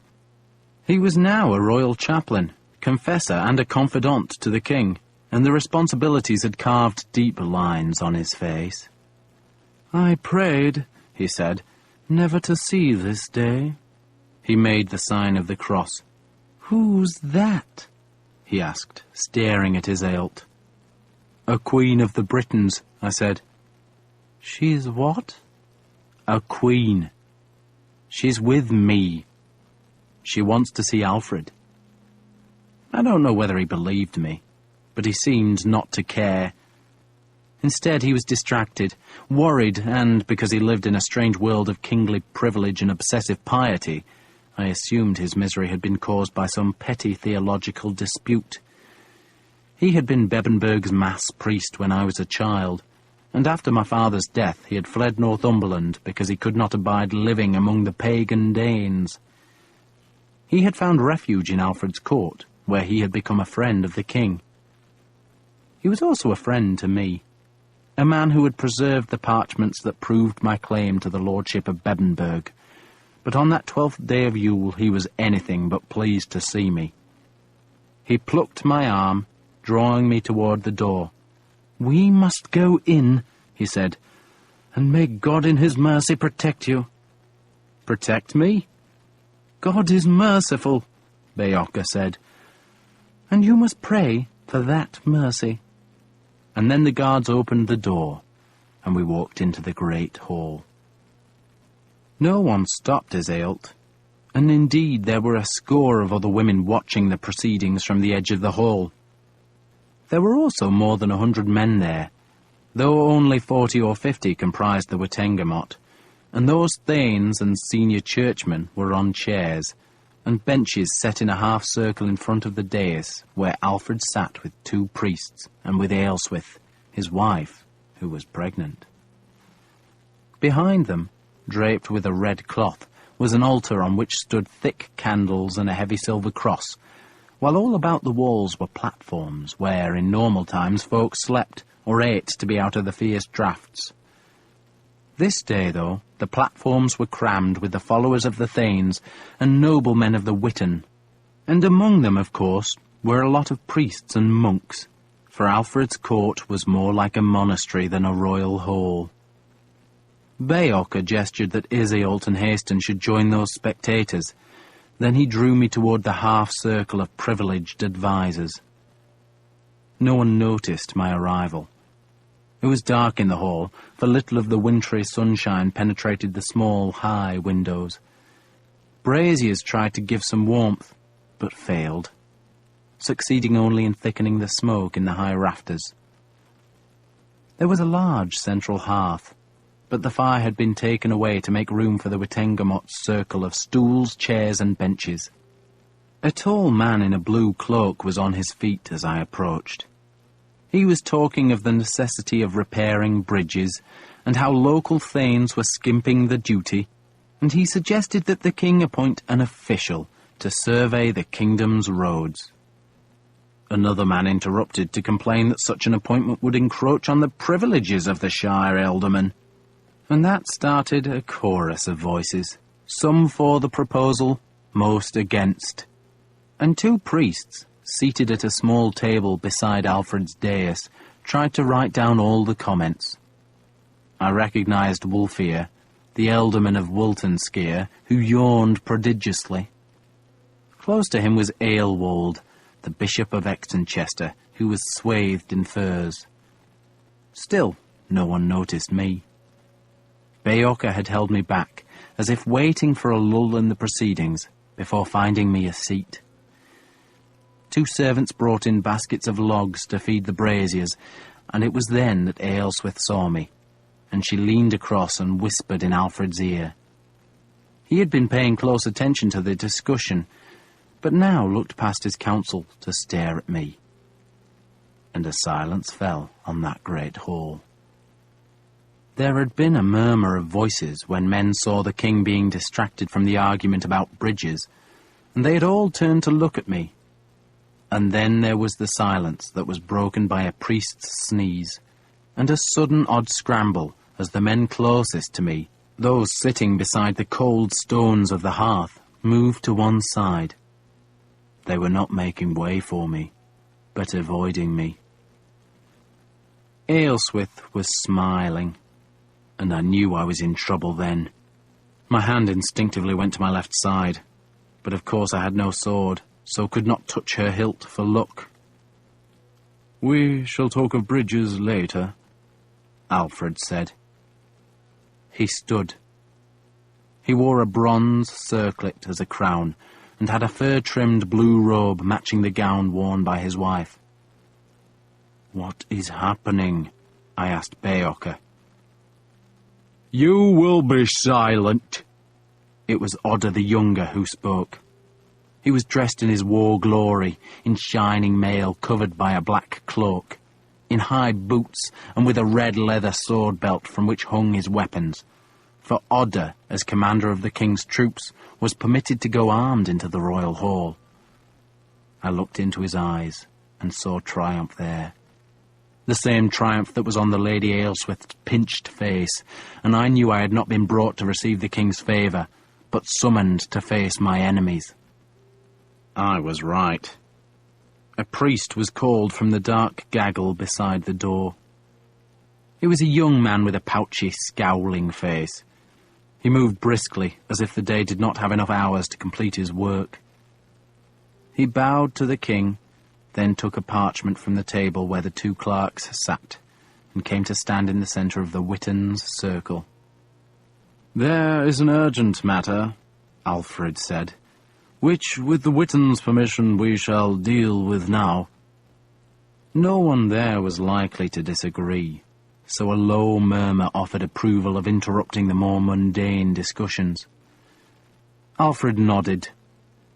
"Father Erkenwald will read the charges," the king said, and took his throne again. Charges? I was confused, like a boar trapped between hounds and spears, and I seemed incapable of movement, so I just stood there as Father Erkenwald unrolled the parchment and cleared his throat. Uhtred of Oxton, he said, speaking in a high and precise voice, you are this day charged with the crime of taking a king's ship without our king's consent, and with taking that ship to the country of Cornwall, and there making war against the Britons, again without our king's consent. And this we can prove by oaths. There was a small murmur in the hall, a murmur that was stilled when Alfred raised a thin hand.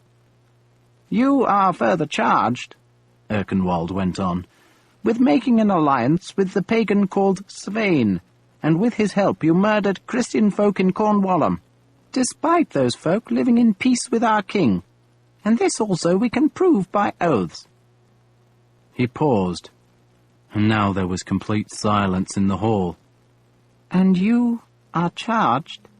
Erkenwald's voice was lower now, as though he could scarce believe what he was reading. With joining the pagan Svein in an attack on our blessed king's realm by committing vile murder and impious church robbery at Sinuit. This time there was no murmur, but a loud outburst of indignation, and Alfred made no move to check it. So Erkenwald had to raise his voice to finish the indictment. And this also, he was shouting now, and men hushed to listen. We shall prove by oaths. He lowered the parchment, gave me a look of pure loathing, then walked back to the edge of the dais. He's lying, I snarled. You will have a chance to speak, a fierce-looking churchman sitting beside Alfred said. He was in monk's robes, but over them he wore a priest's half-cape, richly embroidered with crosses. He had a full head of white hair and a deep, stern voice. "Who's that?" I asked Beocca. "The most holy Ethelred," Beocca said softly, and seeing I did not recognize the name, "Archbishop of Conquest, of course." The Archbishop leaned over to speak with Erkenwald. Aelswith was staring at me. She had never liked me, and now she was watching my destruction and taking a great pleasure from it. Alfred, meanwhile, was studying the roof beams, as though he had never noticed them before, and I realized he intended to take no part in this trial, for trial it was. He would let other men prove my guilt, but doubtless he would pronounce sentence, and not just on me, it seemed, because the Archbishop scowled. "Is the second prisoner here?" "He is held in the stables," Otter the Younger said. "He should be here," the Archbishop said indignantly. "A man has a right to hear his accusers." "What other man?" I demanded. It was Leofric, who was brought into the hall in chains, and there was no outcry against him, because men perceived him as my follower. The crime was mine. Leofric had been snared by it, and now he would suffer for it. But he plainly had the sympathy of the men in the hall as he was brought to stand beside me. They knew him. He was of Wessex, while I was a Northumbrian interloper. He gave me a rueful glance as the guards led him to my side. "Up to our arses in it," he muttered. "Quiet," Beocca hissed. "Trust me," I said. "Trust you?" Leofric asked bitterly. But I had glanced at his hilt, and she had given me the smallest shake of her head, an indication, I reckoned, that she had seen the outcome of this day, and it was good. "Trust me," I said again.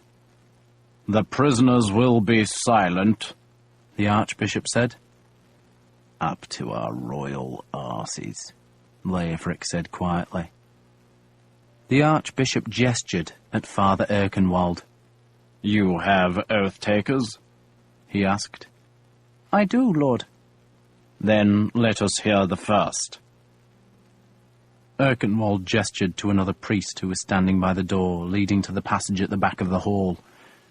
The door was opened, and a slight figure in a dark cloak entered. I could not see his face, for he wore a hood. He hurried to the front of the dais, and there bowed low to the king, and went on his knees to the archbishop, who held out a hand so that his heavy jewelled ring could be kissed. Only then did the man stand, push back his hood, and turn to face me. It was the ass. Asa, the Welsh monk. He stared at me as yet another priest brought him a gospel book on which he laid a thin hand. "I make oath," he said, in accented English, still staring at me, "that what I say is truth, and God so help me in that endeavour, and condemn me to the eternal fires of hell if I dissemble." He bent and kissed the gospel book with the tenderness of a man caressing a lover. "Bastard," I muttered. Asa was a good oath-taker. He spoke clearly, describing how I had come to Cornwall in a ship that bore a beast head on its prow and another on its stern. He told how I had agreed to help King Peredur, who was being attacked by a neighbour assisted by the pagan Svein, and how I had betrayed Peredur by allying myself with the Dane. "Together," Asa said, "they made great slaughter, and I myself saw a holy priest put to death." "You ran like a chicken," I said to him. "You couldn't see a thing." Asa turned to the king and bowed. "I did run, Lord King. I am a brother monk, not a warrior. And when Uhtred turned that hillside red with Christian blood, I did take flight. I am not proud of that, Lord King, and I have earnestly sought God's forgiveness for my cowardice." Alfred smiled, and the Archbishop waved away Asa's remarks as if they were nothing. "And when you left the slaughter," Erkenwald asked, "what then?" "I watched from a hilltop," Asa said, "and I saw Uhtred of Oxton leave that place in the company of the pagan ship. 2 ships sailing westward." "They sailed westward?" Erkenwald asked. "To the west," Asa confirmed. Erkenwald glanced at me. There was silence in the hall as men leaned forward to catch each damning word. "And what lay to the west?" Erkenwald asked. "I cannot say," Asa said. "But if they did not go to the end of the world, then I assume they turned about Cornwall to go into the Severn Sea." "And you know no more?" Erkenwald asked. "I know I helped bury the dead," Asa said, "and I said prayers for their souls, and I saw the smouldering embers of the burned church. But what Uhtred did when he left that place of slaughter I do not know. I only know he went westward." Alfred was pointedly taking no part in the proceedings, but he plainly liked Asa, for when the Welshman's testimony was done, he beckoned him to the dais and rewarded him with a coin and a moment of private conversation. The Witan talked among themselves, sometimes glancing at me with the curiosity we give to doomed men. Lady Aylesworth, suddenly so gracious, smiled on Asa. "You have anything to say?" Erkenwald demanded of me when Asa had been dismissed. "I shall wait," I said, "till all your lies are told." The truth, of course, was that Asa had told the truth, and told it plainly, clearly, and persuasively. The king's councillors had been impressed, just as they were impressed by Erkenwald's second oath-taker. It was Steapa Snotor, the warrior who was never far from Odda the Younger's side. His back was straight, his shoulders square, and his feral face with its stretched skin was grim. He glanced at me, bowed to the king, then laid a huge hand on the gospel book, and let Erkenwald lead him through the oath, and he swore to tell the truth on pain of hell's eternal agony. And then he lied. He lied calmly in a flat, toneless voice.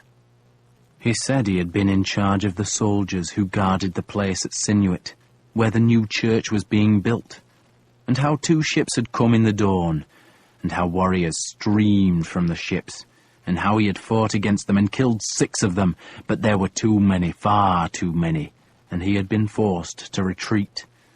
But he had seen the attackers slaughter the priests, and he had heard the pagan leader shout his name as a boast. Svein, he was called. And Svein brought 2 ships? Steapa paused and frowned, as though he had trouble counting to 2, then nodded. He had 2 ships. He led both? Svein led one of the ships, Steapa said. Then he pointed a finger at me. And he led the other. The audience seemed to growl, and the noise was so threatening that Alfred slapped the arm of his chair and finally stood to restore quiet. Steapa seemed unmoved.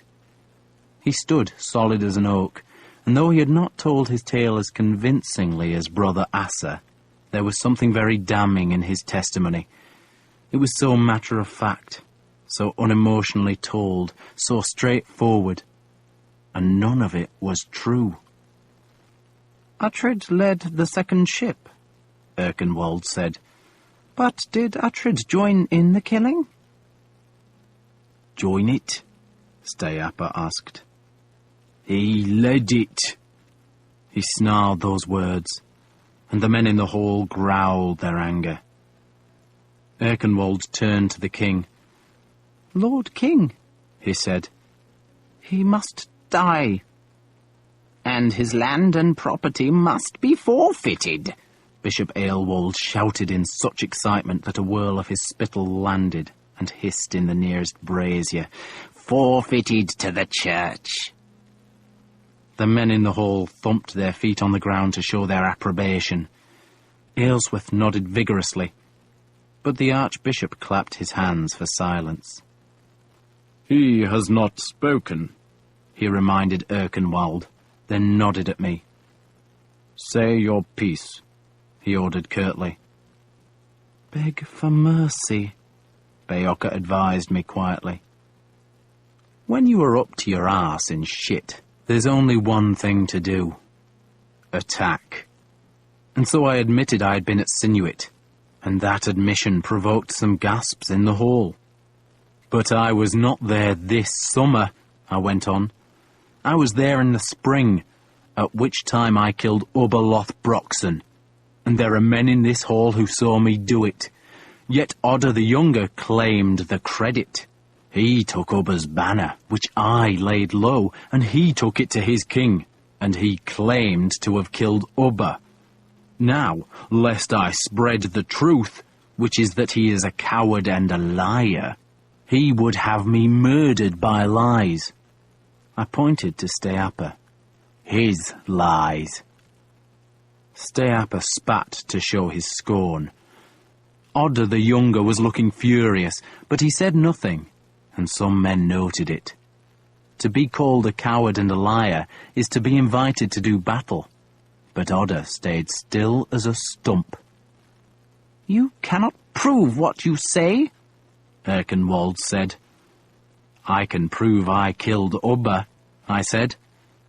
We are not here to discuss such things, Erkenwald said loftily, but to determine whether you broke the king's peace by an impious attack on Sinuit. Then summon my crewmen, I demanded. Bring them here, put them on oath and ask what they did in the summer. I waited, and Erkenwald said nothing. He glanced at the king as if seeking help, but Alfred's eyes were momentarily closed. Or are you in so much of a hurry to kill me, I went on, that you dare not wait to hear the truth? I have Steapa's sworn testimony, Erkenwald said, as if that made any other evidence unnecessary. He was flustered. And you can have my oath, I said, and Leofric's oath, and the oath of a crewman who is here. I turned and beckoned Haston, who looked frightened at being summoned, but at Iseult's urging came to stand beside me. Put him on oath, I demanded of Erkenwald. Erkenwald did not know what to do. But some men in the Witan called out that I had the right to summon oath-takers, and the newcomer must be heard. And so a priest brought the gospel book to hasten. I waved the priest away. "He will swear on this," I said, and took out Thor's amulet. "He's not a Christian?" Erkenwald demanded in astonishment. "He is a Dane," I said. "How can we trust the word of a Dane?" Erkenwald demanded. "But our Lord King does," I retorted. "He trusts the word of Guthrum to keep the peace. So why should this Dane not be trusted?" That provoked some smiles. Many in the Witan thought Alfred far too trusting of Guthrum, and I felt the sympathy in the hall move to my side. But then the Archbishop intervened to declare that the oath of a pagan was of no value.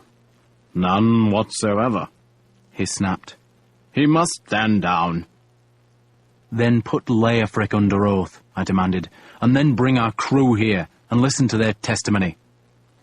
"And you will all lie with one tongue," Erkenwald said. "And what happened at Sinuit is not the only matter on which you are accused. Do you deny that you sailed in the king's ship? That you went to Cornwalham and there betrayed Peredur and killed his Christian people? Do you deny that Brother Asa told the truth?" "But what if Peredur's queen were to tell you that Asa lies?" I asked. "What if she were to tell you that he lies like a hound at the hearth?" Erkenwald stared at me. They all stared at me. And I turned and gestured at Iseult, who stepped forward, tall and delicate, the silver glinting at her neck and wrists. "Peredur's queen," I announced, "whom I demand that you hear under oath, and thus hear how her husband was planning to join the Danes in an assault on Wessex." That was rank nonsense, of course, but it was the best I could invent at that moment, and Iseult I knew would swear to its truth. Quite why Svein would fight Peredur if the Briton planned to support him was a dangerously loose plank in the argument, but it did not really matter, for I had confused the proceedings so much that no one was sure what to do. Erkenwald was speechless. Men stood to look at Iseult, who looked calmly back at them, and the king and the archbishop bent their heads together. Ailsa, with one hand clapped to her pregnant belly, hissed advice at them. None of them wanted to summon Iseult for fear of what she would say, and Alfred, I suspect, knew that the trial, which had already become mired in lies, could only get worse.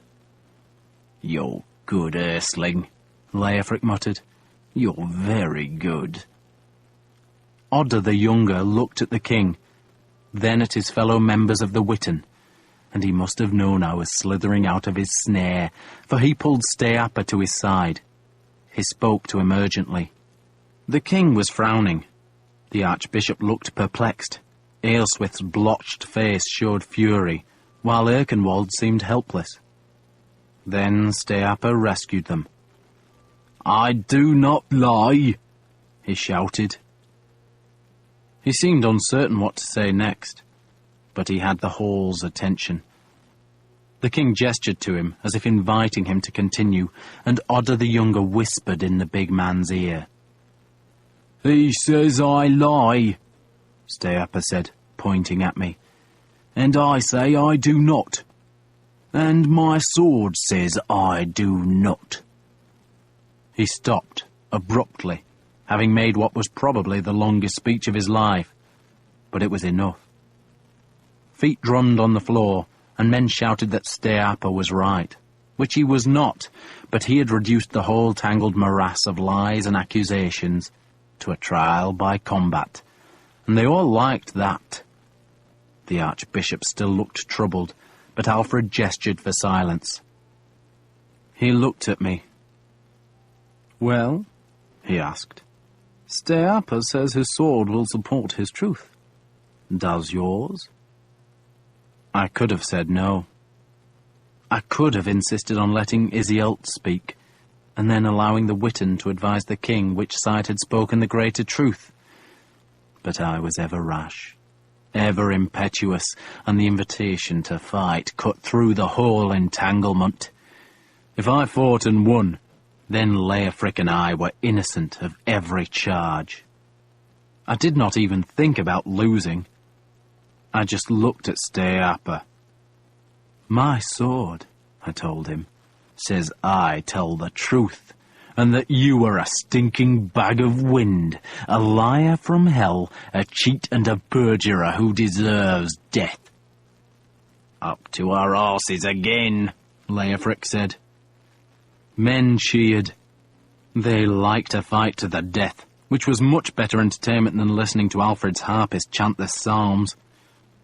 Alfred hesitated, and I saw Aelswith look from me to Steapa, and she must have thought him the greater warrior, for she leaned forward, touched Alfred's elbow, and whispered urgently.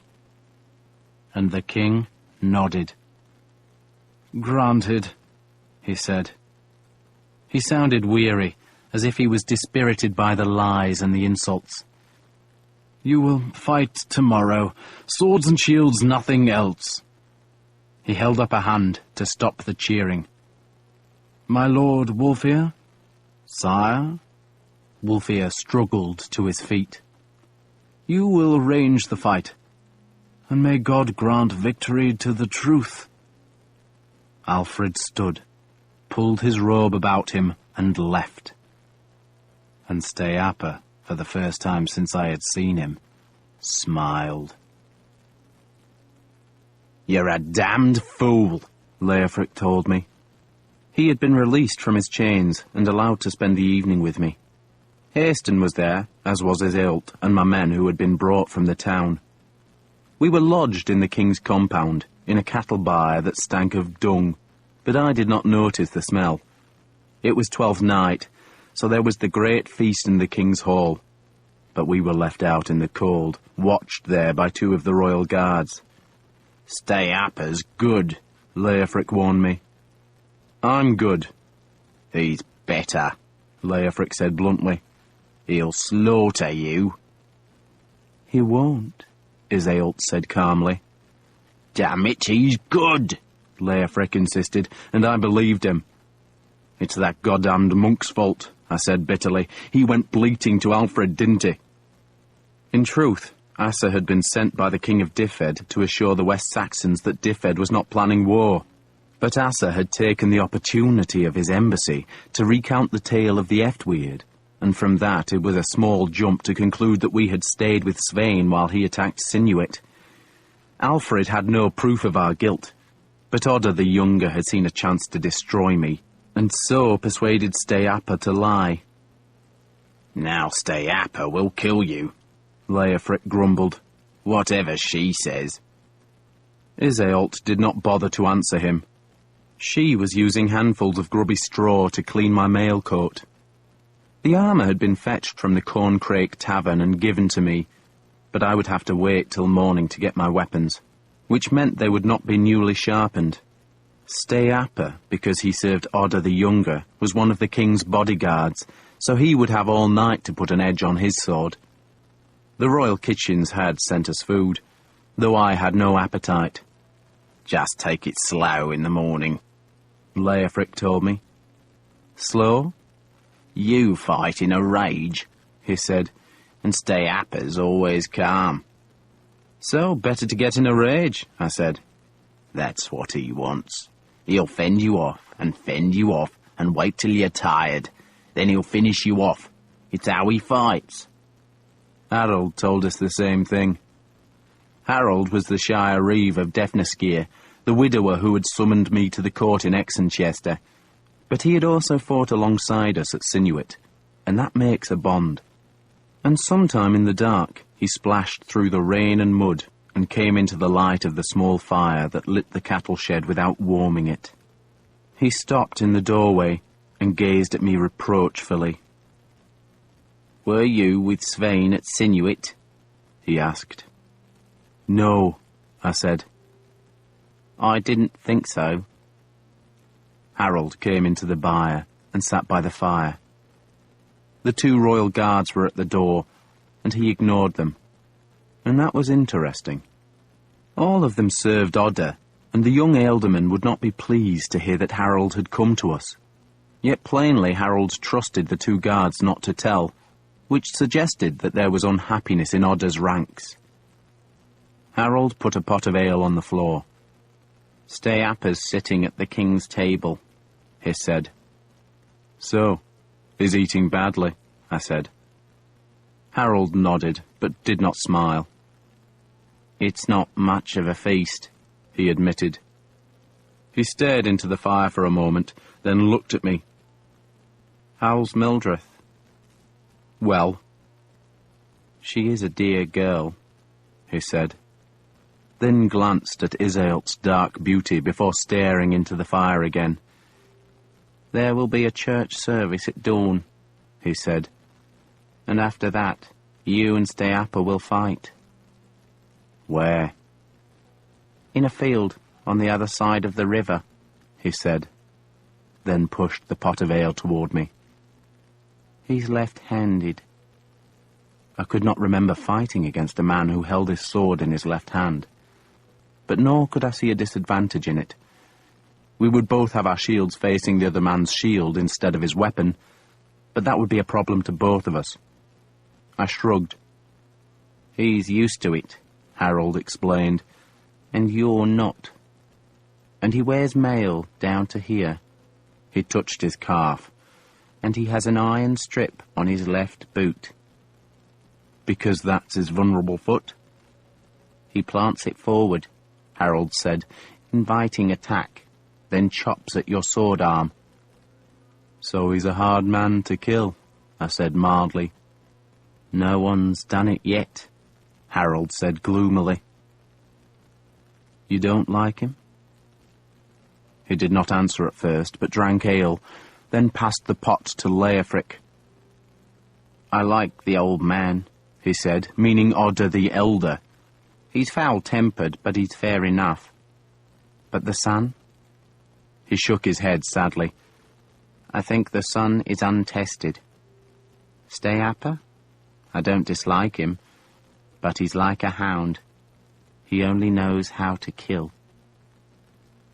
I stared into the feeble fire, looking for a sign from the gods in the small flames, but none came, or none that I saw.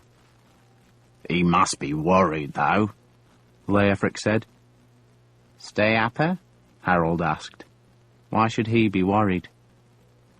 "Uhtred killed Ubba." Harold shook his head.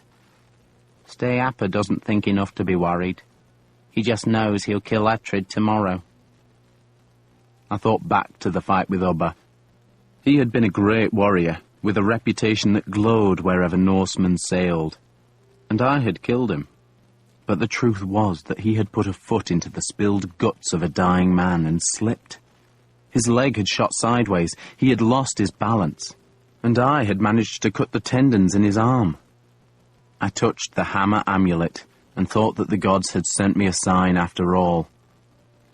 "An iron strip in his boot?" I asked. Harold nodded.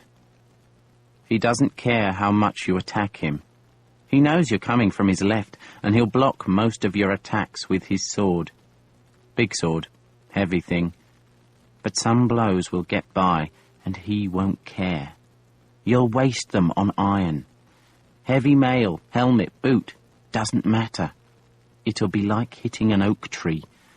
And after a while, you'll make a mistake. He'll be bruised, and you'll be dead." He was right, I thought. Striking an armoured man with a sword rarely achieved much, except to make a bruise, because the edge would be stopped by mail or helmet. Mail cannot be chopped open by a sword, which was why so many men carried axes into battle. But the rules of trial by combat said the fight had to be with swords.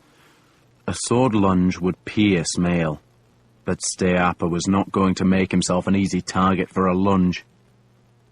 "Is he quick?" I asked. "Quick enough," Harold said, then shrugged.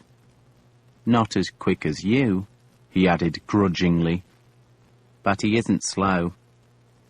"What does the money say?" Leofric asked, though he surely knew the answer. No one's wagering a penny on Uhtred, Harold said. You should, I retorted. He smiled at that, but I knew he would not take the advice. The big money, he said, is what Odda will give Steapa when he kills you. 100 shillings. Uhtred's not worth it, Leofric said with rough humour. Why does he want me dead so badly? I wondered aloud. It could not be Mildrith, I thought, and the argument over who had killed Ubba was long in the past, yet still Odda the Younger conspired against me. Harold paused a long time before answering.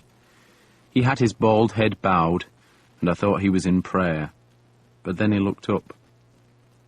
You threaten him, he said quietly. I haven't even seen him for months, I protested, so how do I threaten him? Harold paused again, choosing his words carefully.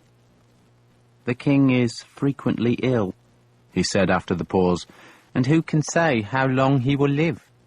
And if, God forbid, he should die soon, then the Witan will not choose his infant son to be king. They'll choose a nobleman with a reputation made on the battlefield. They'll choose a man who can stand up to the Danes. Odda? I laughed at the thought of Odda as king. Who else? Harold asked. But if you were to stand before the Witan and swear an oath to the truth about the battle where Ubba died, they might not choose him. So you threaten him, and he fears you because of that.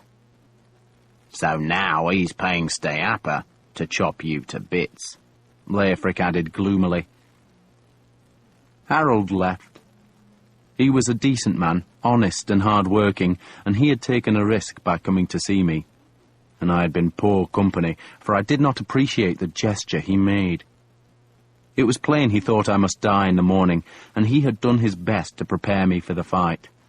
But despite Iseult's confident prediction that I would live, I did not sleep well. I was worried, and it was cold.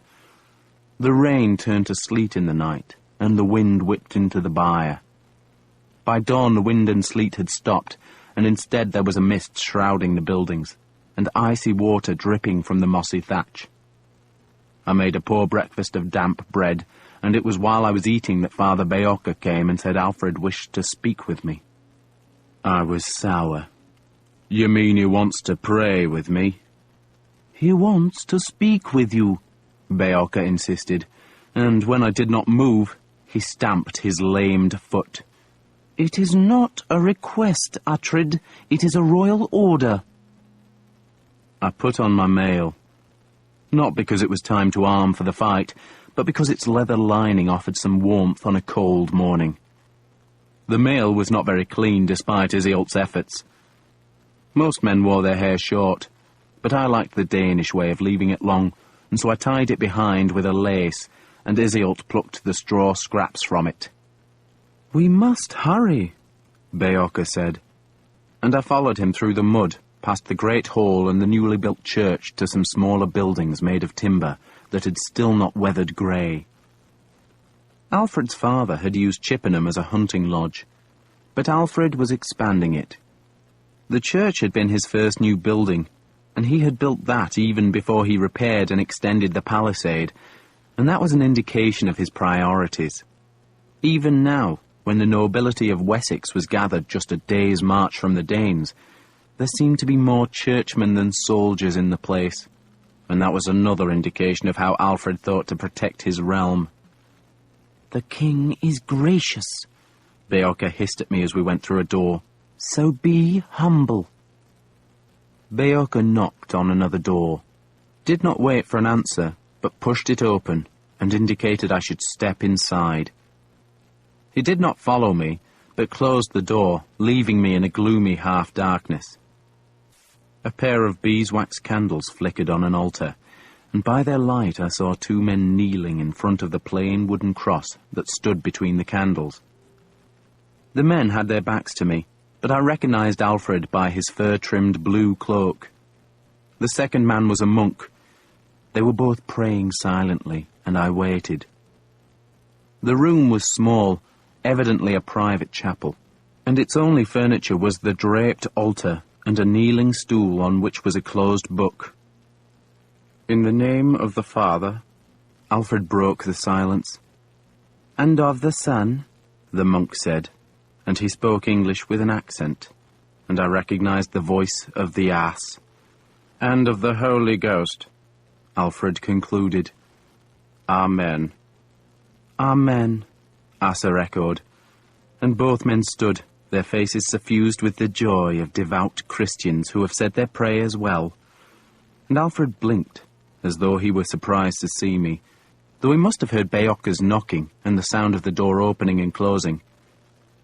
"I trust you slept well, Uhtred," he said. "I trust you did, Lord." "The pains kept me awake," Alfred said, touching his belly. Then he went to one side of the room and hauled open a big pair of wooden shutters, flooding the chapel with a wan, misty light. The window looked onto a courtyard, and I was aware of men out there. The king shivered, for it was freezing in the chapel. "It is St. Sed's feast day," he told me. I said nothing. "You have heard of St. Sed?" he asked me.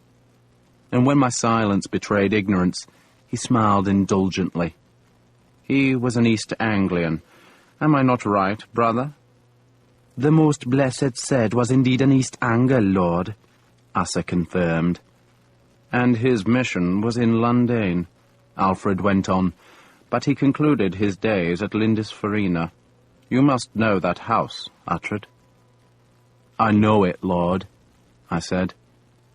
The island was a short ride from Bebbanburg, and not so long before I had ridden to its monastery with Earl Ragnar and watched the monks die beneath Danish swords.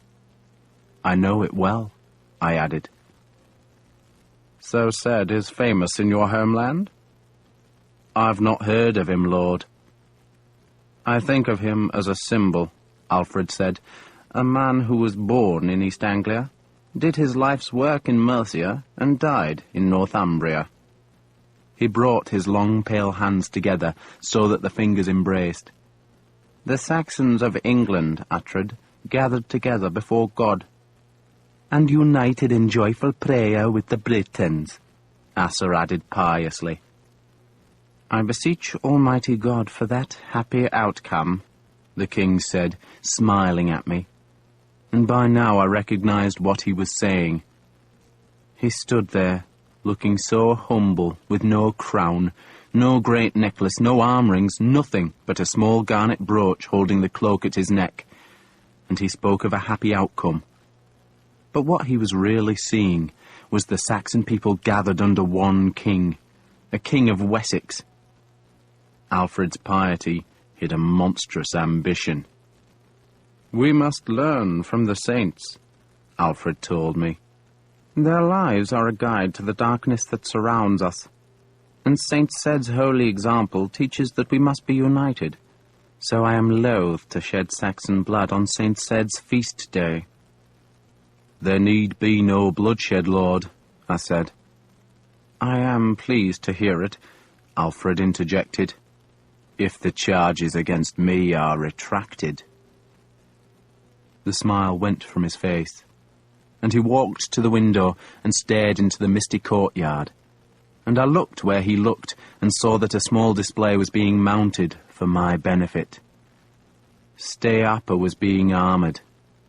2 men were dropping a massive mail coat over his wide shoulders, while a third stood by with an outsized shield and a monstrous sword.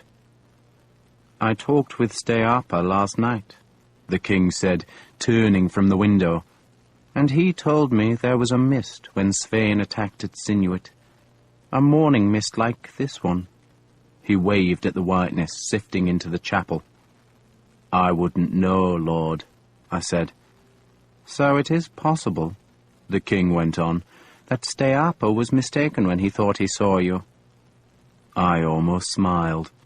The king knew Steapa had lied, though he would not say as much. "Father Willibald also spoke to the crew of the Eftweird," the king went on, "and not one of them confirmed Steapa's tale." The crew was still in Hampton, So Willibald's report must have come from there, and that meant the king had known I was innocent of the slaughter at Sinuit even before I was charged.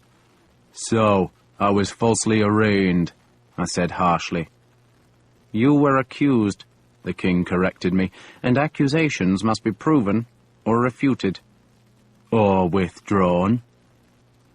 I can withdraw the charges, Alfred agreed.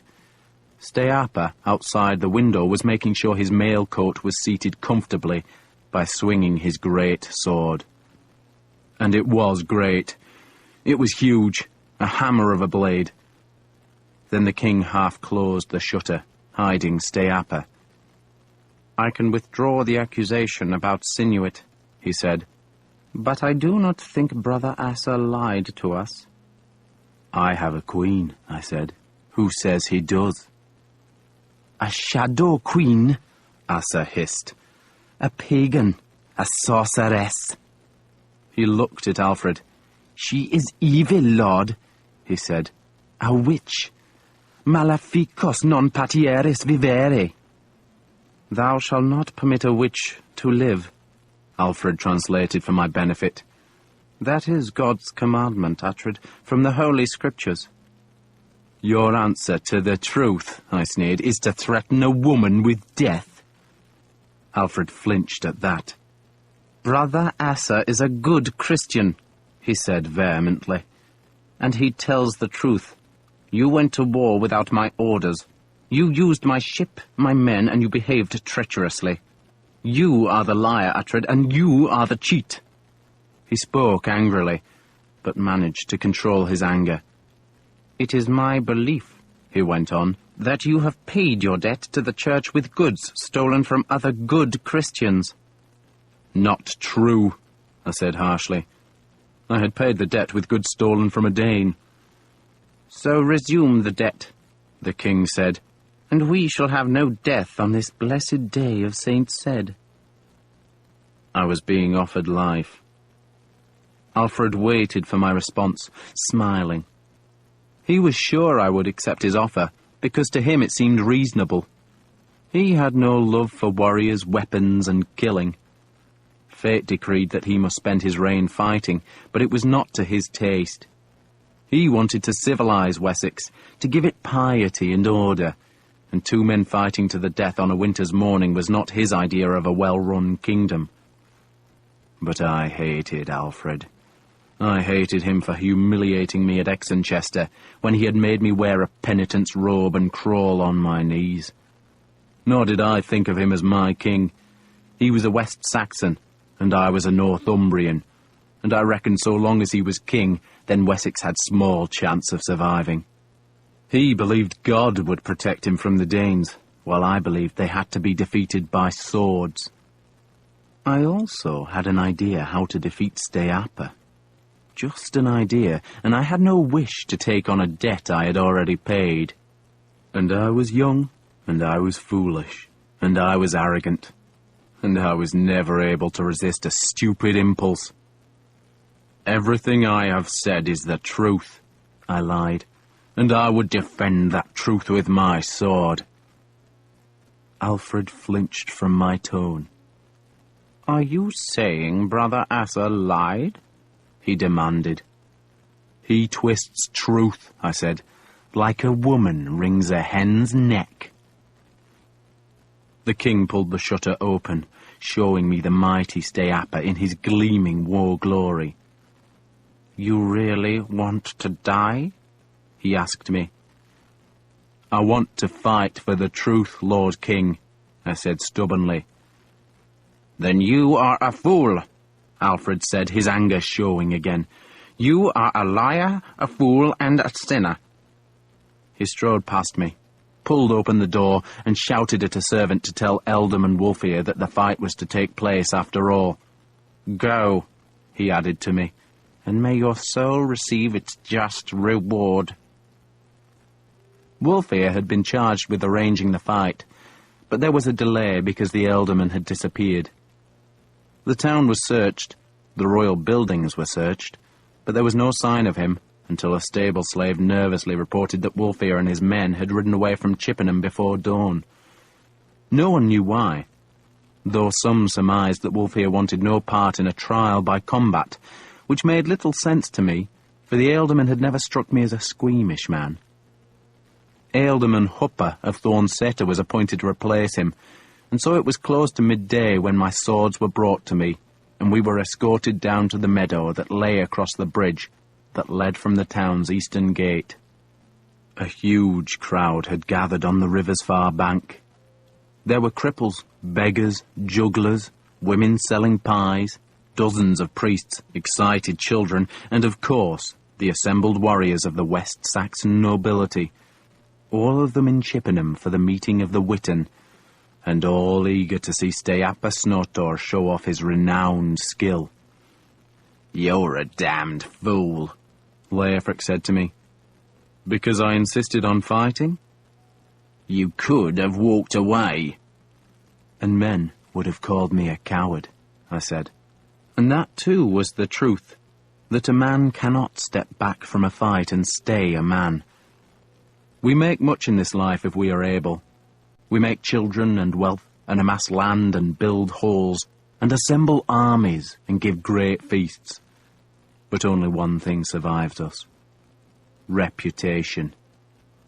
I could not walk away. Alfred did not come to the fight.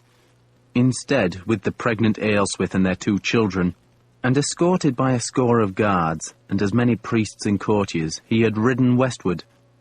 He was accompanying Brother Assa on the start of the monk's return journey to Dyfed, and the king was making a point that he preferred the company of the British churchmen to watching 2 of his warriors fight like snarling hounds. But no one else in Wessex wanted to miss the battle. They were eager for it. But Huppa wanted everything to be orderly, and so he insisted that the crowd push back from the damp ground beside the river to give us space. Eventually the folk were massed on a green bank, overlooking the trampled grass, and Huppa went to Steapa to inquire if he was ready. He was ready. His mail shone in the weak sunlight. His helmet was glistening. His shield was a huge thing, bossed and rimmed with iron. A shield that must have weighed as much as a sack of grain, and was a weapon in itself if he managed to hit me with it. But his chief weapon was his great sword, that was longer and heavier than any I had seen. Huppa, trailed by 2 guards, came to me. His feet squelched in the grass, and I thought that the ground would prove treacherous. "Uhtred of Arkston," he said, "are you ready?" "My name," I said, "is Uhtred of Bebbanburg." "Are you ready?" he demanded, ignoring my correction. "No," I said. A murmur went through the folk nearest to me, and the murmur spread, and after a few heartbeats the whole crowd was jeering me. They thought me a coward, and that thought was reinforced when I dropped my shield and sword and made Leofric help as I stripped off the heavy coat of mail. Odda the younger, standing beside his champion, was laughing. "What are you doing?" Leofric asked me. "I hope you put money on me," I said. "Of course I didn't." "Are you refusing to fight?" Huppa asked me. "No," I said. And when I was stripped of my armour, I took serpent breath back from Leofric. Just serpent breath. No helmet, no shield, just my good sword. Now I was unburdened. The ground was heavy, Steapa was armoured, but I was light, and I was fast, and I was ready. "I'm ready," I told Huppa. He went to the meadow's centre, raised an arm, dropped it, and the crowd cheered. I kissed the hammer around my neck, trusted my soul to the great god Thor, and walked forward. Steapa came steadily toward me, shield up, sword held out to his left. There was no trace of concern in his eyes. He was a workman at his trade, and I wondered how many men he had killed. And he must have thought my death would be easy, for I had no protection, not even a shield. And so we walked toward each other, until, a dozen paces from him, I ran. I ran at him, feinted right toward his sword, and then broke hard to my left, still running, going past him now. And I was aware of the huge blade swinging fast after me as he turned, but then I was behind him. He was still turning, and I dropped to my knees, ducked, heard the blade go over my head, and I was up again, lunging. The sword pierced his mail, drew blood from just behind his left shoulder, but he was quicker than I had expected, and had already checked that first great swing, and was bringing the sword back, and his turn pulled serpent breath free. I had scratched him. I danced back 2 paces. I went left again, and he charged me, hoping to crush me with the weight of his shield. But I ran back to the right, fending off the sword with serpent breath, and the crack of the blades was like the bell of doomsday. And I lunged again, this time aiming at his waist. But he stepped back quickly. I kept going to the right, my arm jarred by the clash of the swords. I went fast, making him turn, and I feinted a lunge, brought him forward, and went back to the left. The ground was boggy. I feared slipping, but speed was my weapon. I had to keep him turning, keep him swinging into empty air, and snatch what chances I could to use serpent breath's point. Bleed him enough, I thought, and he would tire. But he guessed my tactics, and started making short rushes to frustrate me. And each rush would be accompanied by the hiss of that huge sword. He wanted to make me parry, and hoped he could break serpent breath when the blades met. I feared the same. She was well made, but even the best sword can break. He forced me back, trying to crowd me against the spectators on the bank so he could hack me to pieces in front of them. I let him drive me, then dodged to my right where my left foot slipped, and I went down on that knee, and the crowd close behind me now took in a great breath, and a woman screamed because Steapa's huge sword was swinging like an axe onto my neck. Only I had not slipped, merely pretended to, and I pushed off with my right foot, came out from under the blow and around his right flank, and he thrust the shield out, catching my shoulder with the rim, and I knew I would have a bruise there. But I also had a heartbeat of opportunity, and I darted serpent breath forward, and her point punctured his mail again to scrape against the ribs of his back, and he roared as he turned, wrenching my blade free of his mail. But I was already going backward. I stopped, 10 paces away. He stopped too, and watched me. There was a slight puzzlement on his big face now. There was still no worry there, just puzzlement. He pushed his left foot forward, as Harold had warned me, and he was hoping I would attack it, and he would rely on the hidden iron strip in the boot to protect him while he thumped and hacked and bludgeoned me to death. I smiled at him, and threw serpent breath from my right hand into my left, and held her there. And that was a new puzzle for him. Some men could fight with either hand, and perhaps I was one of them. He drew his foot back. "Why do they call you Steapa Snottor?" I asked. "You're not clever. You've got the brains of an addled egg." I was trying to enrage him, and hoped that anger would make him careless. But my insult bounced off him. Instead of rushing me in fury, he came slowly, watching the sword in my left hand, and the men on the hill called for him to kill me, and I suddenly ran at him, broke right, and he swung at me a little late, thinking I was going to go left at the last moment, and I swept serpent breath back, and she caught his sword arm, and I could feel her blade scraping through the rings of his mail, but she did not slice through them. And then I was away from him, and put her back into my right hand, turned, charged him, and swerved away at the last moment so that his massive swing missed me by a yard. He was still puzzled. This was like a bull baiting, and he was the bull, and his problem was to get me in a place where he could use his greater strength and weight. I was the dog, and my job was to lure him, tease him, and bite him until he weakened. He had thought I would come with mail and shield, and we would batter each other for a few moments until my strength faded, and he could drive me to the ground with massive blows and chop me to scraps with the big sword. But so far his blade had not touched me. But nor had I weakened him. My 2 cuts had drawn blood, but they were mere scratches. So now he came forward again, hoping to herd me back to the river. A woman screamed from the top of the bank, and I assumed she was trying to encourage him. And the screaming grew louder, and I just went back faster, making Steapa lumber forward. But I had slipped away to his right, and was coming back at him, making him turn. And then he suddenly stopped, and stared past me, and his shield went down, and his sword dropped too. And all I had to do was lunge. He was there for the killing.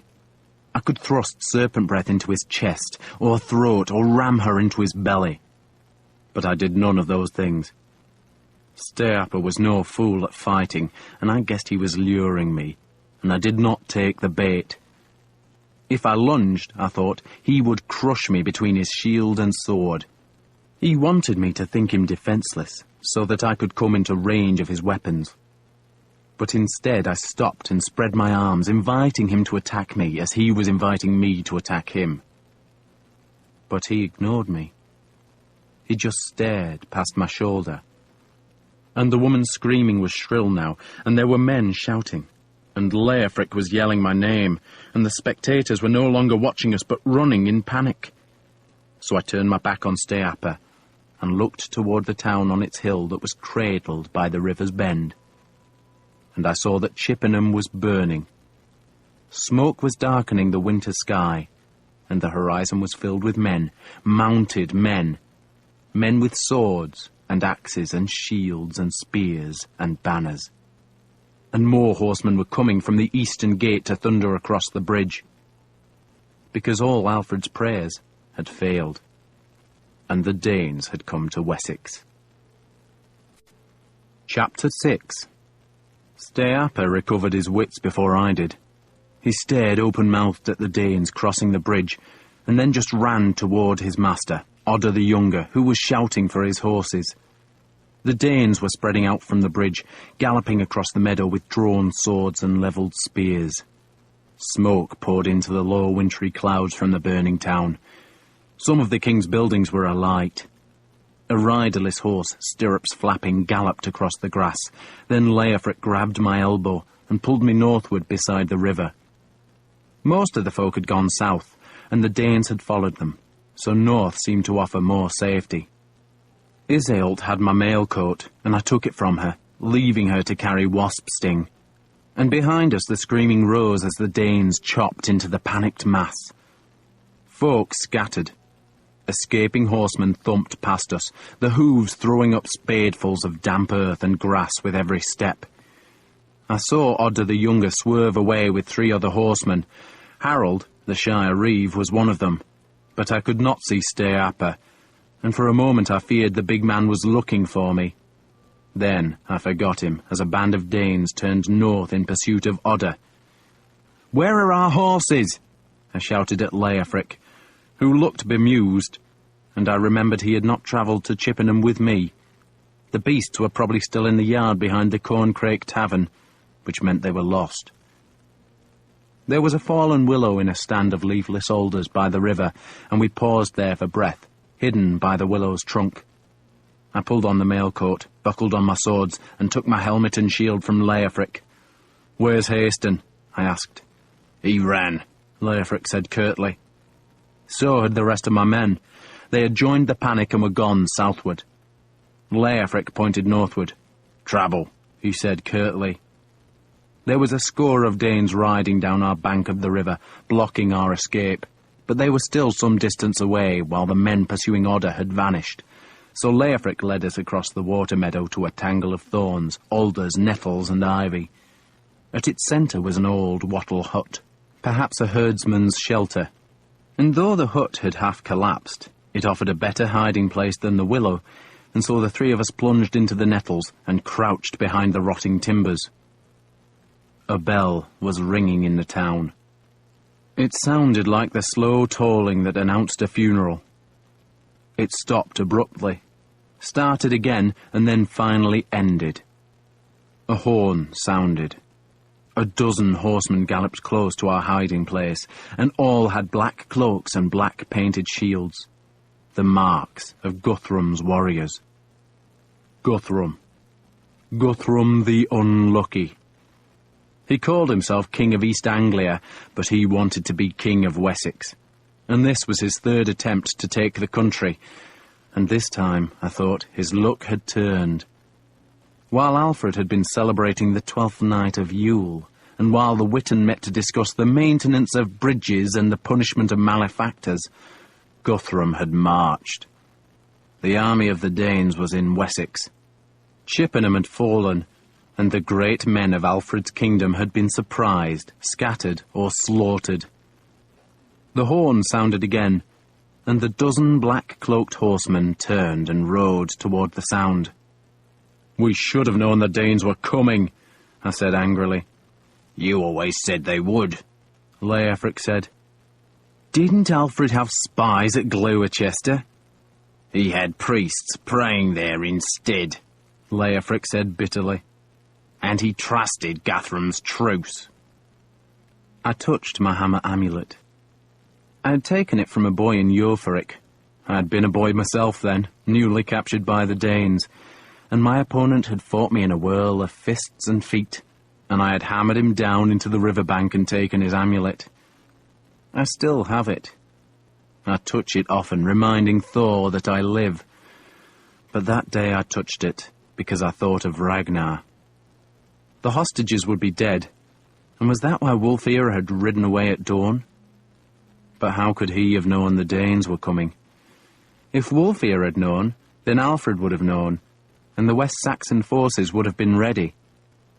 None of it made sense, except that Guthrum had again attacked during a truce, and the last time he had broken a truce, he had showed that he was willing to sacrifice the hostages held to prevent just such an attack.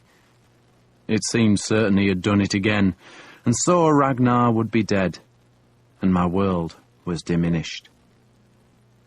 So many dead. There were corpses in the meadow between our hiding place and the river, and still the slaughter went on.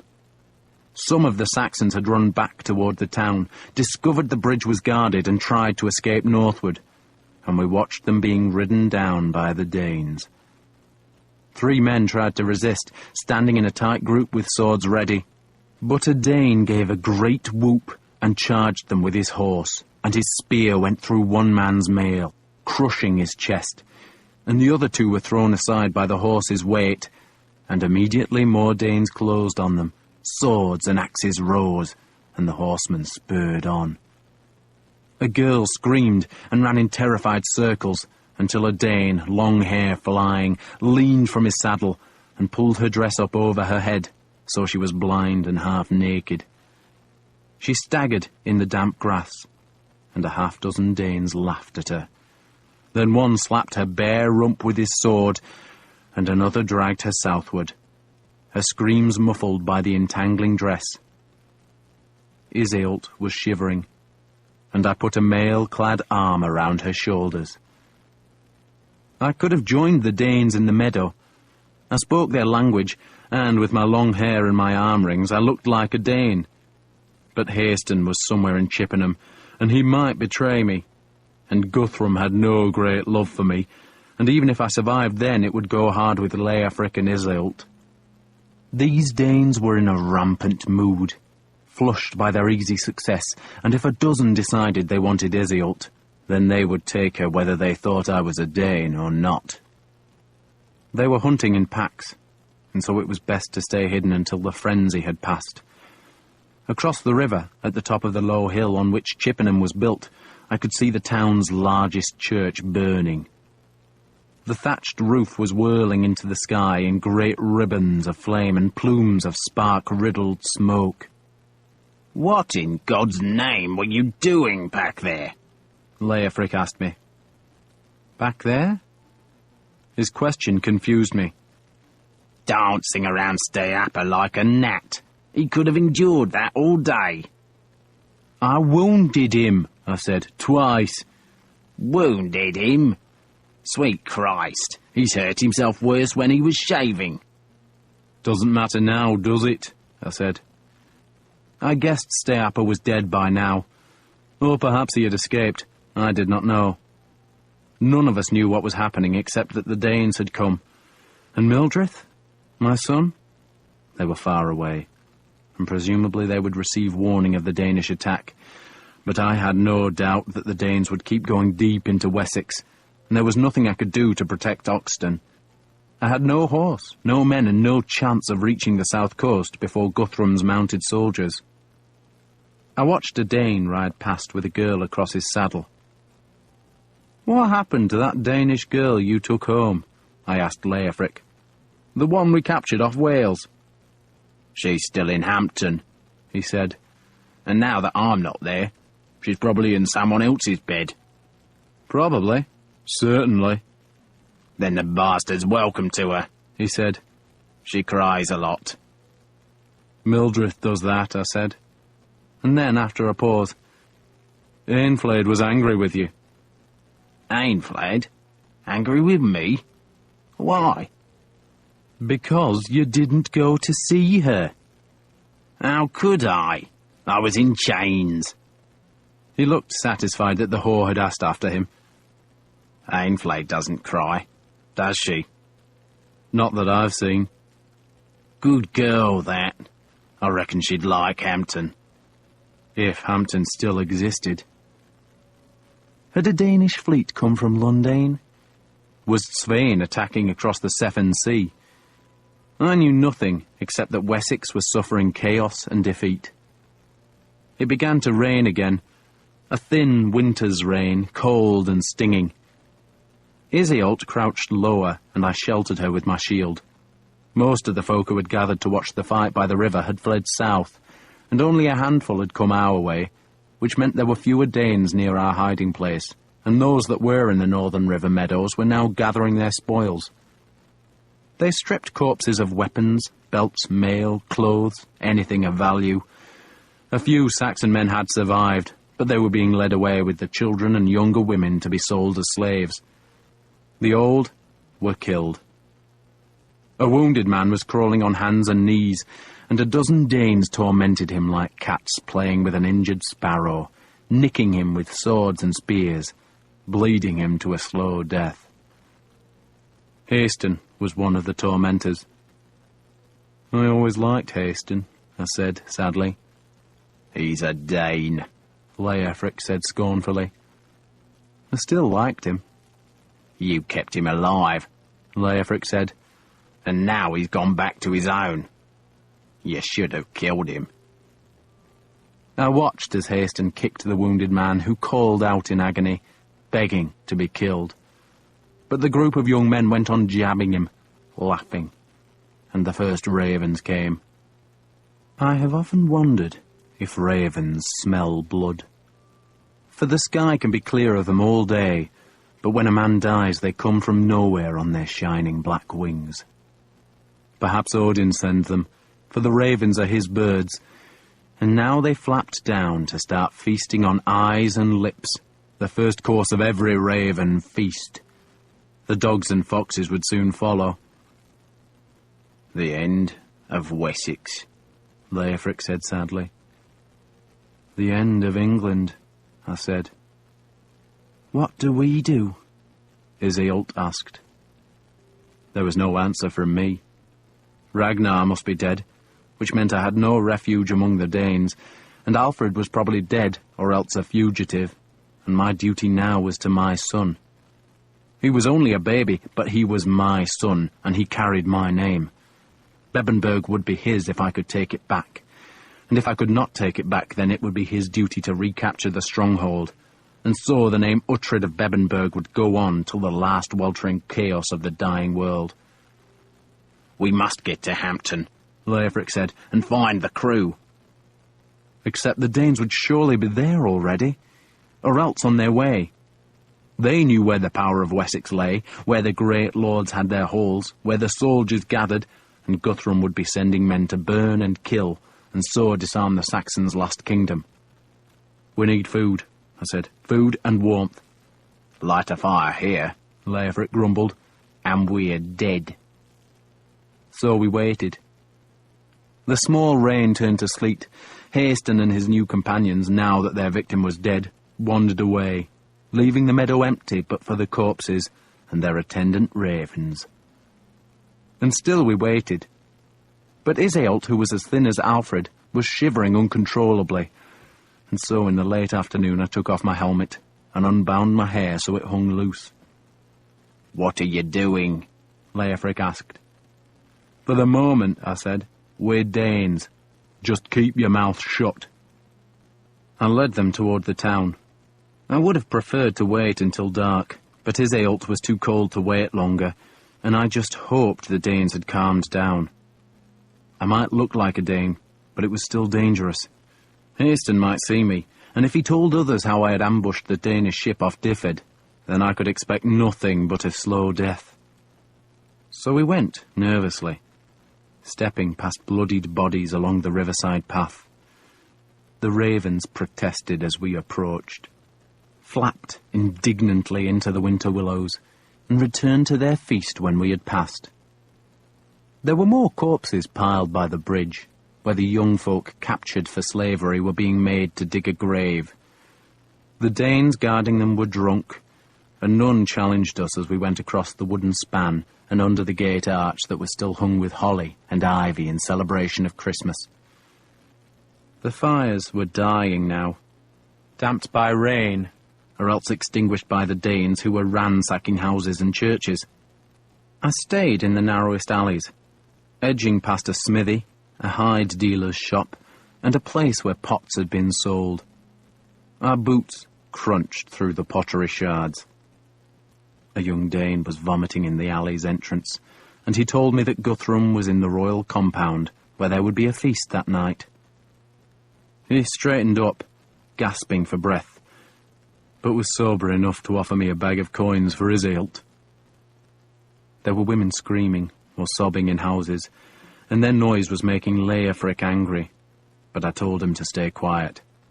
2 of us could not free Chippenham, and if the world had been turned upside down, and it had been a West Saxon army capturing a Danish town, it would have sounded no different. "Alfred wouldn't allow it," Leofric said sullenly. "You'd do it anyway," I said. "You've done it." I wanted news, but none of the Danes in the street made any sense. They had come from Gloucester, leaving long before dawn. They had captured Chippenham, and now they wanted to enjoy whatever the town offered. The big church had burned, but men were raking through the smoking embers looking for silver.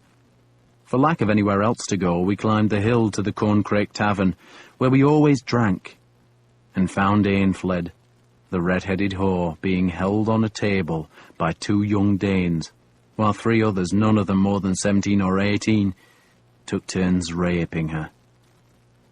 Another dozen Danes were drinking peaceably enough, taking scant notice of the rape. "You want her?" one of the young men said. "You'll have to wait." "I want her now," I said. "Then you can jump in the shit pit," he said. He was drunk. He had a wispy beard and insolent eyes. "You can jump in the shit pit," he said again, evidently liking the insult, then pointed to Iseult. "And I'll have her while you drown." I hit him, breaking his nose and spattering his face with blood, and while he gasped, I kicked him hard between the legs. He went down, whimpering, and I hit a second man in the belly, while Leofric loosed all his day's frustration in a savage attack on another. The 2 who had been holding Eanfled turned on us, and one of them squealed when Eanfled grabbed his hair and hooked sharp fingernails into his eyes. Leofric's opponent was on the floor, and he stamped on the boy's throat, and I head-slapped my boy until I had him by the door. Then I thumped another in the ribs, rescued Eanfled's victim, and broke his jaw. Then went back to the lad who had threatened to rape Iseult. I ripped a silver loop from his ear, took off his 1 arm ring, and stole his pouch that clinked with coins. I dropped the silver into Eanfled's lap, then kicked the groaning man between the legs, did it again, and hauled him out into the street. "Go jump in a shit pit," I told him, then slammed the door. The other Danes, still drinking on the tavern's far side, had watched the fight with amusement, and now gave us ironic applause. "Bastards," Eanfled said, evidently talking of the men we had driven away. "I'm sore as hell. What are you two doing here?" "They think we're Danes," I said. "We need food," Leofric said. "They've had most of it," Eanfled said, jerking her head at the seated Danes. "But there might be something left in the back." She tied her girdle. "Edwulf's dead." Edwulf had owned the tavern.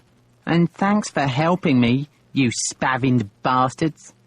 She shouted this at the Danes, who did not understand her and just laughed at her. Then she went toward the back room to find us food, but one of the men held out a hand to stop her.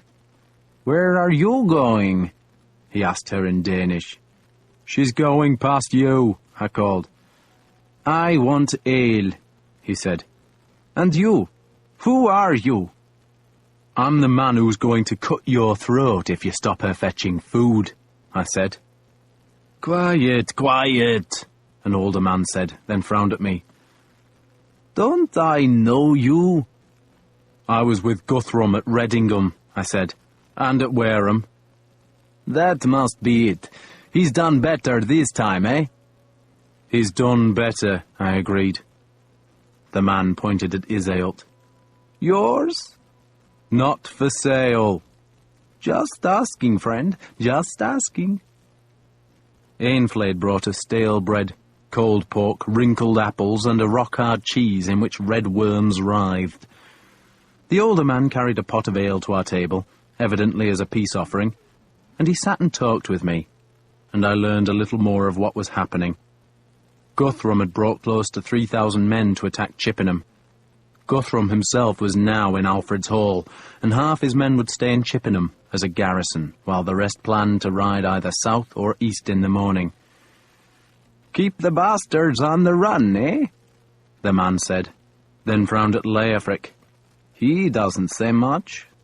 "He's dumb," I said. "I knew a man who had a dumb wife. He was ever so happy." He looked jealously at my arm rings. "So, who do you serve?" "Svein, of the White Horse." "Svein? He wasn't at Redingham or at Wareham." "He was in Difflin," I said, "but I was with Ragnar the Older then." "Ah, Ragnar. Poor bastard." "I suppose his son's dead now?" I asked. "What else?" the man said. "Hostages. Poor bastards." He thought for a heartbeat, then frowned again. "What's Svein doing here? I thought he was coming by ship." "He is," I said. "We're just here to talk to Guthrum." "Svein sends a dumb man to talk to Guthrum?" "He sent me to talk," I said, "and sent him," I jerked a thumb at the glowering Leofric, "to kill people who ask too many questions." All right, all right." The man held up a hand to ward off my belligerence. We slept in the stable loft, warmed by straw, and we left before dawn, and at that moment 50 West Saxons could have retaken Chippenham, for the Danes were drunk, sleeping, and oblivious to the world. Leofric stole a sword, axe, and shield from a man snoring in the tavern. Then we walked unchallenged out of the western gate. In a field outside, we found over 100 horses, guarded by 2 men, sleeping in a thatched hut. We could have taken all the beasts, but we had no saddles or bridles, and so reluctantly I knew we must walk. There were 4 of us now, because Eanfled had decided to come with us. She had swathed Iseult in 2 big cloaks, but the British girl was still shivering. We walked west and south along a road that twisted through small hills. We were headed for Bathum, and from there I could strike south towards Defnaskir and my son. But it was clear the Danes were already ahead of us. Some must have ridden this way the previous day, For in the first village we reached, there were no cocks crowing, no sound at all, and what I had taken for a morning mist was smoke from burned cottages. Heavier smoke showed ahead, suggesting the Danes might already have reached Bathum, a town they knew well, for they had negotiated one of their truces there. Then, that afternoon, a horde of mounted Danes appeared on the road behind us, and we were driven west into the hills to find a hiding place. We wandered for a week. We found shelter in hovels. Some were deserted while others still had frightened folk. But every short winter's day was smeared with smoke as the Danes ravaged Wessex. One day we discovered a cow, trapped in its byre in an otherwise deserted homestead. The cow was with calf and bellowing with hunger, and that night we feasted on fresh meat. Next day we could not move, for it was bitterly cold, and a slanting rain slashed on an east wind, and the trees thrashed as if in agony, and the building that gave us shelter leaked, and the fire choked us, and Isiult just sat, eyes wide and empty, staring into the small flames. "You want to go back to Cornwall?" I asked her. She seemed surprised I had spoken. It took her a few heartbeats to gather her thoughts. Then she shrugged. "What is there for me?" "Home," Eanfled said. "Uhtred is home for me." "Uhtred is married," Eanfled said harshly. Isiult ignored that. "Uhtred will lead men," she said, rocking back and forth. "Hundreds of men. A bright horde. I want to see that." "He'll lead you into temptation, that's all he'll do," Eanfled said. "Go home, girl. Say your prayers and hope the Danes don't come." We kept trying to go southward, and we made some small progress every day, but the bitter days were short, and the Danes seemed to be everywhere. Even when we travelled across countryside, far from any track or path, there would be a patrol of Danes in the distance, and to avoid them we were constantly driven west. To our east was the Roman road that ran from Bathum, and eventually to Exenchester, the main thoroughfare in this part of Wessex, and I suppose the Danes were using it and sending patrols out to either side of the road, and it was those patrols that drove us ever nearer the Severn Sea. But there could be no safety there, for Svein would surely have come from Wales. I also supposed that Wessex had finally fallen. We met a few folk, fugitives from their villages and hiding in the woods, but none had any news, only rumour. No one had seen any West Saxon soldiers. No one had heard about Alfred. They only saw Danes and the ever-present smoke. From time to time, we would come across a ravaged village or a burned church. We would see ragged ravens flapping black and follow them to find rotting bodies. We were lost, and any hope I had of reaching Oxton was long gone, and I assumed Mildred had fled west into the hills, as the folk around the Uisk always did when the Danes came. I hoped she was alive. I hoped my son lived, but what future he had was as dark as the long winter nights. "Maybe we should make our peace," I suggested to Leofric one night. We were in a shepherd's hut, crouched around a small fire that filled the low turf-roofed building with smoke. We had roasted a dozen mutton ribs cut from a sheep's half-eaten corpse. We were all filthy, damp, and cold. "Maybe we should find the Danes," I said, "and swear allegiance." "And be made slaves?" Leofric answered bitterly. "We'll be warriors," I said. "Fighting for a Dane?" He poked the fire, throwing up a new burst of smoke. "They can't have taken all Wessex," he protested. "Why not?" "It's too big. There have to be some men fighting back. We just have to find them." I thought back to the long-ago arguments in Lundane. Back then I had been a child with the Danes, and their leaders had argued that the best way to take Wessex was to attack its western heartland, and there break its power. Others had wanted to start the assault by taking the old kingdom of Kent, the weakest part of Wessex, and the part that contained the great shrine of Conquest. But the boldest argument had won. They had attacked in the west, and that first assault had failed. But now Guthrum had succeeded. Yet how far had he succeeded? Was Kent still Saxon? Defnascere? And what happens to Mildrith if you join the Danes? Leofric asked. She'll have hidden. I spoke dully, and there was a silence. But I saw Eanfled was offended, and I hoped she would hold her tongue. She did not. Do you care? She challenged me. I care, I said. Eanfled scorned that answer. Grown dull, has she? Of course he cares. Leofric tried to be a peacemaker. She's a wife, Eanfled retorted, still looking at me.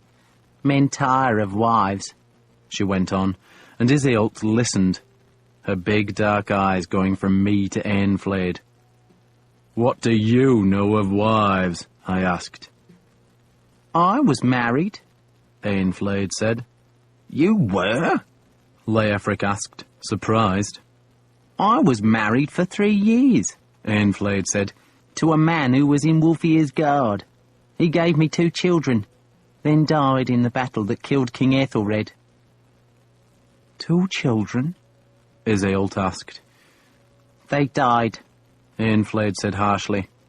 That's what children do. They die. You were happy with him? Leofric asked. Your husband? For about 3 days, she said. And in the next 3 years I learned that men are bastards. All of them? Leofric asked. Most. She smiled at Leofric, then touched his knee. Not you. And me? I asked. You? She looked at me for a heartbeat. I wouldn't trust you as far as I could spit, she said, and there was real venom in her voice, leaving Leofric embarrassed and me surprised. There comes a moment in life when we see ourselves as others see us. I suppose that is part of growing up, and it is not always comfortable. Eanfled at that moment regretted speaking so harshly, for she tried to soften it. I don't know you, she said, except you're Leofric's friend. Uhtred is generous, Iseult said loyally. Men are usually generous when they want something, Eanfled retorted. I want Bebbanburg, I said. Whatever that is, Eanfled said, and to get it you'd do anything. Anything. There was silence. I saw a snowflake show at the half-covered door. It fluttered into the firelight and melted. Alfred's a good man. Leofric broke the awkward silence. He tries to be good, Eanfled said. Only tries? I asked sarcastically. He's like you, she said. He'd kill to get what he wants. But there is a difference. He has a conscience. He's frightened of the priests, you mean? He's frightened of God, and we should all be that. Because one day we'll answer to God. Not me, I said. Eanfled sneered at that. But Leofric changed the conversation by saying it was snowing, and after a while we slept. Iseult clung to me in her sleep, and she whimpered and twitched as I lay awake, half dreaming, thinking of her words that I would lead a bright horde. It seemed an unlikely prophecy. Indeed, I reckoned her powers must have gone with her virginity, and then I slept too, waking to a world made white. The twigs and branches were edged with snow, but it was already melting, dripping into a misty dawn. When I went outside, I found a tiny dead wren just beyond the door, and I feared it was a grim omen.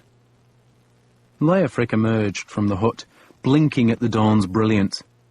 Don't mind Eanfled, he said. I don't. Her world's come to an end. Then we must remake it, I said. Does that mean you won't join the Danes? I'm a Saxon, I said. Leofric half smiled at that. He undid his breeches and had a piss. If your friend Ragnar was alive, he asked, watching the steam rise from his urine, would you still be a Saxon? He's dead, isn't he? I said bleakly. Sacrificed to Guthrum's ambition. So now you're a Saxon? I'm a Saxon, I said again, sounding more certain than I felt, for I did not know what the future held. How can we? Perhaps Iseult had told the truth, and Alfred would give me power, and I would lead a shining horde and have a woman of gold. But I was beginning to doubt Iseult's powers. Alfred might already be dead, and his kingdom was doomed. And all I knew at that moment was that the land stretched away south to a snow-covered ridgeline, and there it ended in a strange, empty brightness. The skyline looked like the world's rim, poised above an abyss of pearly light. We'll keep going south, I said. There was nothing else to do except walk toward the brightness. We did. We followed a sheep track to the ridge top, and there I saw that the hills fell steeply away, dropping to the vast marshes of the sea. We had come to the great swamp, and the brightness I had seen was the winter light reflecting from the long meres and winding creeks. What now? Leofric asked, and I had no answer. So we sat under the berries of a wind-bent yew and stared at the immensity of bog, water, grass and reeds. This was the vast swamp that stretched inland from the Severn, and if I was to reach Defnascere, I either had to go around it or try to cross it. If we went around it, then we would have to go to the Roman road, and that was where the Danes were. But if we tried to cross the swamp, we would face other dangers. I had heard 1,000 stories of men being lost in its wet tangles. It was said there were spirits there, spirits that showed at night as flickering lights, and there were paths that led only to quicksand or to drowning pools. But there were also villages in the swamp, places where folk trapped fish and eels. The people of the swamp were protected by the spirits, and by the sudden surges in the tide that could drown a road in an eye blink. Now, as the last snows melted from the reed banks, the swamp looked like a great stretch of waterlogged land, its streams and meres swollen by the winter rains. But when the tide rose, it would resemble an inland sea dotted with islands. We could see one of those islands not so far off, and there was a cluster of huts on that speck of higher ground that would be a place to find food and warmth if we could ever reach it. Eventually, we might cross the whole swamp, finding a way from island to island, but it would take far longer than a day, and we would have to find refuge at every high tide. I gazed at the long, cold stretches of water, almost black beneath the leaden clouds that came from the sea, and my spirits sank, for I did not know where we were going, or why, or what the future held. It seemed to get colder as we sat, and then a light snow began drifting from the dark clouds. Just a few flakes, but enough to convince me that we had to find shelter soon. Smoke was rising from the nearest swamp village, evidence that some folk still lived there. There would be food in their hovels, and a meagre warmth. We have to get to that island, I said, pointing. But the others were staring westward, to where a flock of pigeons had burst from the trees at the foot of the slope. The birds rose and flew in circles. Someone's there, Leofric said. We waited. The pigeons settled in the trees higher up the hill. Maybe it's a boar, I suggested. Pigeons won't fly from a boar, Leofric said. Boars don't startle pigeons any more than stags do. There are folk there. The thought of boars and stags made me wonder what had happened to my hounds. Had Mildred abandoned them? I had not even told her where I had hidden the remains of the plunder we had taken off the coast of Wales. I had dug a hole in the corner of my new hall and buried the gold and silver down by the post stone. But it was not the cleverest hiding place, and if there were Danes in Oxton, then they were bound to delve into the edges of the hall floor, especially if a probing spear found a place where the earth had been disturbed. A flight of ducks flew overhead. The snow was falling harder, blurring the long view across the swamp. "Priests," Leofric said. There were a half-dozen men off to the west. They were robed in black, and had come from the trees to walk along the swamp's margin, plainly seeking a path into its tangled vastness.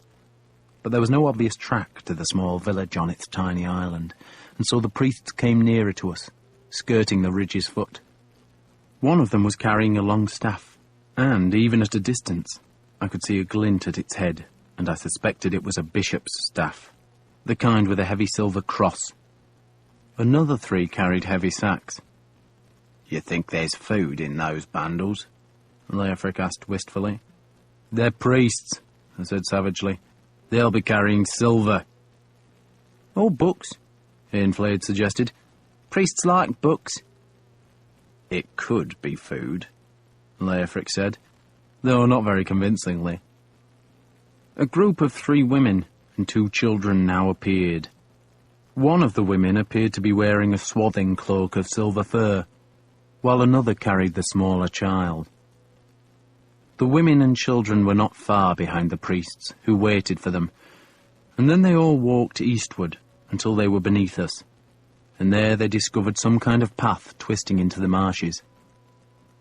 5 of the priests led the women into the swamp, while the 6th man, evidently younger than the others, hurried back westward. "Where's he going?" Leofric asked. Another skein of ducks flighted low overhead, skimming down the slope to the long meres of the swamp. Nets, I thought. There must be nets in the swamp villages, and we could trap fish and wildfowl. We could eat well for a few days. Eels, duck, fish, geese. If there were enough nets, we could even trap deer by driving them into the tangling meshes. "They're not going anywhere," Leofric said scornfully, nodding at the priests who had stranded themselves 100 paces out in the swamp. The path was deceptive. It had offered an apparent route to the village, but then petered out amid a patch of reeds where the priests huddled.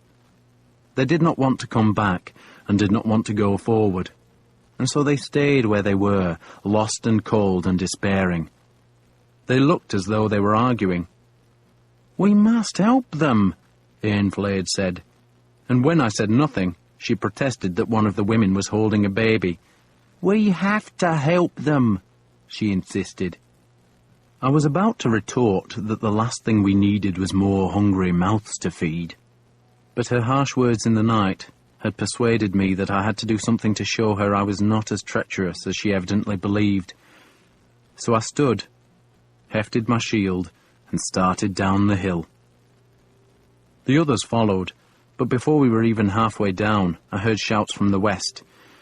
The lone priest who had gone that way was now with 4 soldiers, and they turned as horsemen came from the trees. There were 6 horsemen, then 8 more appeared, then another 10, and I realized a whole column of mounted soldiers was streaming from the dead winter trees. They had black shields and black cloaks, so they had to be Guthrum's men. One of the priests, stranded in the swamp, ran back along the path, and I saw he had a sword and was going to help his companions. It was a brave thing for the lone priest to do, but quite useless. The 4 soldiers and the single priest were surrounded now. They were standing back to back, and the Danish horsemen were all around them, hacking down. And then 2 of the horsemen saw the priest with his sword and spurred toward him. "Those 2 are ours," I said to Leofric. That was stupid. The 4 men were doomed, as was the priest if we did not intervene. But there were only 2 of us, and even if we killed the 2 horsemen, we would still face overwhelming odds. But I was driven by Eanfled's scorn, and I was tired of skulking through the winter countryside, and I was angry. So I ran down the hill, careless of the noise I made as I crashed through brittle undergrowth. The lone priest had his back to the swamp now, and the horsemen were charging at him as Leofric and I burst from the trees and came at them from their left side. I hit the nearest horse's flank with my heavy shield. There was a scream from the horse, and an explosion of wet soil, grass, snow, and hooves as man and beast went down sideways. I was also on the ground, knocked there by the impact, but I recovered first and found the rider tangled with his stirrups, one leg trapped under the struggling horse, and I chopped Serpent Breath down hard. I cut into his throat, stamped on his face, chopped again, slipped in his blood, then left him, and went to help Leofric, who was fending off the second man, who was still on horseback. The Dane's sword thumped on Leofric's shield. Then he had to turn his horse to face me, and Leofric's axe took the horse in the face, and the beast reared, the rider slid backward, and I met his spine with Serpent Breath's tip. 2 down. The priest, with the sword not a half-dozen paces away, had not moved. He was just staring at us. "Get back into the marsh," I shouted at him. "Go! Go!" Iseult and Ainflade were with us now, and they seized the priest and hurried him toward the path. It might lead nowhere, but it was better to face the remaining Danes there than on the firm ground at the hill's foot. And those black-cloaked Danes were coming. They had slaughtered the handful of soldiers, seen their 2 men killed, and now came for vengeance. "Come on!" I snarled at Leofric, and, taking the wounded horse by the reins, I ran onto the small twisting path. "A horse won't help you here," Leofric said. The horse was nervous. Its face was wounded and the path was slippery, but I dragged it along the track until we were close to the small patch of land where the refugees huddled, and by now the Danes were also on the path, following us. They had dismounted. They could only come 2 abreast, and in places only 1 man could use the track. And in one of those places, I stopped the horse and exchanged Serpent Breath for Leofric's axe. The horse looked at me with a big brown eye. "This is for Odin," I said, and I swung the axe into its neck, chopping down through mane and hide. And a woman screamed behind me as the blood spurted bright and high in the dull day. The horse whinnied and tried to rear, and I swung again. This time the beast went down, thrashing hooves, blood and water splashing. Snow turned red as I axed it a 3rd time, finally stilling it. And now the dying beast was an obstacle, athwart the track, and the Danes would have to fight across its corpse. I took Serpent Breath back. "We'll kill them, 1 by 1, I told Leofric. "For how long?"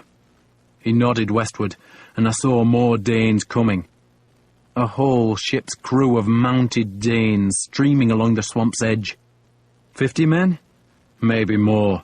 But even so, they could only use the path in 1s or 2s, and they would have to fight over the dead horse into Serpent Breath and Leofric's axe. He had lost his own axe, taken from him when he was brought to Chippenham, but he seemed to like his stolen weapon. He made the sign of the cross, touched the blade, then hefted his shield as the Danes came. 2 young men came first. They were wild and savage, wanting to make a reputation. But the first to come was stopped by Leofric's axe, banging into his shield, and I swept Serpent Breath beneath the shield to slice his ankle, and he fell, cursing, to tangle his companion, and Leofric wrenched the wide-bladed axe free and slashed it down again. The second man stumbled on the horse, and Serpent Breath took him under the chin, above his leather coat, and the blood ran down her blade in a sudden flood, and now there were 2 Danish corpses added to the horseflesh barricade.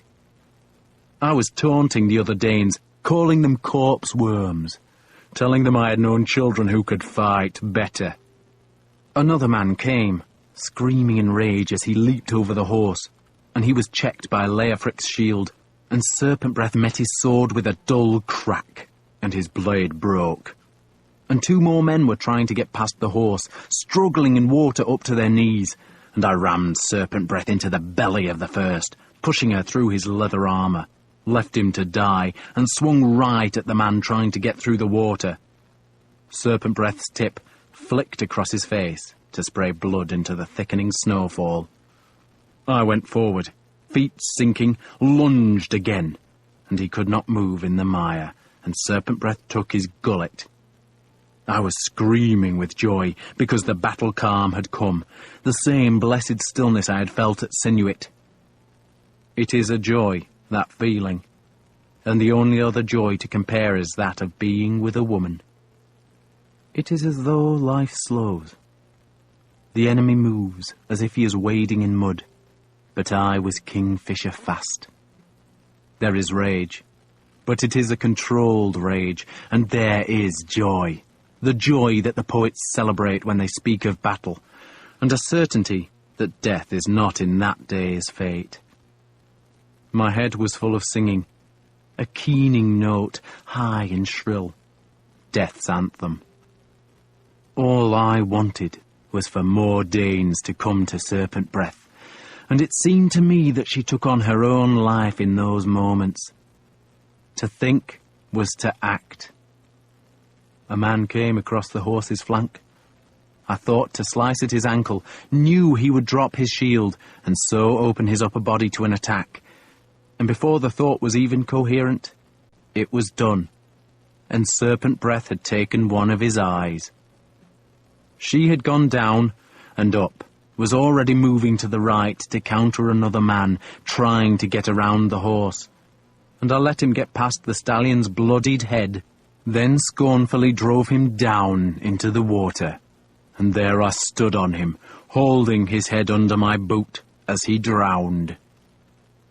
I screamed at the Danes, told them I was Valhalla's gatekeeper, that they had been weaned on coward's milk, and that I wanted them to come to my blade. I begged them to come, but 5 men were dead around the horse, and the others were now wary. I stood on the dead horse and spread my arms. I held the shield high to my left and the sword to my right, and my mail coat was spattered with blood, and the snow fell about my wolf-crested helmet, and all I knew was the young man's joy of slaughter. I killed Oberloth Broxon, I shouted at them. I killed him, so come and join him, taste his death. My sword wants you.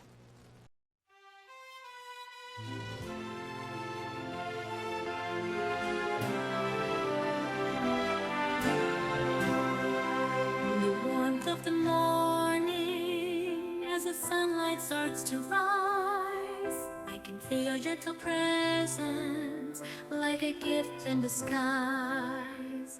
With your hands you held my dreams, nurtured hope so bright. In the tapestry of love you've woven day and night. Through the laughter and the tears you've always been my guide. In the embrace of a mother I found my place to hide.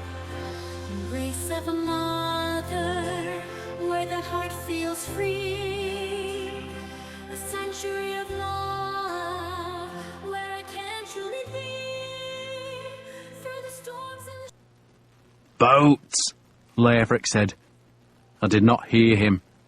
The man I thought I had drowned was still alive, and he suddenly reared from the marsh, choking and vomiting water, and I jumped down off the horse and put my foot on his head again. Let him live, a voice shouted behind me. I want a prisoner. The man tried to fight my foot, but serpent breath put him down. He struggled again, and I broke his spine with serpent breath, and he was still. I said I wanted a prisoner, the voice behind protested. Come and die, I shouted at the Danes. Boats, Leofric said again, and I glanced behind and saw 3 punts coming through the marsh. They were long, flat boats, propelled by men with poles, and they grounded on the other side of the huddled refugees who hurried aboard. The Danes, knowing Leofric and I had to retreat if we were to gain the safety of the boats, readied for a charge. And I smiled at them, inviting them. "One boat left," Leofric said. "Room for us. You'll have to run like hell."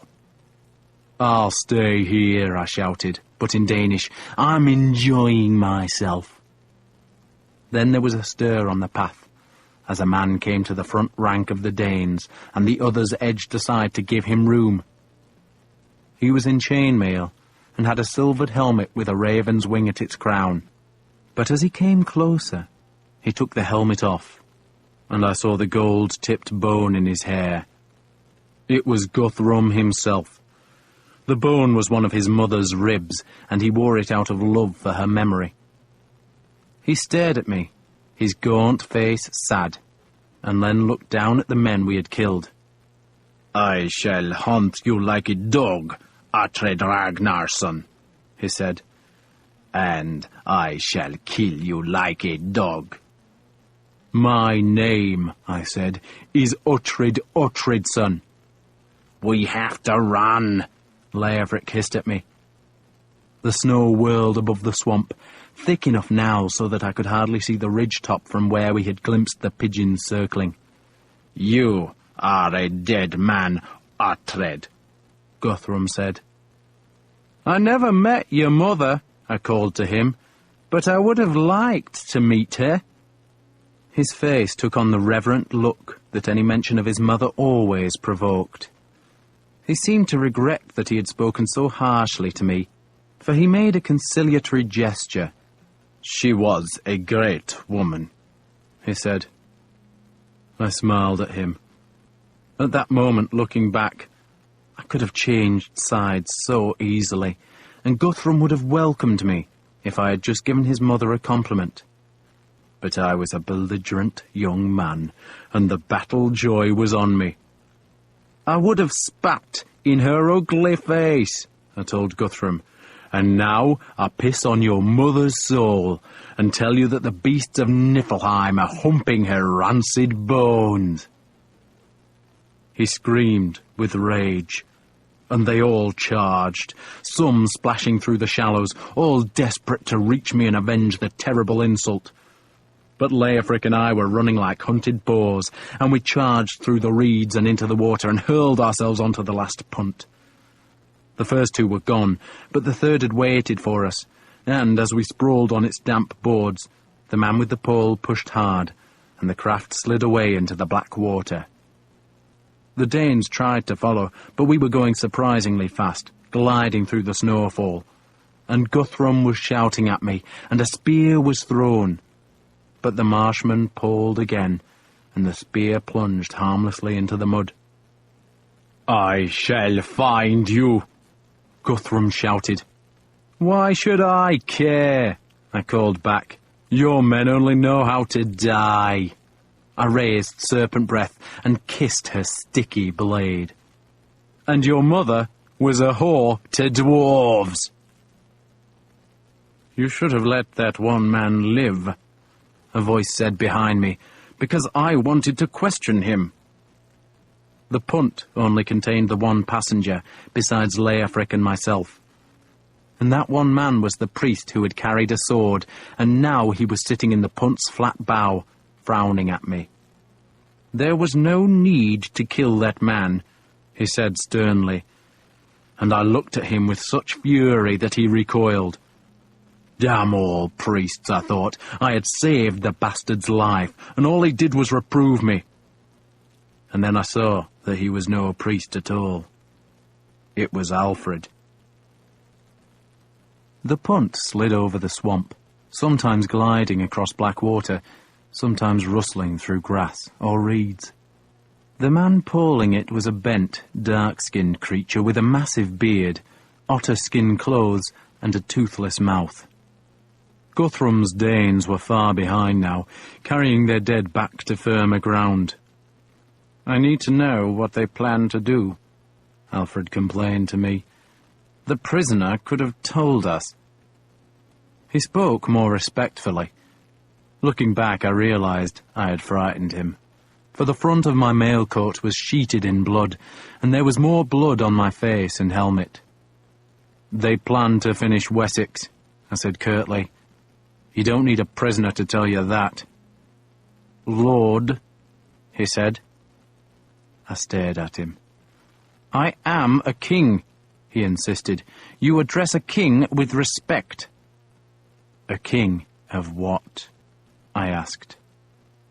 "You're not hurt, Lord?" Leofric asked Alfred. "No, thank God, no." He looked at the sword he carried. "Thank God." I saw he was not wearing priest's robes, but a swathing black cloak. His long face was very pale. "Thank you, Leofric," he said, then looked up at me and seemed to shudder. We were catching up with the other two punts, and I saw that Aelswith, pregnant and swathed in a silver fox fur cloak, was in one. Isiult and Ainflade were also in that punt, whereas the priests were crowded onto the other, and I saw that Bishop Aelwold of Exenchester was one of them. "What happened, Lord?" Leofric asked. Alfred sighed. He was shivering now, but he told his story. He had ridden from Chippenham with his family, his bodyguard, and a score of churchmen to accompany the monk Asa on the first part of his journey. "We had a service of thanksgiving," he said, "in the church at Soppenberg.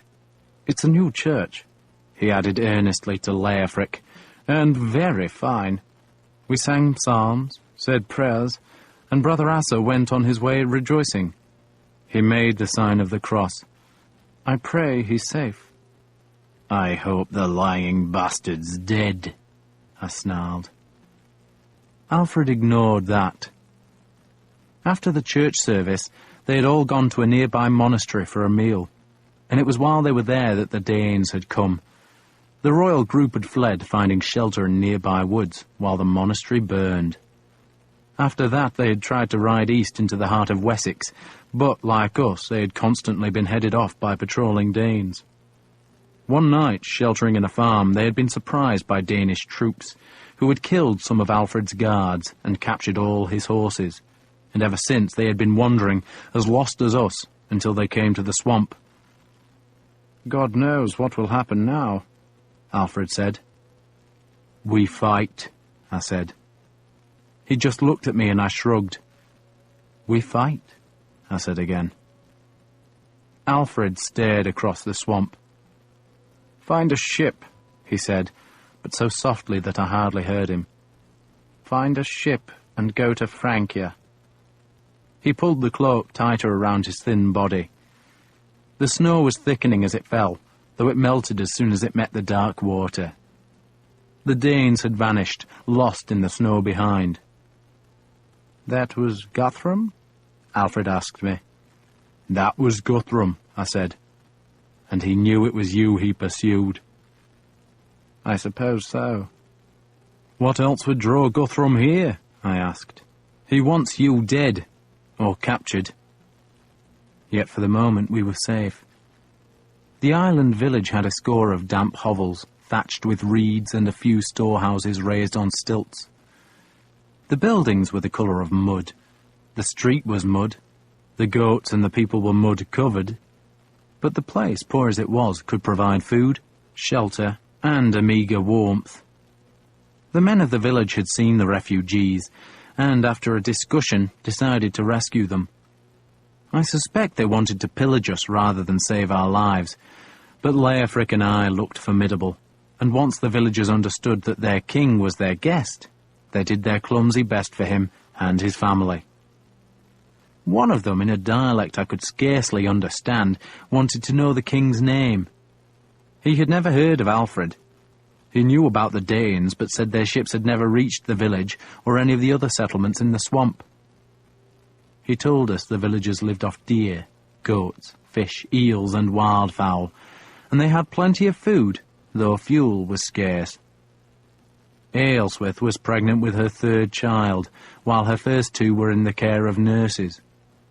There was Edward, Alfred's heir, who was 3 years old and sick. He coughed, and Aelswith worried about him, though Bishop Aelwold insisted it was just a winter's cold. Then there was Edward's elder sister, Ethelflaed, who was now 6 and had a bright head of golden curls, a beguiling smile, and clever eyes. Alfred adored her, and in those first days in the swamp, she was his one ray of light and hope. One night, as we sat by a small dying fire, and Ethelflaed slept with her golden head in her father's lap, he asked me about my son. "I don't know where he is," I said.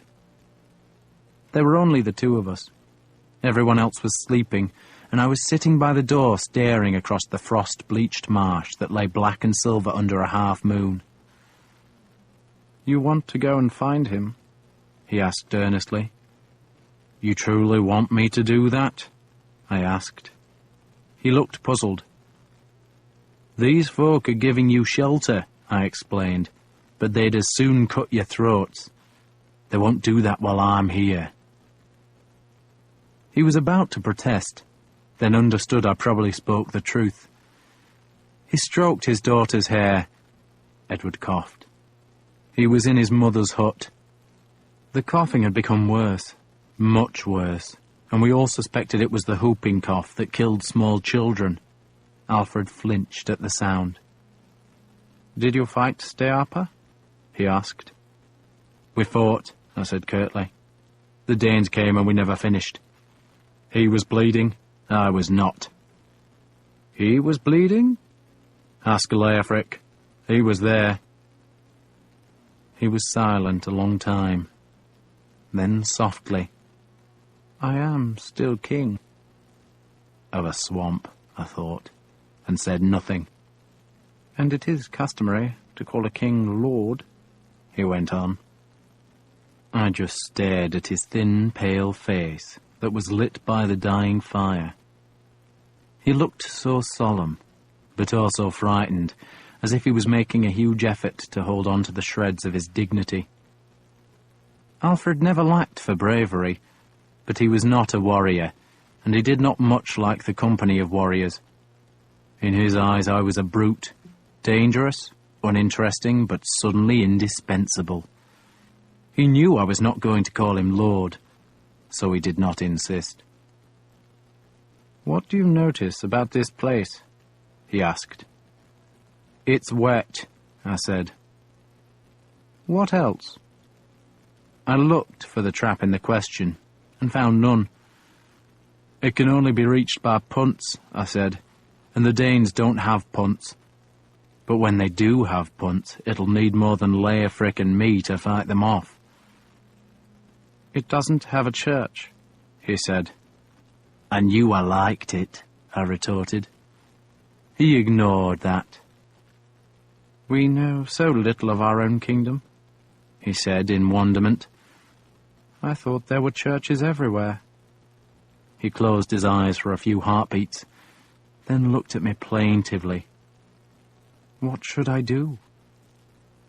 That morning I had told him to fight, but I could see no fight in him now, just despair. "You can go south," I said, thinking that was what he wanted to hear. "Go south, across the sea." "To be another exiled Saxon king?"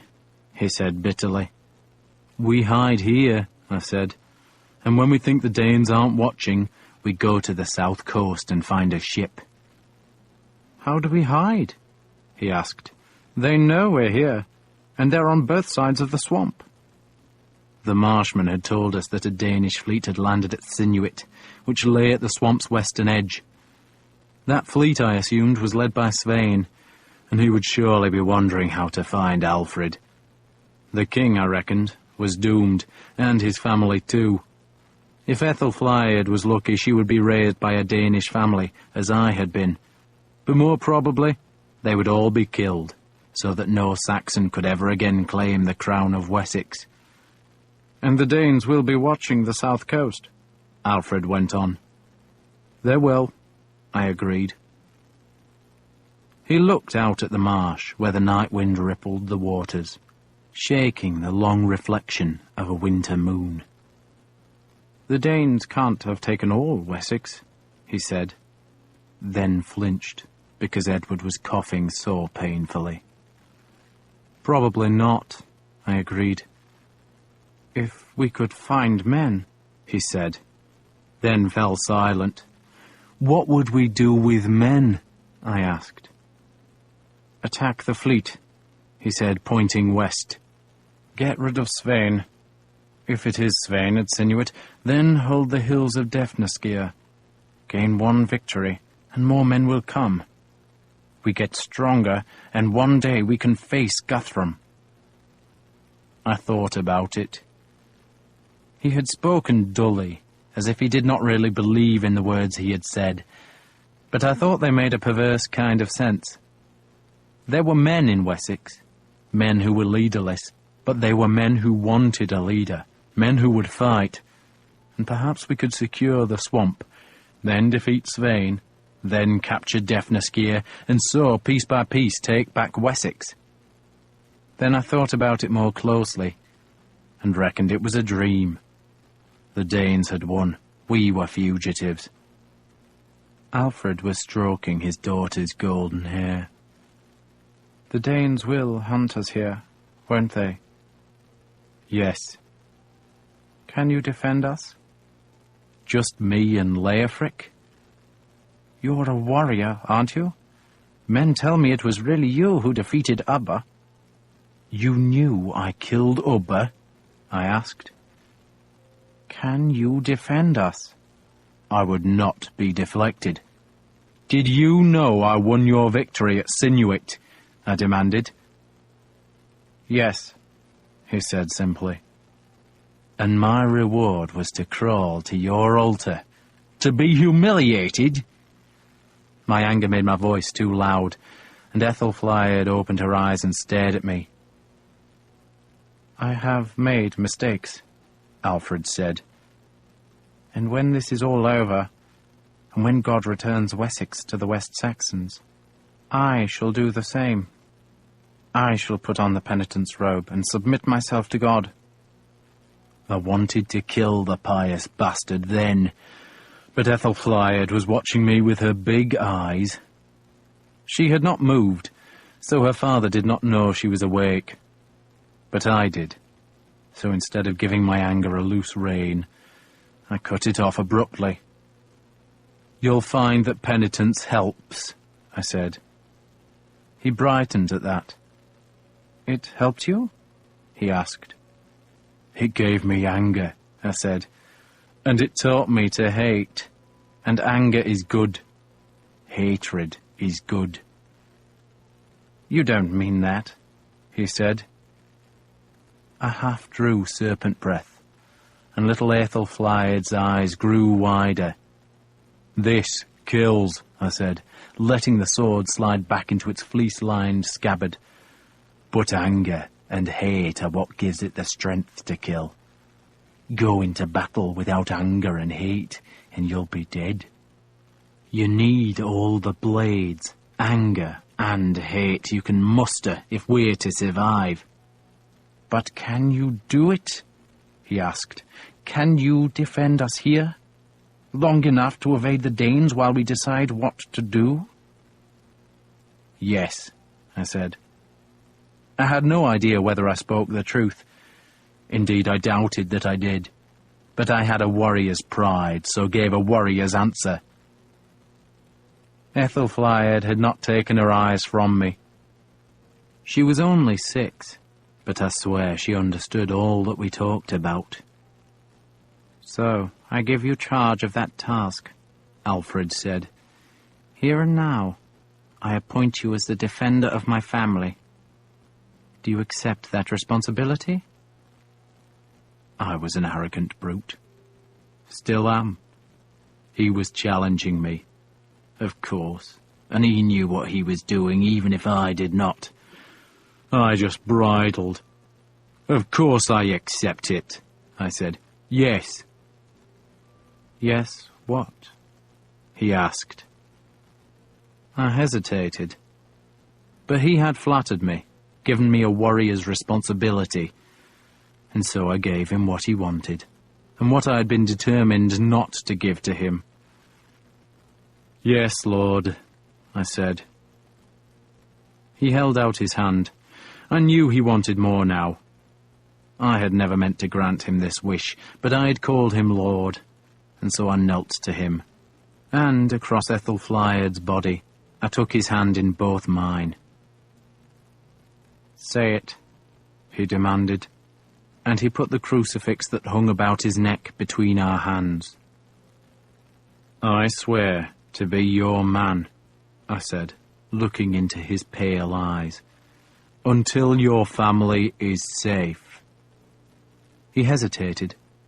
I had given him the oath, but I had qualified it. I had let him know that I would not remain his man forever, but he accepted my terms. He should have kissed me on both cheeks, but that would have disturbed Ethelflaed, and so he raised my right hand and kissed the knuckles, then kissed the crucifix. "Thank you," he said. The truth, of course, was that Alfred was finished, but with the perversity and arrogance of foolish youth, I had just given him my oath and promised to fight for him. And all, I think, because a 6-year-old stared at me, and she had hair of gold. Chapter 7. The kingdom of Wessex was now a swamp, and for a few days it possessed a king, a bishop, 4 priests, 2 soldiers, the king's pregnant wife, 2 nurses, a whore, 2 children, one of whom was sick, and Iseult.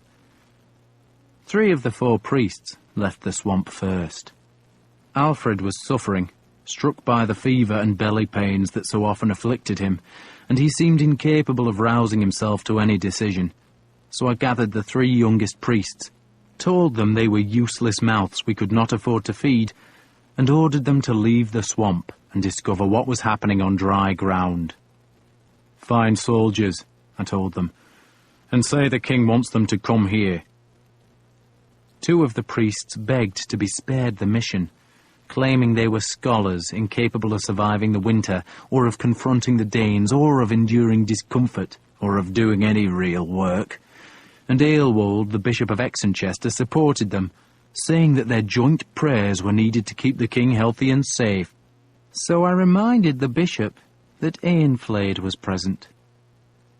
"Eanflaed?" He blinked at me as though he had never heard the name. "The whore," I said, "from Chippenham." He still looked ignorant. "Chippenham," I went on, "where you and she rutted in the Corncrake Tavern, and she says—" "The priests will travel," he said hastily. "Of course they will," I said, "but they'll leave their silver here." "Silver?" The priests had been carrying Aelwold's hoard, which included the great picks I had given him to settle Mildrith's debts. That hoard was my next weapon. I took it all and displayed it to the marshmen. There would be silver, I said, for the food they gave us, and the fuel they brought us, and the punts they provided, and the news they told us. News of the Danes on the swamp's far side. I wanted the marshmen on our side, and the sight of the silver encouraged them. But Bishop Aelwold immediately ran to Alfred and complained that I had stolen from the church. The king was too low in spirits to care, so Aelswith, his wife, entered the fray. She was a Mercian, and Alfred had married her to tighten the bonds between Wessex and Mercia, though that did little good for us now, because the Danes ruled Mercia. There were plenty of Mercians who would fight for a West Saxon king, but none would risk their lives for a king reduced to a soggy realm in a tidal swamp. "You will return the picks," Aelswith ordered me. She looked ragged, her greasy hair tangled, her belly swollen, and her clothes filthy. "Give it back now, this instant." I looked at Iseult. "Should I?" "No," Iseult said. "She has no say here," Aelswith shrieked. "But she's a queen," I said, "and you're not." That was one cause of Aelswith's bitterness, that the West Saxons never called the king's wife a queen. She wanted to be Queen Aelswith, and had to be content with less. She tried to snatch back the picks, but I tossed it on the ground, and when she reached for it, I swung Leofric's axe. The blade chewed into the big plate, mangling the silver crucifixion, and Aelswith squealed in alarm and backed away as I hacked again. It took several blows, but I finally reduced the heavy plate into shreds of mangled silver that I tossed onto the coins I had taken from the priests. "Silver, for your help," I told the marshman. Aelswith spat at me, then went back to her son. Edward was 3 years old, and it was evident now that he was dying. Aelwald had claimed it was a mere winter's cold, but it was plainly worse. Much worse.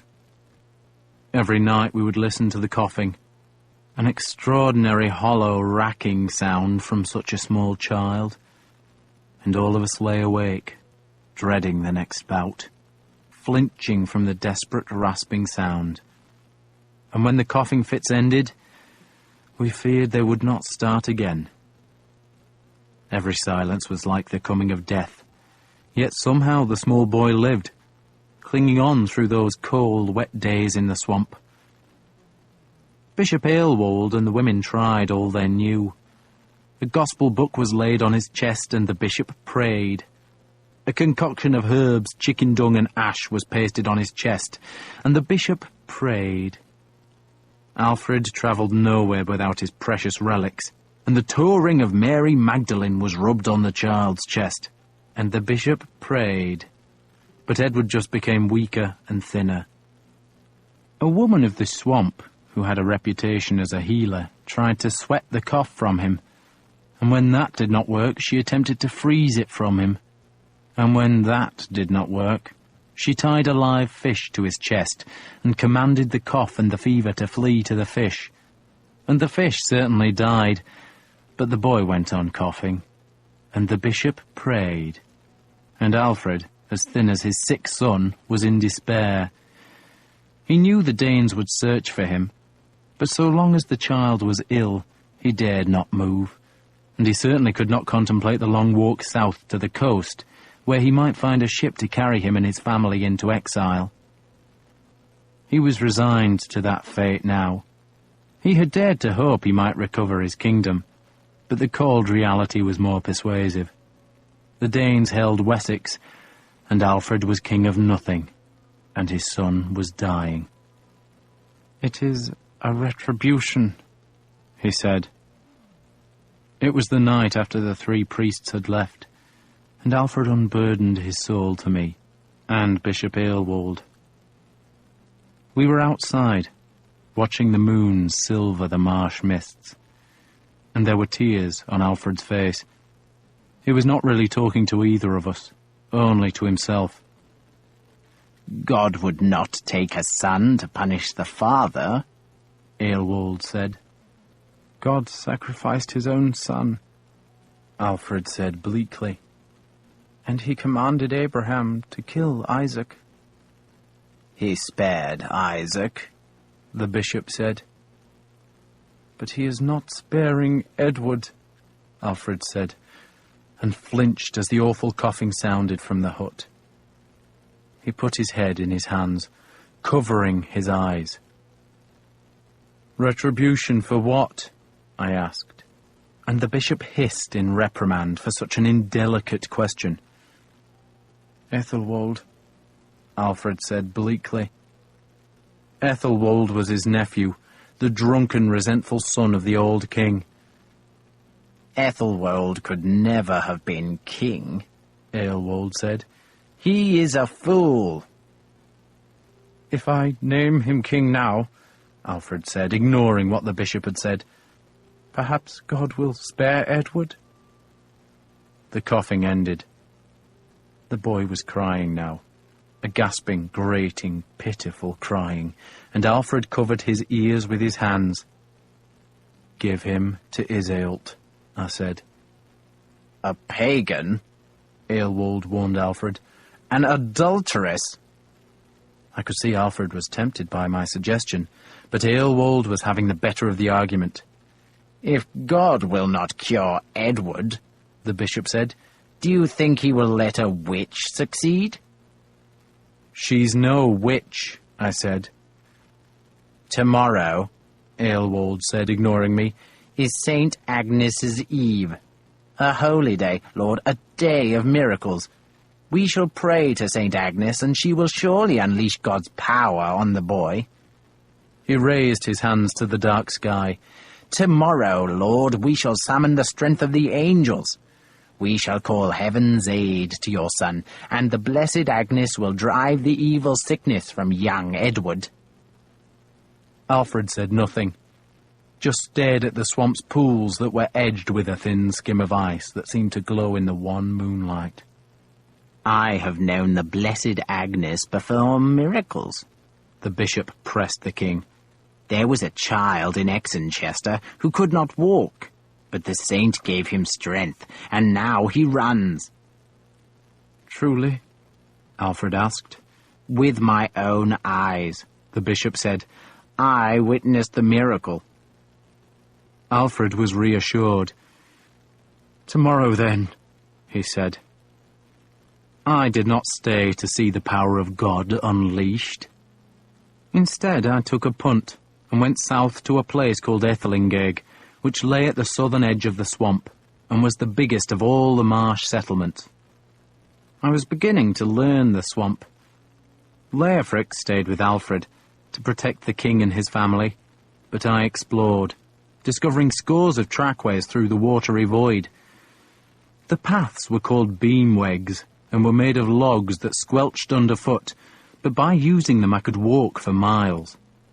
There were also rivers that twisted through the low land, and the biggest of those, the Pedradan, flowed close to Ethelingeg, which was an island, much of it covered with alders, in which deer and wild goats lived. But there was also a large village on the island's highest spot, and the head man had built himself a great hall there.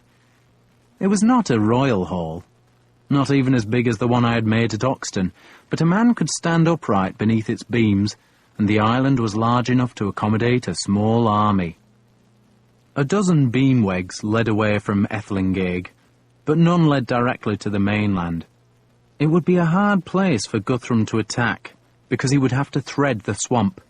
But Svein, who we now knew commanded the Danes at Sinuit, at the Pedradan's mouth, would find it an easy place to approach, for he could bring his ships up the river, and just north of Ethelingeg he could turn south onto the river Thon, which flowed past the island.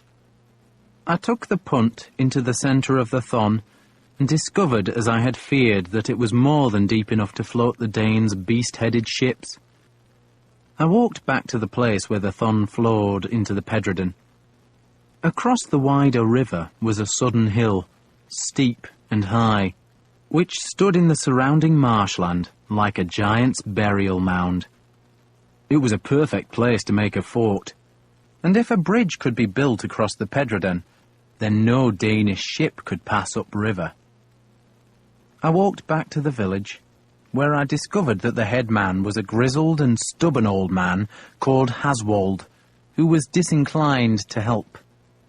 I said I would pay good silver to have a bridge made across the Pedradan, but Haswold declared the war between Wessex and the Danes did not affect him. "There is madness over there," he said, waving vaguely at the eastern hills. "There's always madness over there, but here in the swamp we mind our own business. No one minds us, and we don't mind them." He stank of fish and smoke. He wore otter skins that were greasy with fish oil, and his greying beard was flecked by fish scales. He had small, cunning eyes in an old, cunning face, and he also had a half-dozen wives, the youngest of whom was a child who could have been his own granddaughter, and he fondled her in front of me, as if her existence proved his manhood. "I'm happy," he said, leering at me, "so why should I care for your happiness?" "The Danes could end your happiness." "The Danes?" He laughed at that, and the laugh turned into a cough. He spat. "If the Danes come," he went on, "then we go deep into the swamp, and the Danes go." He grinned at me, and I wanted to kill him. But that would have done no good. There were 50 or more men in the village, and I would have lasted all of a dozen heartbeats. Though the man I really feared was a tall, broad-shouldered, stooping man with a puzzled look on his face. What frightened me about him was that he carried a long hunting bow, not one of the short fowling bows that many of the marsh men possessed, but a stag killer, as tall as a man and capable of shooting an arrow clean through a mail coat. Haswold must have sensed my fear of the bow, for he summoned the man to stand beside him. The man looked confused by the summons, but obeyed. Haswold pushed a gnarled hand under the young girl's clothes, then stared at me as he fumbled, laughing at what he perceived as my impotence. "The Danes come," he said again, "and we go deep into the swamp, and the Danes go away." He thrust his hand deeper into the girl's goatskin dress and mauled her breasts. "Danes can't follow us, and if they do follow us, then Yofa kills them." Yofa was the archer, and hearing his name, he looked startled, then worried. "Yofa's my man," Haswold boasted. "He puts arrows where I tell him to put them." Yofa nodded. "Your king wants a bridge made," I said. "A bridge and a fort." "King?" Haswold stared about the village. "I know no king. If any man is king here, 'tis me." He cackled with laughter at that, and I looked at the villagers and saw nothing but dull faces. None shared Haswold's amusement. They were not, I thought, happy under his rule, and perhaps he sensed what I was thinking, for he suddenly became angry, thrusting his girl bride away. "Leave us," he shouted at me. "Just go away." I went away, returning to the smaller island where Alfred sheltered and where Edward lay dying. It was nightfall, and the bishop's prayers to St. Agnes had failed. Eanfled told me how Aelwold had persuaded Alfred to give up one of his most precious relics, a feather from the dove that Noah had released from the ark. Aelwold cut the feather into 2 parts, returning one part to the king, while the other was scorched on a clean pan. When it was reduced to ash, the scraps were stirred into a cup of holy water, which Aelswith forced her son to drink. He had been wrapped in lambskin, for the lamb was the symbol of St. Agnes, who had been a child martyr in Rome. But neither feather nor lambskin had worked. If anything, Eanfled said, the boy was worse. Aelwold was praying over him now. "He's given him the last rites," Eanfled said. She looked at me with tears in her eyes. "Can his Ealt help?" "The bishop won't allow it," I said. "He won't allow it?" she asked indignantly. "He's not the one who's dying." So Iseult was summoned, and Alfred came from the hut, and Aelwold, scenting heresy, came with him. Edward was coughing again, the sound terrible in the evening silence. Alfred flinched at the noise, then demanded to know if Iseult could cure his son's illness. Iseult did not reply at once. Instead, she turned and gazed across the swamp to where the moon rose above the mists. "The moon gets bigger," she said. "Do you know a cure?" Alfred pleaded. "A growing moon is good," Iseult said dully, then turned on him. "But there will be a price." "Whatever you want," he said. "Not a price for me," she said, irritated that he had misunderstood her. "But there's always a price. One lives, another must die." "Heresy!" Aelwold intervened. I doubt Alfred understood Iseult's last 3 words, or did not care what she meant. He only snatched the tenuous hope that perhaps she could help. "Can you cure, my son?" he demanded. She paused, then nodded. "There is a way," she said. "What way?" "My way." "Heresy!" Aelwald warned again. "Bishop," Eanfled said warningly, and the bishop looked abashed and fell silent. "Now?" Alfred demanded of Iseult. "Tomorrow night," Iseult said. "It takes time. There are things to do. If he lives till nightfall tomorrow, I can help. You must bring him to me at moonrise." "Not tonight?" Alfred pleaded. "Tomorrow," Iseult said firmly. "Tomorrow is the feast of St. Vincent," Alfred said, as though that might help. And somehow the child survived that night. Next day, St. Vincent's Day, Iseult went with me to the eastern shore, where we gathered lichen, burdock, celandine, and mistletoe. She would not let me use metal to scrape the lichen or cut the herbs, and before any was collected we had to walk 3 times around the plants, which, because it was winter, were poor and shriveled things. She also made me cut thorn boughs, and I was allowed to use a knife for that, because the thorns were evidently not as important as the lichen or herbs. I watched the skyline as I worked, looking for any Danes, but if they patrolled the edge of the swamp, none appeared that day. It was cold, a gusting wind clutching at our clothes. It took a long time to find the plants Iseult needed, but at last her pouch was full, and I dragged the thorn bushes back to the island and took them into the hut, where she instructed me to dig 2 holes in the floor. "They must be as deep as the child is tall," she said, "and as far apart from each other as the length of your forearm." She would not tell me what the pits were for. She was subdued, very close to tears. She hung the celandine and burdock from a roof beam, then pounded the lichen and the mistletoe into a paste that she moistened with spittle and urine, and she chanted long charms in her own language over the shallow wooden bowl. It all took a long time, and sometimes she just sat, exhausted, in the darkness beyond the hearth, and rocked to and fro. "I don't know that I can do it," she said once. "You can try," I said helplessly. "And if I fail," she said, "they will hate me more than ever." "They don't hate you," I said. "They think I am a sinner and a pagan," she said, "and they hate me."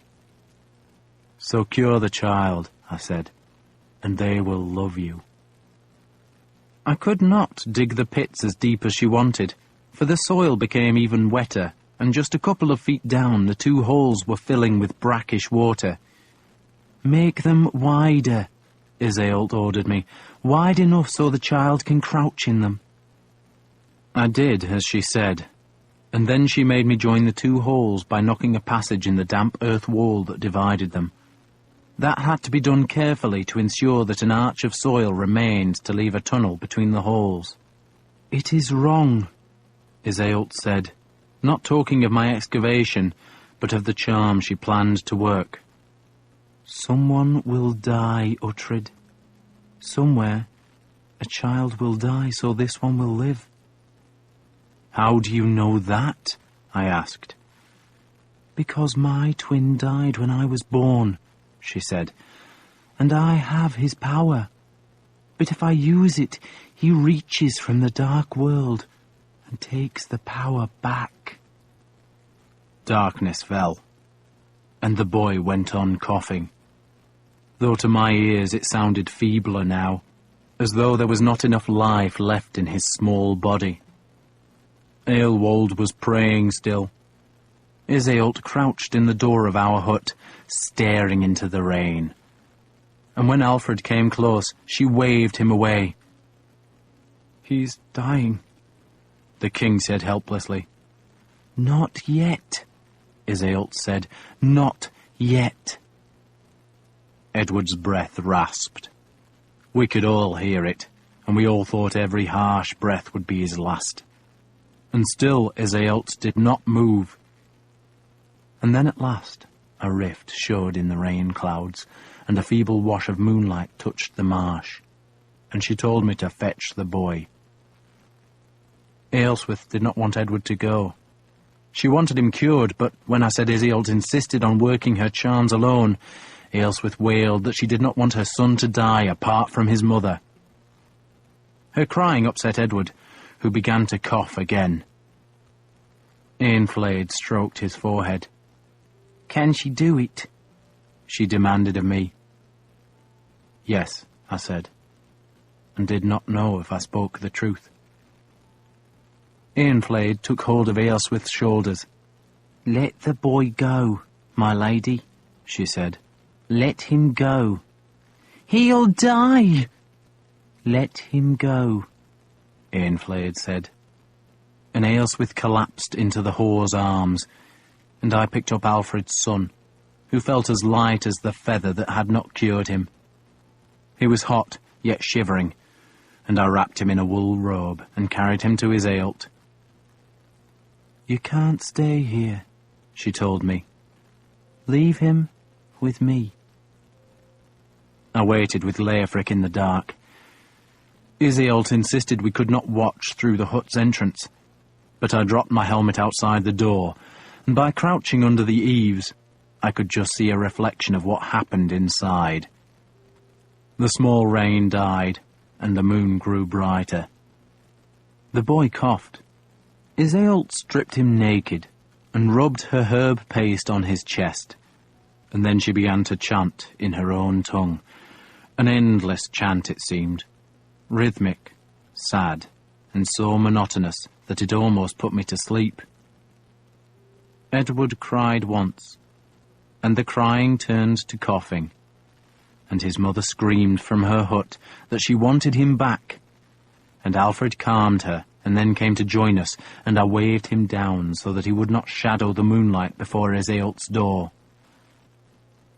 I peered at the helmet and saw in the small reflected firelight that Iseult, naked herself now, was pushing the boy into one of the pits, and then, still chanting, she drew him through the earth passage. Her chanting stopped, and instead she began to pant, then scream, then pant again. She moaned, and Alfred made the sign of the cross, and then there was silence. And I could not see properly, but suddenly Iseult cried aloud, a cry of relief as if a great pain was ended, and I dimly saw her pull the naked boy out of the second pit. She laid him on her bed, and he was silent as she crammed the thorn bushes into the tunnel of earth. Then she lay beside the boy and covered herself with my large cloak. There was silence.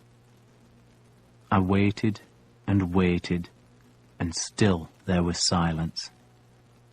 And the silence stretched until I understood that Iseult was sleeping, and the boy was sleeping too, or else he was dead. And I picked up the helmet and went to Leofric's hut. "Shall I fetch him?" Alfred asked nervously. "No." "His mother," he began, "must wait till morning, Lord." "What can I tell her?" "That her son is not coughing, Lord." Aelswith screamed that Edward was dead, but Eanfled and Alfred calmed her, and we all waited, and still there was silence, and in the end I fell asleep. I woke in the dawn. It was raining as if the world was about to end, a torrential grey rain that swept in vast curtains from the Severn Sea, a rain that drummed on the ground and poured off the reed thatch and made streams on the small island where the little huts crouched. I went to the door of Leofric's shelter and saw Aelswith watching from her doorway. She looked desperate, like a mother about to hear that her child had died. And there was nothing but silence from Iseult's hut, and Aelswith began to weep, the terrible tears of a bereaved mother. And then there was a strange sound. At first, I could not hear properly, for the seething rain was loud. But then I realized the sound was laughter. A child's laughter, and a heartbeat later, Edward, still naked as an egg and all muddy from his rebirth through the earth's passage, ran from Iseult's hut and went to his mother. "Dear God," Leofric said. Iseult, when I found her, was weeping and would not be consoled. "I need you," I told her harshly. She looked up at me. "Need me?" "To build a bridge." She frowned. "You think a bridge can be made with spells?" "My magic this time," I said. "I want you healthy. I need a queen." She nodded, and Edward, from that day forward, thrived.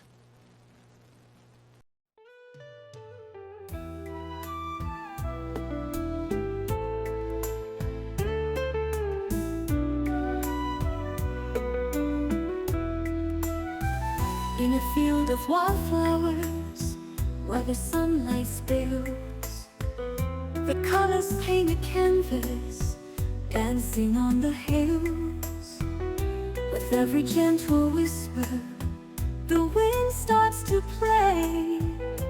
Petals on the breeze, carrying dreams away. They twirl and they flutter, like butterflies in flight. Each moment a treasure, glowing in the light. In the heart of the meadow, where the soft flowers sway, I'll follow the rhythm, let my spirit stray. Oh, petals on the breeze. The first men came, summoned by the priests I had sent onto the mainland.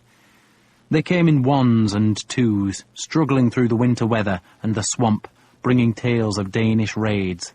And when we had 2 days of sunshine, they came in groups of 6 or 7, so that the island became crowded. I sent them out on patrol, but ordered none to go too far west, for I did not want to provoke Svein, whose men were camped beside the sea. He had not attacked us yet, which was foolish of him, for he could have brought his ships up the rivers and then struggled through the marsh. But I knew he would attack us when he was ready, and so I needed to make our defences. And for that, I needed Æthelinghaeg. Alfred was recovering. He was still sick, but he saw God's favour in his son's recovery, and it never occurred to him that it had been pagan magic that caused the recovery. Even Aelswith was generous, and when I asked her for the loan of her silver fox fur cloak and what few jewels she possessed, she yielded them without fuss. The fur cloak was dirty, but Eanfled brushed and combed it.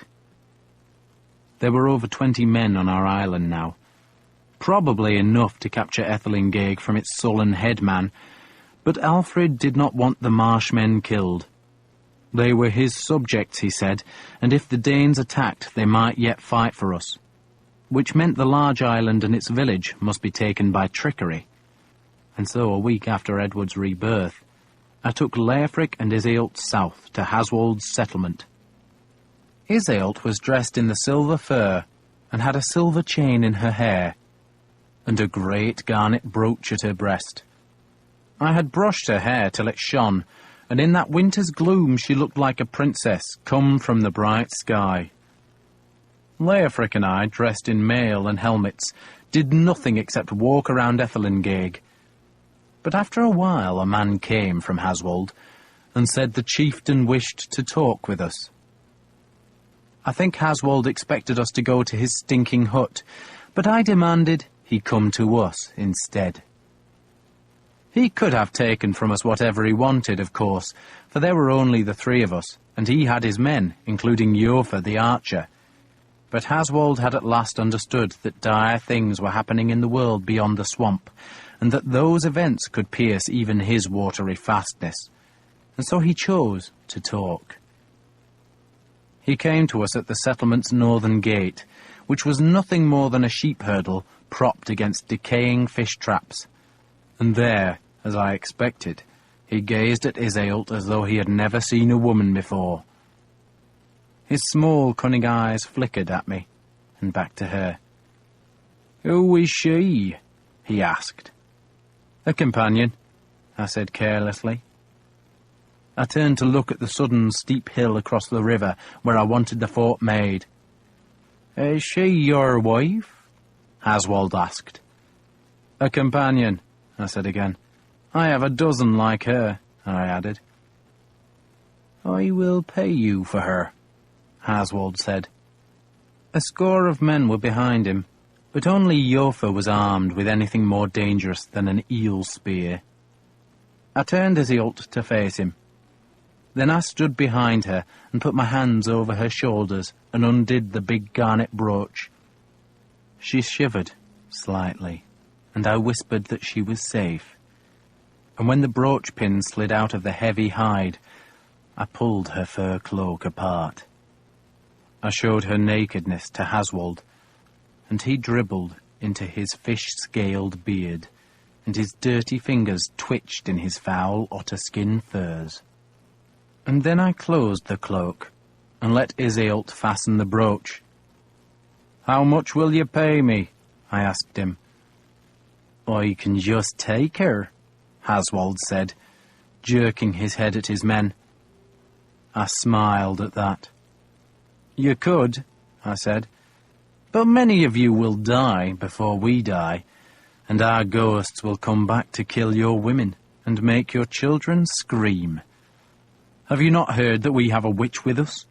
You think your weapons can fight magic?" None of them moved. "I have silver," Haswald said. "I don't need silver," I said. "What I want is a bridge and a fort."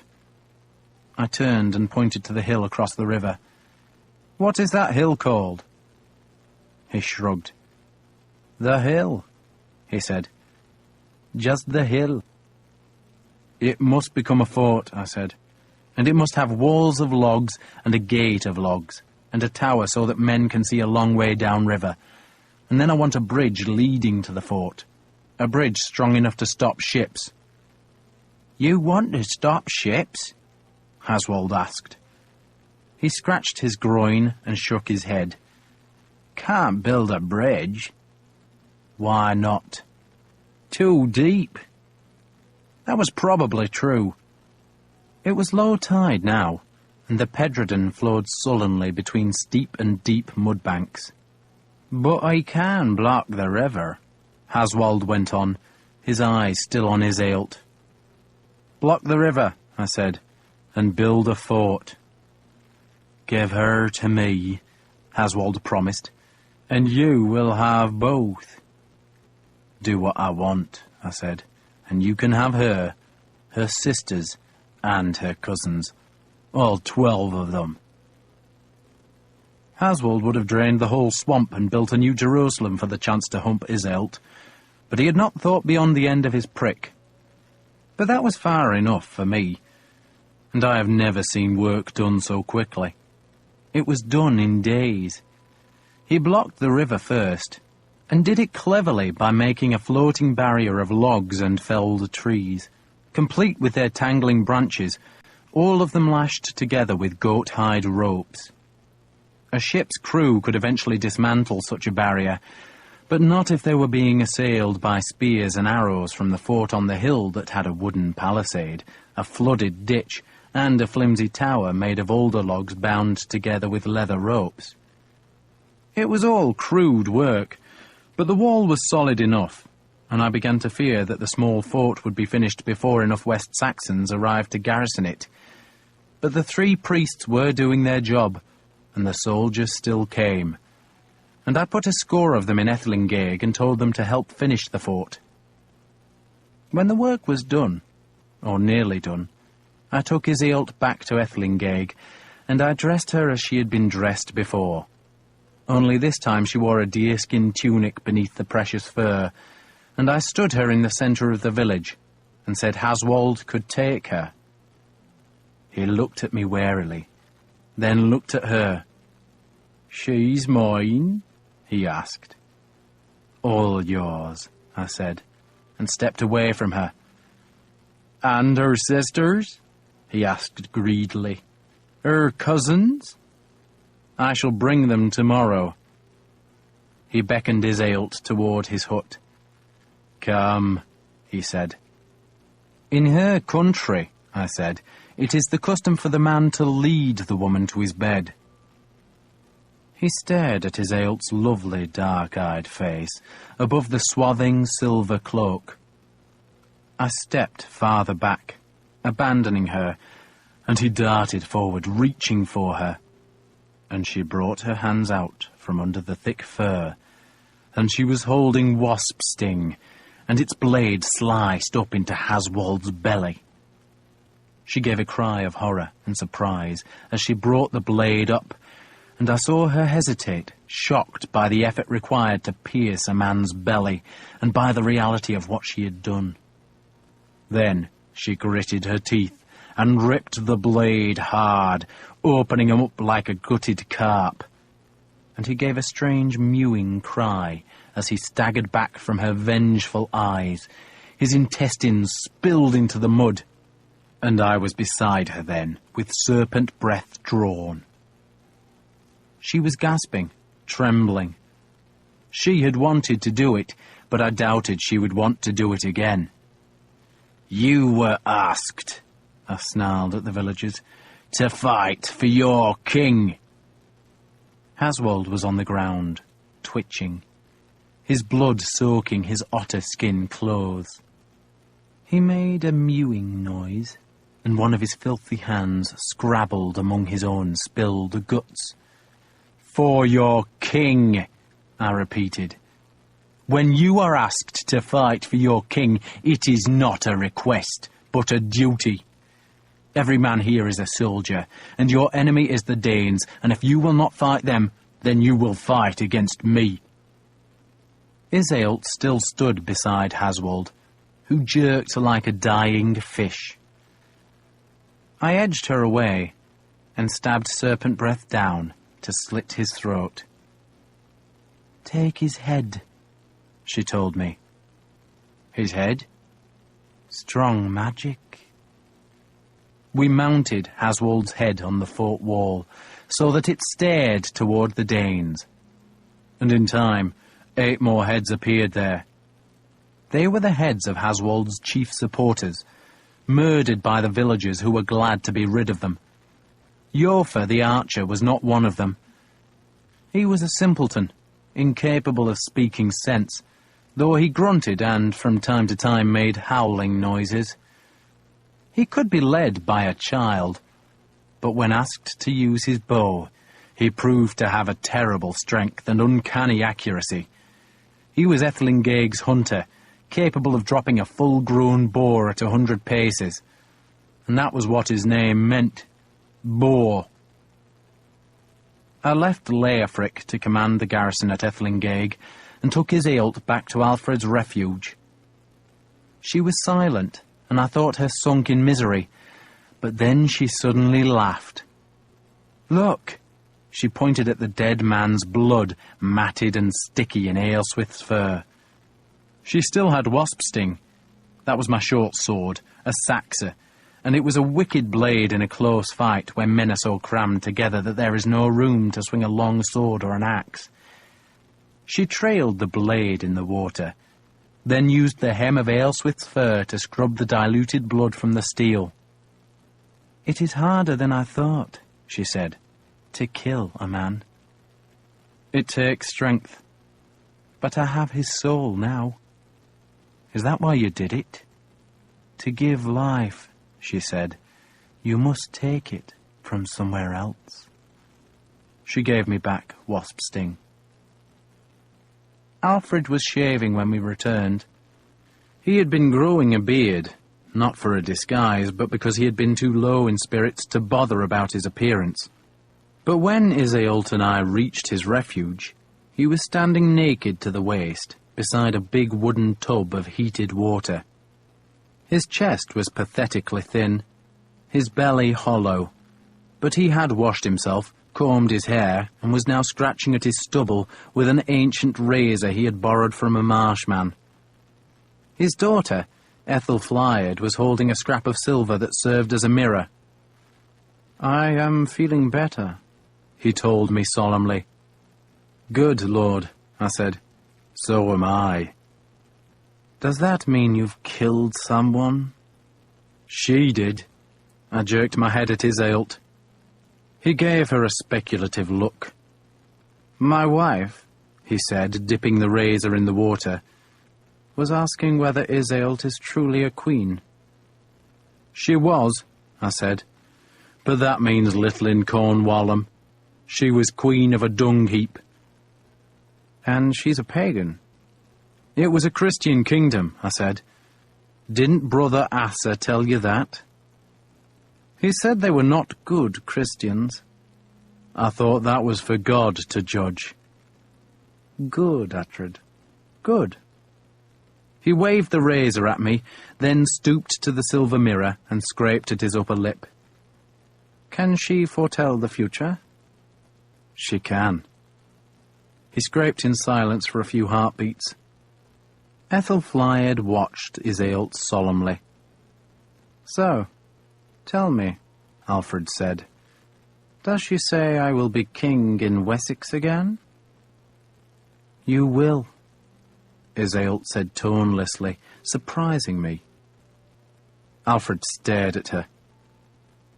"My wife," he said, "says that we can look for a ship now that Edward is better. Look for a ship, go to Francia, and perhaps travel on to Rome. There is a Saxon community in Rome." He scraped the blade against his jawbone. "They will welcome us." "The Danes will be defeated," Iseult said, still tonelessly, but without a quiver of doubt in her voice. Alfred rubbed his face. "The example of Boethius tells me she's right," he said.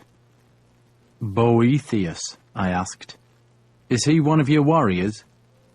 "He was a Roman, Uhtred," Alfred said in a tone that chided me for not knowing, "and a Christian, and a philosopher, and a man rich in book learning.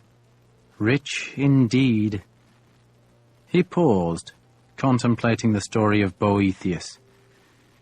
"When the pagan Alaric overran Rome," he went on, "and all civilization and true religion seemed doomed, Boethius alone stood against the sinners. He suffered, but he won through, and we can take heart from him. Indeed we can." He pointed the razor at me. "We must never forget the example of Boethius, Uhtred. Never." "I won't, Lord," I said. "But do you think book learning will get you out of here?" "I think," he said, "that when the Danes are gone, I shall grow a proper beard. Thank you, my sweet." This last was to Ethelflaed. "Give the mirror back to Eanflaed, will you?" Ethelflaed ran off, and Alfred looked at me with some amusement. "Does it surprise you that my wife and Eanflaed have become friends?" "I'm glad of it, Lord." "So am I." "But does your wife know Eanflaed's trade?" I asked. "Not exactly," he said. "She believes Eanflaed was a cook in a tavern, which is truth enough. So we have a fort at Ethelingeg." "We do. Leofric commands there, and has 43 men." "And we have 28 here. The very hosts of Midian." He was evidently amused. "So, we shall move there." "Maybe in a week or two." "Why wait?" he asked. I shrugged. "This place is deeper in the swamp. When we have more men, when we know we can hold Ethelingeg, that is the time for you to go there." He pulled on a grubby shirt. "Your new fort can't stop the Danes?" "It will slow them, Lord, but they could still struggle through the marsh. They would find it difficult, though, for Leofric was digging ditches to defend Ethelingeg's western edge." "You're telling me Ethelingeg is more vulnerable than this place?" "Yes, Lord." "Which is why I must go there," he said. "Men can't say their king skulked in an unreachable place, can they?" He smiled at me. "They must say he defied the Danes, that he waited where they could reach him, that he put himself into danger." "And his family?" I asked. "And his family," he said firmly. He thought for a moment. "If they come in force, they could take all the swamp. Isn't that true?" "Yes, Lord." "So no place is safer than another. But how large a force does Svein have?" "I don't know, Lord." "Don't know?" It was a reproof, gentle enough, but still a reproof. "I haven't gone close to them, Lord," I explained, "because till now we've been too weak to resist them. And so long as they leave us undisturbed, then so long do we leave them undisturbed. There's no point in kicking a wild bee's nest, not unless you're determined to get the honey." He nodded acceptance of that argument. "But we need to know how many bees there are, don't we?" he said. "So tomorrow we shall take a look at our enemy. You and me, Uhtred." "No, Lord," I said firmly. "I shall go. You shouldn't risk yourself." "That is exactly what I need to do," he said. "And men must know I do it, for I am the king. And why would men want a king who does not share their danger?" He waited for an answer, but I had none. "So, let's say our prayers," he finished. "Then we shall eat." It was fish stew. It was always fish stew. And next day, we went to find the enemy. There were 6 of us. The man who poled the punt, Iseult and I, 2 of the newly arrived household troops, and Alfred.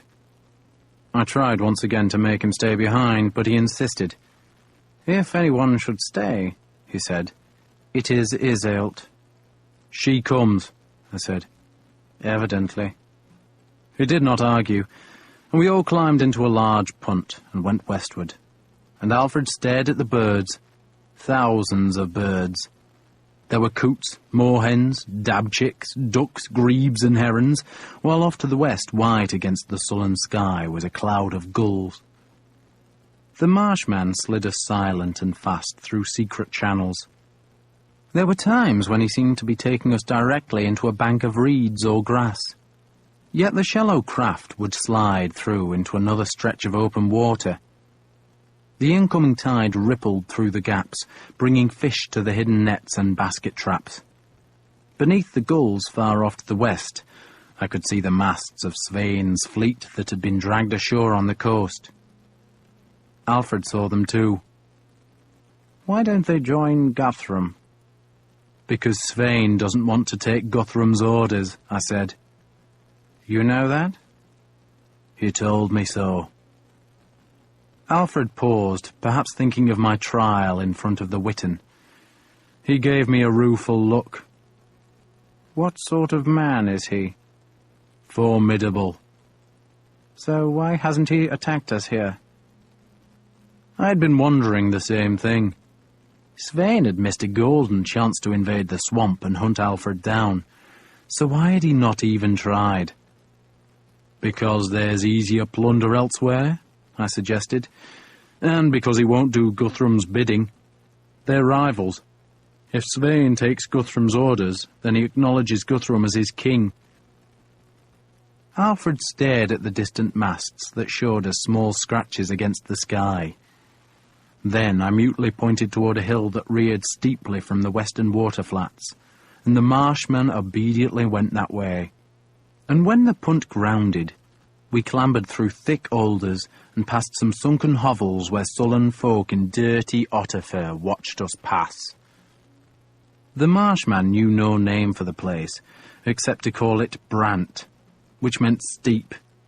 And it was steep.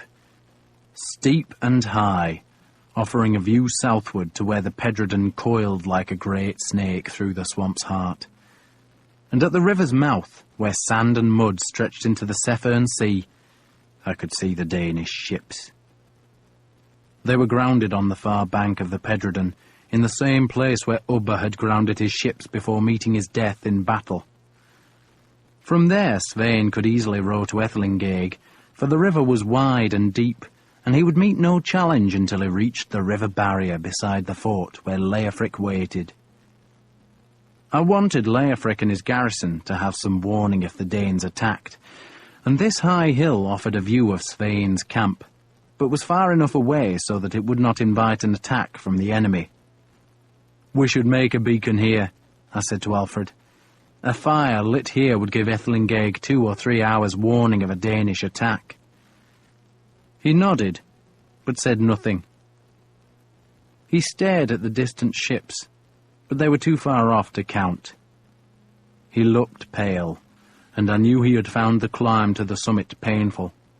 So now I urged him downhill, to where the hovels leaked smoke. "You should rest here, Lord," I told him. "I'm going to count ships, but you should rest." He did not argue, and I suspected his stomach pains were troubling him again. I found a hovel that was occupied by a widow and her 4 children, and I gave her a silver coin and said her king needed warmth and shelter for the day. And I do not think she understood who he was, but she knew the value of a shilling, and so Alfred went into her house and sat by the fire. "Give him broth," I told the widow, whose name was Elwida, "and let him sleep." She scorned that. "Folk can't sleep while there's work," she said. "There are eels to skin, fish to smoke, nets to mend, traps to weave." "They can work," I said, pointing to the 2 household troops, and I left them all to Elwida's tender mercies while Iseult and I took the punt southward. And because the Pedredon's mouth was only 3 or 4 miles away, and because Brant was such a clear landmark, I left the marshman to help skin and smoke eels. We crossed a smaller river, and then poled through a long mere broken by marram grass, and by now I could see the hill on the Pedredon's far bank where we had been trapped by Ubba, and I told Iseult the story of the fight as I poled the punt across the shallows.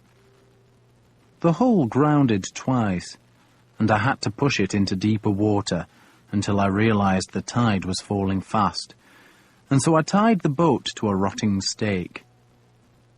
Then we walked across a drying waste of mud and sea lavender toward the Pedredon. I had grounded farther from the river than I had wanted, and it was a long walk into a cold wind, but we could see all we needed once we reached the steep bank at the river's edge. The Danes could also see us. I was not in mail, but I did have my swords, and the sight of me brought men to the farther shore, where they hurled insults across the swirling water. I ignored them. I was counting ships, and saw 24 beast-headed boats hauled up on the strip of ground where we had defeated Ubba the year before. Ubba's burned ships were also there, their black ribs half buried in the sand, where the men capered and shouted their insults. "How many men can you see?" I asked Iseult. There were a few Danes in the half-wrecked remnants of the monastery, where Svein had killed the monks, but most were by the boats. "Just men?" she asked. "Forget the women and children," I said. There were scores of women, mostly in the small village that was a small way upstream. She did not know the English words for the bigger numbers, so she gave me her estimate by opening and closing her fingers 6 times. 60, I said, and nodded. At most 70, and there are 24 ships. She frowned, not understanding the point I made. 24 ships, I said, means an army of what? 800? 900 men? So those 60 or 70 men are the ship guards. And the others? Where are the others? I asked the question of myself, watching as 5 of the Danes dragged a small boat to the river's edge. They planned to row across and capture us, but I did not intend to stay that long. The others, I answered my own question, have gone south. They've left their women behind and gone raiding. They're burning, killing, getting rich. They're raping Defnaskir. They're coming, Iseult said, watching the 5 men clamber into the small boat. You want me to kill them? You can? She looked hopeful. No, I said. So let's go. We started back across the long expanse of mud and sand. It looked smooth, but there were runnels cutting through, and the tide had turned, and the sea was sliding back into the land with surprising speed.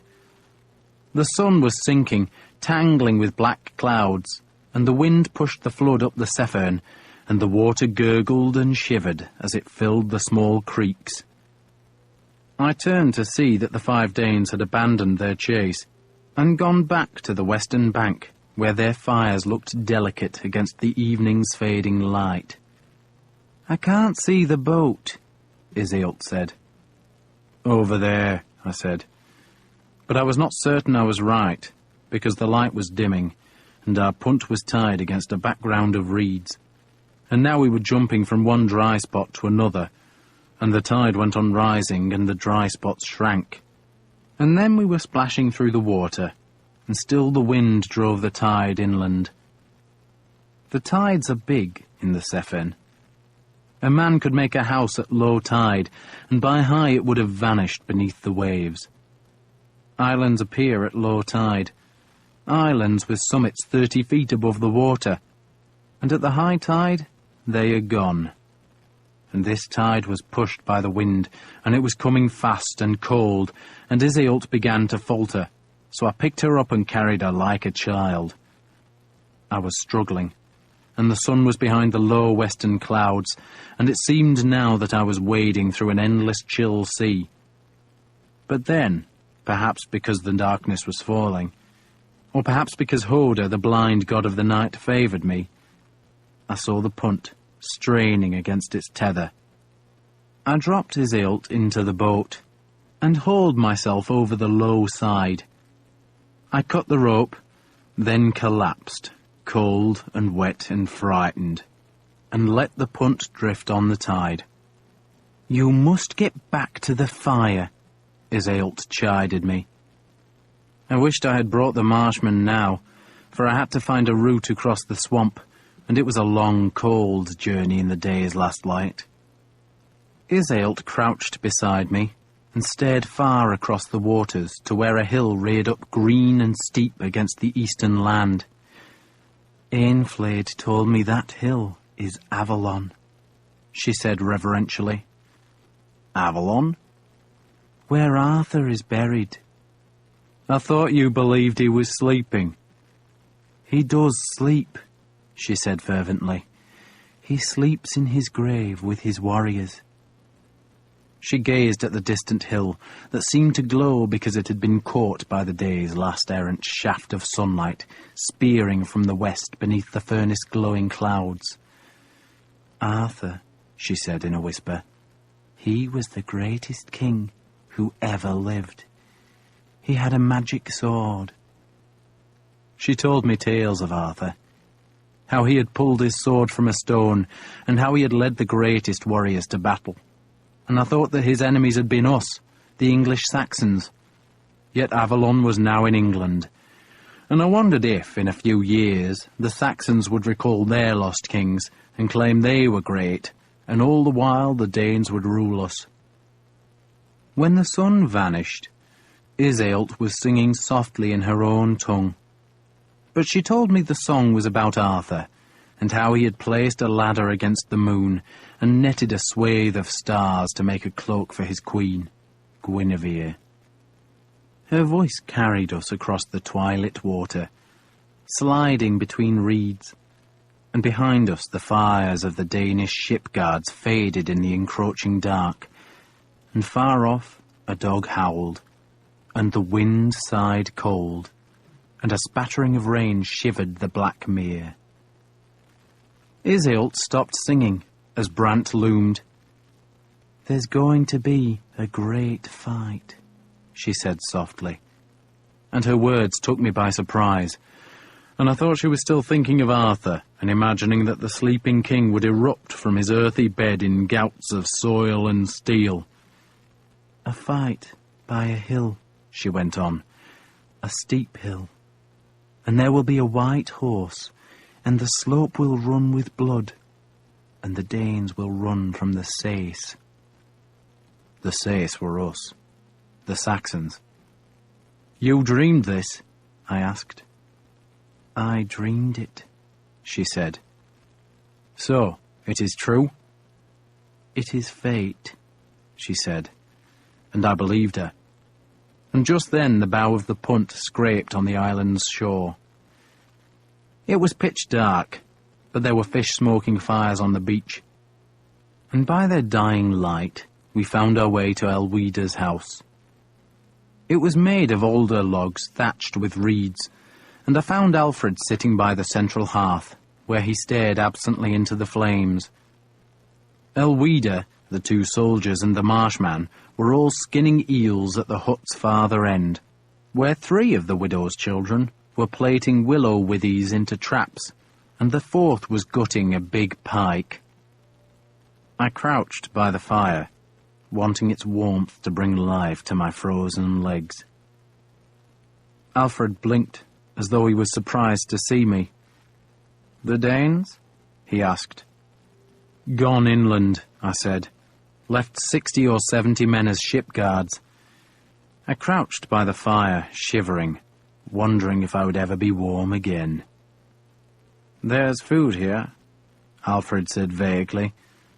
"Good," I said, "because we're starving." "No, I mean there's food in the marshes," he said. "Enough food to feed an army. We can raid them, Uhtred. Gather men and raid them. But that isn't enough. I have been thinking. All day I've been thinking." He looked better now, less pained, and I suspected he had wanted time to think and had found it in this stinking hovel. "I'm not going to run away," he said firmly. "I'm not going to Francia." "Good," I said, though I was so cold I was not really listening to him. "We're going to stay here," he said. "Raise an army and take Wessex back."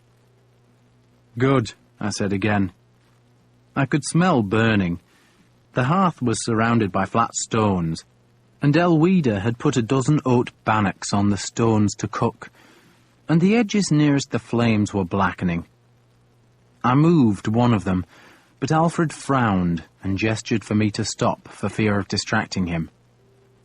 "The problem," he said, "is that I cannot afford to fight a small war."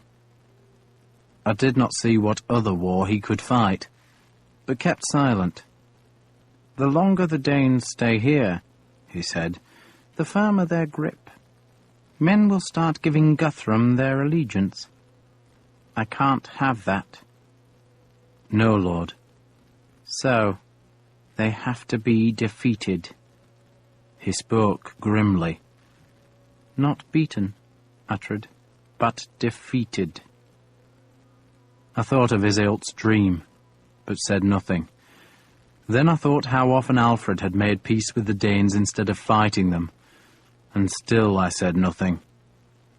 "In spring," he went on, "they'll have new men, and they'll spread through Wessex until by summer's end there'll be no Wessex. So we have to do 2 things. He was not so much telling me as just thinking aloud. "First," he held out one long finger, "we have to stop them from dispersing their armies. They have to fight us here. They have to be kept together so they can't send small bands across the country and take estates." That made sense. Right now, from what we heard from the land beyond the swamp, the Danes were raiding all across Wessex. They were going fast, snatching what plunder they could before other men could take it, but in a few weeks they would start looking for places to live. By keeping their attention on the swamp, Alfred hoped to stop that process. "And while they look at us," he said, "the feared must be gathered." I stared at him. I had supposed he would stay in the swamp until either the Danes overwhelmed us, or we gained enough strength to take back a shire, and then another shire, a process of years. But his vision was much grander. He would assemble the army of Wessex under the Danish noses and take everything back at once. It was like a game of dice, and he had decided to take everything he had, little as it was, and risk it all on one throw. "We shall make them fight a great battle," he said grimly, "and with God's help we shall destroy them." There was a sudden scream. Alfred, as if startled from a reverie, looked up, but too late, because Elwida was standing over him, screaming that he had burned the oatcakes. "I told you to watch them!" she shouted, and in her fury she slapped the king with a skinned eel. The blow made a wet sound as it struck, and had enough force to knock Alfred sideways. The two soldiers jumped up, hands going to their swords, but I waved them back as Elwida snatched the burnt cakes from the stones. "I told you to watch them!" she shrieked. And Alfred lay where he had fallen, and I thought he was crying. But then I saw he was laughing. He was helpless with laughter, weeping with laughter, as happy as ever I saw him, because he had a plan to take back his kingdom. Ethelinghaig's garrison now had 73 men. Alfred moved there with his family and sent 6 of Leofric's men to Brant, armed with axes and orders to make a beacon. He was at his best in those days, calm and confident, the panic and despair of the first weeks of January swept away by his irrational belief that he would regain his kingdom before summer touched the land. He was immensely cheered, too, by the arrival of Father Beocca, who came limping from the landing stage, face beaming, to fall prostrate at the king's feet. "You live, Lord," Beocca said, clutching the king's ankles. "God be praised, you live." Alfred raised him and embraced him, and both men wept, and next day, a Sunday, Beocca preached a sermon that I could not help hearing, because the service was held in the open air under a clear, cold sky, and Ethelinghaig's island was too small to escape the priest's voice. Beocca said how David, king of Israel, had been forced to flee his enemies, how he had taken refuge in the cave of Adullam, and how God had led him back into Israel and to the defeat of his enemies. "This is our Adullam," Beocca said, waving his good hand at Ethelinghaig's thatched roofs. "And this is our David," he pointed to the king, "and God will lead us to victory." "It's a pity, Father," I said to Beocca afterward, "that you weren't this belligerent 2 months ago." "I rejoice," he said loftily, "to find you in the king's good graces." "He's discovered the value," I said, "of murderous bastards like me. So perhaps he'll learn to distrust the advice of snivelling bastards like you, who told him the Danes could be defeated by prayer." He sniffed at that insult, then looked disapprovingly at his hilt. "You have news of your wife?" "None." Beocca had some news, though none of Mildreth. He had fled south in front of the invading Danes, getting as far as Dornwarrochester in Thorncetta, where he had found refuge with some monks. The Danes had come, but the monks had received warning of their approach and hid in an ancient fort that lay near the town. The Danes had sacked Dornwarrochester, taking silver, coins, and women. Then they had moved eastward, and shortly after that Huppa, ealdorman of Thorncetta, had come to the town with 50 warriors. Huppa had set the monks and townspeople to mending the old Roman walls. "The folk there are safe for the moment," Beocca told me, "but there is not sufficient food if the Danes return and lay siege." Then Beocca had heard that Alfred was in the great swamps, and Beocca had travelled alone, though on his last day of walking he had met 6 soldiers going to Alfred, and so he had finished his journey with them. He brought no news of Wulfhere, but he had been told that Odda the Younger was somewhere on the upper reaches of a Wisk in an ancient fort built by the old people. Beocca had seen no Danes on his journey. "They raid everywhere," he said gloomily. "But God be praised, we saw none of them." "Is Dawn Warrachester a large place?" I asked. "Large enough. It had 3 fine churches." 3. "A market?" "Indeed, it was prosperous before the Danes came." "Yet the Danes didn't stay there." "Nor were they at Giffel," he said, "and that's a goodly place." Guthrum had surprised Alfred, defeated the forces at Chippenham, and driven the king into hiding. But to hold Wessex, he needed to take all her walled towns, and if Beocca could walk 3 days across country and see no Danes, then it suggested Guthrum did not have the men to hold all he had taken.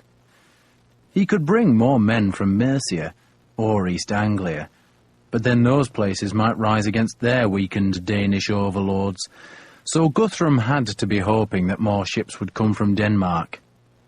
In the meantime, we learned he had garrisons in Bathum, Readingham, Marlebjerg, and Anderfera, and doubtless he held other places.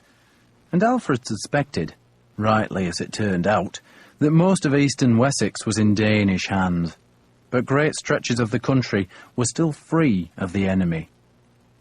Guthrum's men were making raids into those stretches, but they did not have sufficient force to garrison towns like Wintonchester, Giffel, or Dawn Warrachester.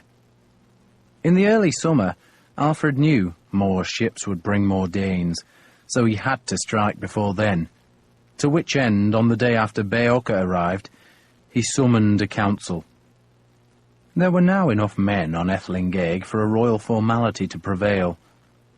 I no longer found Alfred sitting outside a hut in the evening, but instead had to seek an audience with him. On the Monday of the council, he gave orders that a large house was to be made into a church, and the family that lived there was evicted, and some of the newly arrived soldiers were ordered to make a great cross for the gable and to carve new windows in the walls.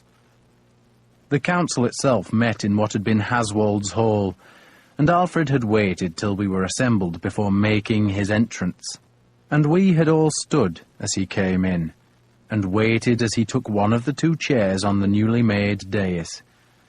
Aelswith sat beside him, her pregnant belly swathed in the silver fur cloak that was still stained with Haswold's blood. We were not allowed to sit until the Bishop of Extonchester said a prayer, and that took time, but at last the king waved us down. There were 6 priests in the half-circle, and 6 warriors. I sat beside Leofric, while the other 4 soldiers were newly arrived men who had served in Alfred's household troops. One of those was a grey-bearded man called Egwene, who told me he had led 100 men at Aesks Hill, and plainly thought he should now lead all the troops gathered in the swamp. I knew he had urged his case with the king, and with Beocca, who sat just below the dais, at a rickety table on which he was trying to record what was said at the council. Beocca was having difficulties, for his ink was ancient and faded, his quill kept splitting, and his parchments were wide margins torn from a missal, so he was unhappy, but Alfred liked to reduce arguments to writing. The king formally thanked the bishop for his prayer, then announced sensibly enough that we could not hope to deal with Guthrum until Svein was defeated. Svein was the immediate threat, for though most of his men had gone south to raid Defnasgeir, he still had the ships with which to enter the swamp. 24 ships, Alfred said, raising an eyebrow at me. 24, Lord, I confirmed. So, when his men are assembled, he can muster near 1,000 men. Alfred let that figure linger a while. Beocca frowned as his split quill spattered ink on his tiny patch of parchment. But 2 days ago, Alfred went on, there were only 70 ship guards at the mouth of the Pedrodon. Around 70, I said. There could be more we didn't see. Fewer than 100, though? I suspect so, Lord. So, we must deal with them, Alfred said, before the rest return to their ships. There was another silence. All of us knew how weak we were. A few men arrived every day, like the half-dozen who would come with Beocca, but they came slowly, either because the news of Alfred's existence was spreading slowly, or else because the weather was cold, and men do not like to travel on wet, cold days. Nor were there any thanes among the newcomers, not one. Thanes were noblemen, men of property, men who could bring scores of well-armed followers to a fight, and every shire had its thanes, who ranked just below the reeve and ealdorman, who were themselves thanes. Thanes were the power of Wessex, but none had come to Ethelinghaig. Some, we heard, had fled abroad, while others tried to protect their property. Alfred, I was certain, would have felt more comfortable if he had a dozen thanes about him, but instead he had me and Leofric and Egwene. "What are our forces now?" Alfred asked us. "We have over 100 men," Egwene said brightly. "Of whom only 60 or 70 are fit to fight," I said. There had been an outbreak of sickness, men vomiting and shivering and hardly able to control their bowels. Whenever troops gather, such sickness seems to strike. "Is that enough?" Alfred asked. "Enough for what, Lord?" Egwene was not quick-witted. "Enough to get rid of Svein, of course," Alfred said. And again there was silence, because the question was absurd. Then Egwene straightened his shoulders. "More than enough, Lord." Aelswith bestowed a smile on him. "And how would you propose doing it?" Alfred asked. "Take every man we have, Lord," Egwene said. "Every fit man, and attack them. Attack them!" Beocca was not writing. He knew when he was hearing nonsense, and he was not going to waste scarce ink on bad ideas. Alfred looked at me. "Can it be done?" "They'll see us coming," I said. "They'll be ready." "March inland," Egwene said. "Come from the hills." Again, Alfred looked at me. "That will leave Ethelinghaig undefended," I said, "and it will take at least 3 days, at the end of which our men will be cold, hungry, and tired, and the Danes will see us coming when we emerge from the hills, and that'll give them time to put on armour and gather weapons, and at best it will be equal numbers. At worst," I just shrugged. "After 3 or 4 days, the rest of Svein's forces might have returned, and our 70 or 80 men would be facing a horde." "So, how do you do it?" Alfred asked. "We destroy their boats," I said. "Go on."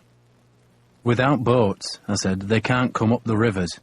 Without boats, they're stranded." Alfred nodded. Beocca was scratching away again. "So, how do you destroy the boats?" the king asked. I did not know. We could take 70 men to fight their 70, but at the end of the fight, even if we won, we would be lucky to have 20 men still standing. Those 20 could burn the boats, of course, but I doubted we would survive that long. There were scores of Danish women at Sinuit, and if it came to a fight, they would join in, and the odds were that we would be defeated. "Fire!" Egwene said enthusiastically. "Carry fire in pants and throw the fire from the river." "They are ship guards," I said tiredly, "and they'll be throwing spears and axes, sending arrows, and you might burn one boat, but that's all." "Go at night," Egwene said. "It's almost a full moon," I said, "and they'll see us coming. And if the moon is clouded, we won't see their fleet." "So, how do you do it?" Alfred demanded again. "God will send fire from heaven," Bishop Aelwold said, and no one responded. Alfred stood. We all got to our feet. Then he pointed at me. You will destroy Svein's fleet, he said, and I would know how you plan to do it by this evening. If you cannot do it, then you, he pointed to Egwene, will travel to Defnaskir, find Ealdorman Odda, and tell him to bring his forces to the river mouth and do the job for us. Yes, Lord, Egwene said. By tonight, Alfred said to me coldly, and then he walked out. He left me angry. He had meant to leave me angry. I stalked up to the newly made fort with Leofric and stared across the marshes to where the clouds heaped above the Severn. How are we to burn 24 ships? I demanded. God will send fire from heaven, Leofric said. Of course. I'd rather he sent 1,000 troops. Alfred won't summon Odda, Leofric said. He just said that to annoy you. But he's right, isn't he? I said grudgingly. We have to get rid of Svein. How? I stared at the tangled barricade that Haswold had made from felled trees. The water, instead of flowing downstream, was coming upstream, because the tide was on the flood, and so the ripples ran eastward from the tangled branches. I remember a story, I said, from when I was a small child. I paused, trying to recall the tale, which I assume had been told to me by Beocca. The Christian God divided a sea, isn't that right? Moses did, Leofric said. And when the enemy followed, I said, they were drowned. Clever, Leofric said. So, that's how we'll do it, I said. How? But instead of telling him, I summoned the marshmen and talked with them, and by that night I had my plan, and because it was taken from the scriptures, Alfred approved it readily. It took another day to get everything ready. We had to gather sufficient punts to carry 40 men, and I also needed Iorfa, the simple-minded archer. He was unhappy, not understanding what I wanted, and he gibbered at us and looked terrified. But then a small girl, perhaps 10 or 11 years old, took his hand and explained that he had to go hunting with us. He trusts you? I asked the child. He's my uncle, she said. Iorfa was holding her hand, and he was calm again. Does Iorfa do what you tell him?